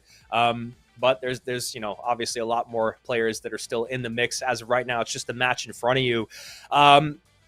So I think if I'm Mugi, based off of what I saw earlier in the day, you kind of just got to expect heavy decks. I mean, we didn't really see Sam diversify much. And I think, honestly, if Sam were to play something that isn't just straight beatdown, I would probably just think about Graveyard. I feel like that's like maybe the next best thing for Sam. I wonder if Sam should go Royal Recruits Piggies or something like that. You know, that was something that he was very good at back in the day. I'm just kind of curious to see which way either of these guys go. Any thoughts on maybe if you were Sam, what you might want to play, or if you're Mugi, what you would play to kind of prevent that from happening here for our final match? Yeah, I mean, I like what you said about the recruits. I think that recruits could be something pretty strong versus Mugi's like deck pool. And then I don't know. I feel like once again Mugi's always struggled with like finding the correct decks. I mean everyone knows he has the talent. We'll see if Mugi can bring some solid counters to the beatdown.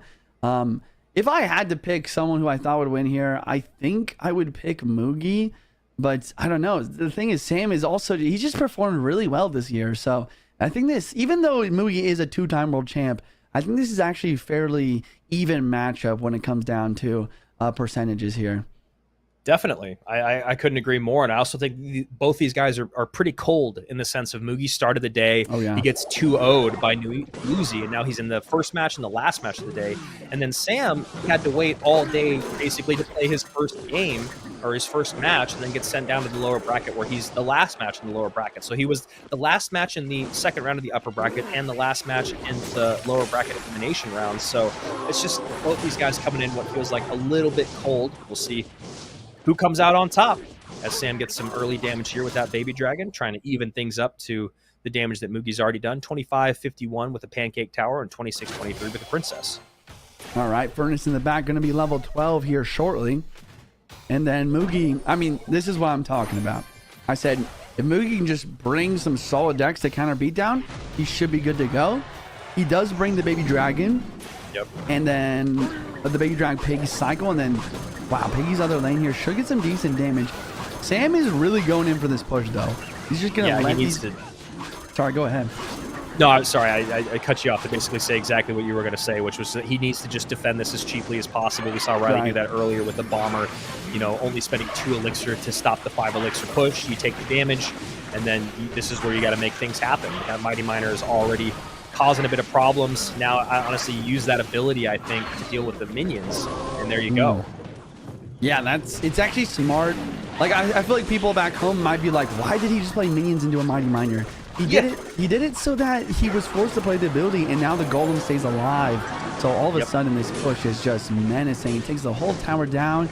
Mugi, he's down, but he's definitely not out. He can definitely make some attacks happen. Probably will end up taking this tower, but I'm sure Sam knows that. He's going to set up defense. He's going to help mitigate the damage, force Mugi to... Wow.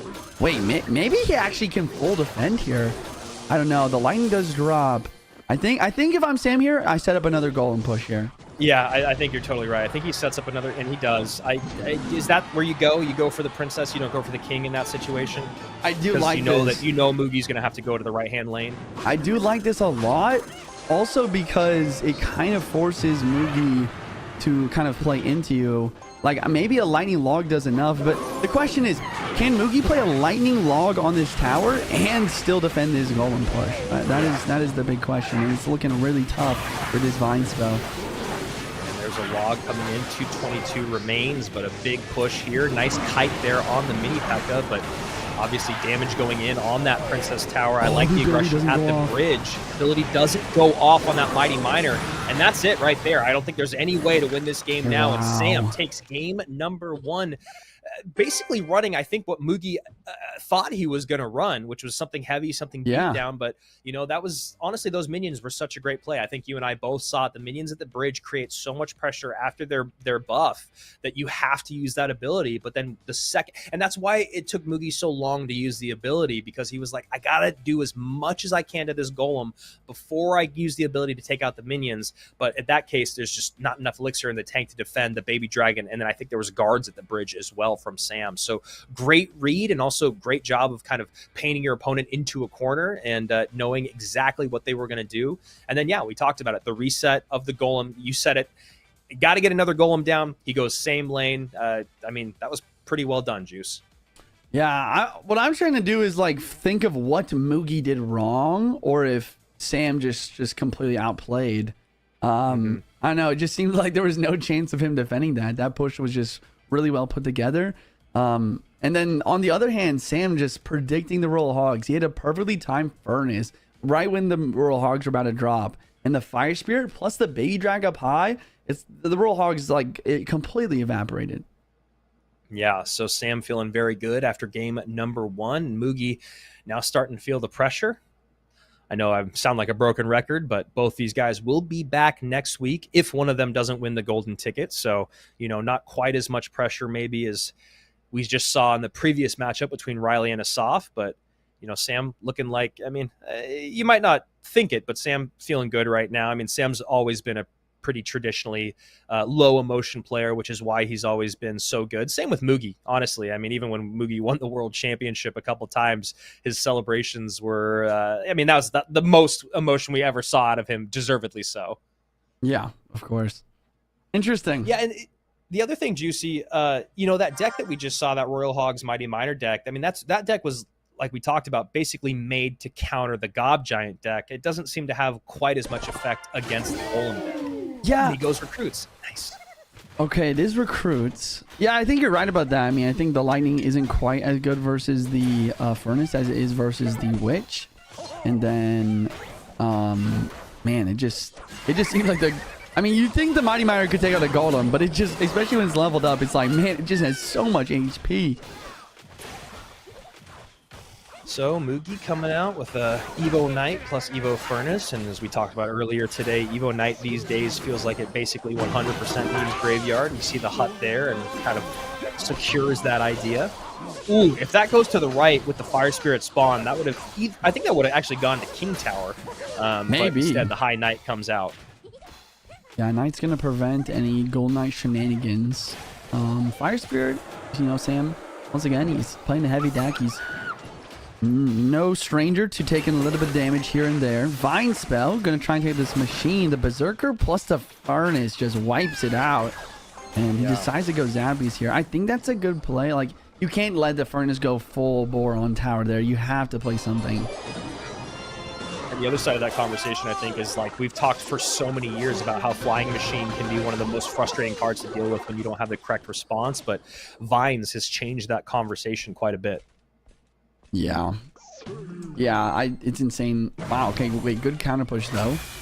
I like the decision to not play the God Putt for Mugi. He's not allowing this Gold Knight to get any more shenanigans and any more value. He does take a lot of damage for it. Oh, he goes for the dash. Sam's just a little bit 1 second early, I think. Yeah, a little frustrated. There was definitely a chance for a connection on everything there, but now let's see if Mugi can make something happen on offense. Oof, the Fire Spirit connects, now giving the poison value. Now you got to play something else on top of that Evo Furnace, and interesting. Things are going from bad to worse for Sam very, very quickly. Yeah. I'm like, oh, he needs to make something happen, but it's like the Fire Spirits are connecting, man, and so does the Barb. Down to 680 already. Wild. Yeah, it's just so crazy, the Furnace, the amount of just presence it has on the board. It completely locks up the lane, especially against something like the recruits. And then that overspend that has to come in if you didn't do a good enough job cleaning it up before it crosses the bridge. Those Fire Spirits, they're a fireball every single time. And he's right into a Furnace Fire Spirit. Not great for Sam. Wow, okay, the Flying Machine getting decent value does finally get taken out. Here comes the Graveyard Knight tanking. Golden Knight does not able to dash because of Vines, but the E-Spirit does decent. But another Fire Spirit, Andrew. Another Fire Spirit. I think the Furnace is the main win condition of this deck. Honestly, we have seen so many Fire Spirits connect on that left-hand tower. It's got to be so frustrating for Sam. He's done such a good job defending 99% of the push, but then that last little bit of the Furnace and the Fire Spirits have just been so frustrating, such a nuisance. 317 remains, got to play something to do with the Knight. Another Graveyard's coming in. A Poison just makes sense because you really want to just even this damage up, and there you go. Boom. Plays the Vines instead. Yeah. Doesn't even have time for the Poison. Skelly's lock in, and now we're going to game number 3. Yeah, that's the power of Vines plus Graveyard. It's like, you talked about it. His freeze just gone. There's really no reason to use freeze Graveyard anymore. When you have Vines Graveyard, it just freezes everything, damages it, but also it'll pull air units to the ground to make it so your skeletons can actually take those out. For the longest time, like air units like Baby Dragon did a great job versus Graveyard because you could defend, but then also be able to counter push. Now the Baby Dragon's literally getting taken out by the skeletons of the Graveyard, so there is no counter push. Yeah, you know, it used to be that you would play a poison or a NATO with Graveyard, and something like a Baby Dragon was just completely unkillable on that side of the map. And now, like you said, Juicy, just completely changes that conversation. I know that there wasn't a Baby Dragon there, but we're just having the conversation. And also, it changes how you want to defend, right? Because if they drop the Vines first, then you're like, well, I need to spend more elixir, and then all of a sudden it's all poisoned off the board, so you start giving away so much more poison value than you normally would have. The synergy of Graveyard, Poison, and Vines is definitely really frustrating. You know, earlier you asked me about like what I would do balance change wise, or what I would balance, and I don't really know what the answer is there, but I will say that that combination of those three cards together, the Poison, the Graveyard, and the Vines, has become incredibly difficult to deal with. Very strong. Very strong indeed. Okay, so we're 1-1 best of 3. Sam has used Recruits and Golem, kind of what we expected. Mugi has used Graveyard and I believe Piggy's Baby Dragon. So game 3, I mean, wouldn't be surprised to see Mugi run RG. He's the best with it. He hasn't used Monk or Wizard either. So I think that, I don't know, I would love to see a Monk Wizard RG from Mugi. It does a good job of kind of countering the beatdown decks as well. Sam, he's kind of used his 2 main decks now, so I'm a little bit curious of what he goes to here. Yeah. Absolutely. Very, very, very curious about that. And someone in the chat saying, well, Poison is the answer. And Poison is kind of the answer. But I think as we've discovered as time has gone on, and with the addition of different tower troops, Poison just doesn't mitigate 100% of the graveyard like you would hope it would. I mean, a lot of times there's still that last little bit of damage that comes in when you Poison on your side of the map from the skellies, if that RNG is in favor of your opponent, that just make you feel like you need to spend just a little bit more. So some quick housekeeping before we go, and obviously I'll repeat some of this at the end of our show, but we're basically there. We got one more game before the end of our day. We'll be back same time, same place tomorrow. One of these gentlemen will be there. The other one will not. We'll be giving away our final golden and silver ticket. So make sure you guys are subscribed to the channel if you haven't already done so, because we got more action for you tomorrow and next weekend for the LCQ. 2 more days of competition. And of course, the final players will be secured and locked in by the end of next week for our World Finals at DreamHack Atlanta at the end of October, beginning of November. So if you're a stateside or you got the ability to travel, we'd love to see you there. We always love running into people that we've seen online or meeting new people at those Clash Royale League World Finals. And, you know, maybe Finland was a little tough for you to get to. Maybe Atlanta's a little easier. So just something to think about for you guys that might want to see CRL action live, which is honestly the best it gets. I mean, monthly finals are incredibly entertaining and amazing, but when you talk about that energy, the electricity of World Finals, there's nothing that matches it. Alrighty, we're hopping into the third game of the best of 3, but the final match of the day, an elimination match. Mugi at the top with the Drill Evo Snowball with a Berry Tower. I really like the idea to go Berry Tower and Goblin Stein here. And Sam going to what we kind of assumed, Gob Giant, Evo Witch, not gonna have Vines. I'm not gonna lie, I really like Mugi's matchup here. The Gobstein is amazing here. The Berry Tower is very solid. But with no Vines for Sam, he probably has Lightning. So maybe a well-timed Lightning onto that Gobstein can help him break through. And I was just going to say the Evo Bomber actually just does such a good job as well. Just, you know, the whole thing about this deck that Sam's running is it's just always a pile up at the bridge. So if you have the ability for a Bomber to come in and just put in that insane amount of splash damage with the Evo, and then, the Goblin Stein, you know, the Goblin monster itself will get taken out very quickly, but then the ability from the Doctor is something that also is kind of exactly what I was just talking about with the Bomber, is that splash damage and stopping everything that gets piled up. So we'll see how this works out for Mugi. Best of 1 coming your way. 2489, the lowest tower for the Japanese 2-time world champion, and 2353 for the German former world finalist. Interesting. So Dark Prince is really, really good for Mugi, or sorry, for Sam here. Evo Bomber is putting in work, like you mentioned. And then I wonder if Sam has the ability to activate King, maybe with Berserker here. No, he decides to go nice Witch. call, Juice. There you go. King activation's pretty helpful for Sam going forward. There's still a lot of time in this matchup. Yeah, that King being active is going to do a great job helping clean up barrels. Bomb tower just a little out of LOS there, line of sight, so the Goblin Giant baits out that drill. 1650 remaining on that tower for Mugi as Sam takes a nice lead. Yeah, and the lightning there is really another big difference maker. So this matchup is kind of flipped on its head here. I mean, the lightning is putting in work. The darkness for the drill is not something that we expected. And then the God Machine is obviously always being a menace. It's really on Mugi to make something happen, this Evo Snowball, if he wants to get his damage back. The one thing that's interesting about all the splash damage that Mugi has is when you're going up against an Evo Witch, that splash damage almost does you dirty because it's not targeting one unit. You're almost always healing that Witch back up. So that's an interesting thing that we're going to have to see here. Goblinstein going to get to tower, though, so this is a moment where you might think Mugi wants to use the ability, but the Dark Prince up high as Sam goes, no, I cannot deal with another one of those abilities getting on top of my tower. Wow, that Evo Bomber just shredded everything on the right-hand side. That was so cool. So much damage. Lightning drops, though. Oh, and the drill and defense he fails. misses the drill. Oh, he misses the drill. That's it. And it's over just like that. One mistake, it's all it takes. Sam going to be taking the last game of the best of 3. My goodness, have we had some photo finishes throughout the day. We had a 2 HP game. We had a 100 HP game. We've had last-second mistakes cost things like Sandbox and his spell power. And then Sam able to steal game number 3 against the 2-time world champion. And his CRL World Finals hopes stay alive. That golden ticket still within reach for Sam as Mugi has to reset, come back next weekend for our LCQ. But Sam from SK Gaming, leading into the meta, doing great work here on this Saturday.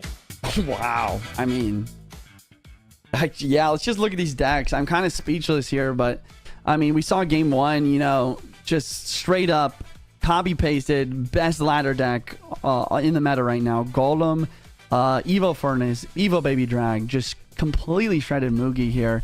I mean, Mugi, I don't know. He really just struggled to defend despite having a deck that's kind of built to try to help defend these decks. I mean, it's insane how quickly. The problem is the fact that the Baby Drag Evo is just one cycle, right? He just gets the Baby Drag Evo in cycle right away, makes an unstoppable push, and then makes another push with the tower already down. He was good to go. Second game, Recruits versus Graveyard. I think this is a win for Mugi, like 80% of the time. Really well played by him as well. And then this last game, really interesting.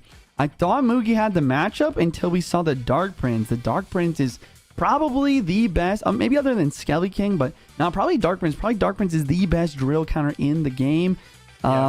And then, at the end there, the drill was just a little bit too slow. Not quite enough elixir to deal with that Gob Giant Lightning. Yeah, and the combination of all the things that we thought were working so well for Mugi with the Bomber, the Bomb Tower, the Goblinstein, kind of fed that Evo Witch a few times. We saw that Bomber activate King Tower, and that was a smart move by Sam. It's a 2-for-5 trade there, so you're losing 3 elixir, but you're gaining a King Tower that's always going to help with drill.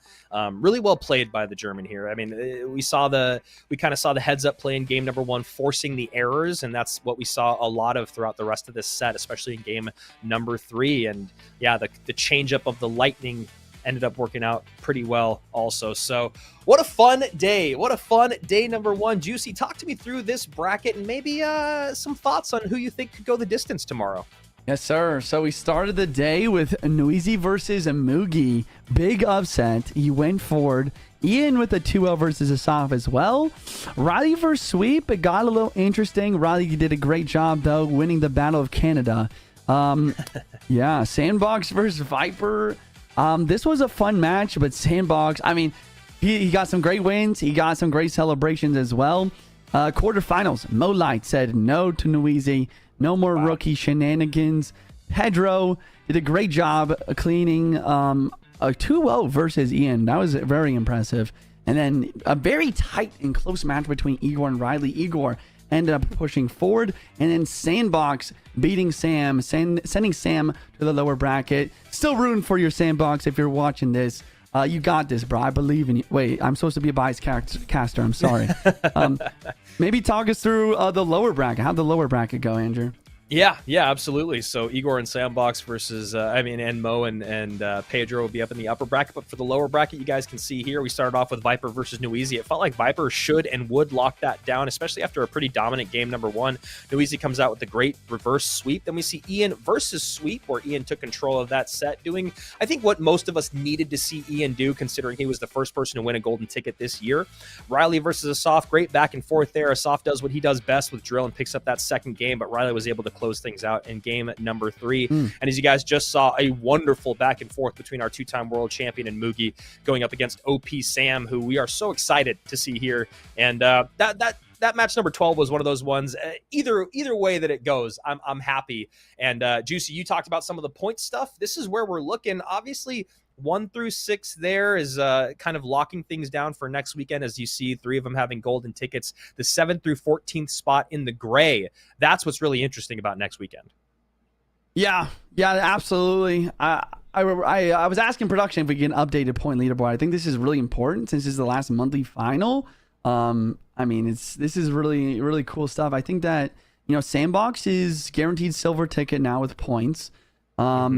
Let's see. Igor actually did a great job. He's actually really close. He's like on the cusp of making it to the golden ticket area, but I don't know. Ian's got a lot of points. But I guess, wait. So how does it work though? Because I guess a lot of so Mo, Adriel, and Ian already have golden tickets, so they can't qualify through points, right? So does the 3 players from the silver area get pushed up? Yeah, and I would think that maybe does that open up for Aslan, Vitor, and Basoto, because those 3 guys in Mo, Adriel, and Ian are actually not technically on this leaderboard, even though they look like they are. Those golden tickets kind of negate that. Interesting. So a lot to be decided tomorrow, and of course next weekend. As I said earlier, guys, make sure you're subscribed to the channel and you join us same time, same place tomorrow. We will be giving out rewards, so make sure you have your phone ready. Last time we did rewards on broadcast, it was super fun for us as casters as well, to bust out our phones and make sure that we're able to get those lucky drops. I didn't have the best luck, but that's the thing about the lucky drops. And of course, World Finals just around the corner. Make sure you guys check out Esports Royale EN on X to make sure that you guys have all the information there about World Finals. Juicy, any final words on the day? Anything that you notice? Anything that you want to say before we say goodbye? Great plays from everyone. Really love to see it. I do hate this meta. I'll say that first, but I did like to see the variety between, control, beat down, and cycle. I think for so long CRL, it was just cycle, a little control, but it's cool to see, Sam popping off with big, heavy beat down decks. So at very least, I don't know if I would envy Mugi. Like, I don't know if I would like to play against that, but it is definitely fun to watch. Yeah, it was fun to see that the meta was not, it was a little more diversified than I think we thought it was going to be coming into the day. I think that Mighty Miner Royal Hogs deck was kind of part of being the great equalizer. Of course, Graveyard being very, very strong. But anyway, we'll figure out the rest of this conversation tomorrow, giving away our final technical monthly final golden ticket and silver ticket. As I said, LCQ next weekend. Same time, same place tomorrow. For myself, Jackson, Juicy J Wall. This is CRL Stats Royale Gold Edition, and we'll see you tomorrow. Same time, same place.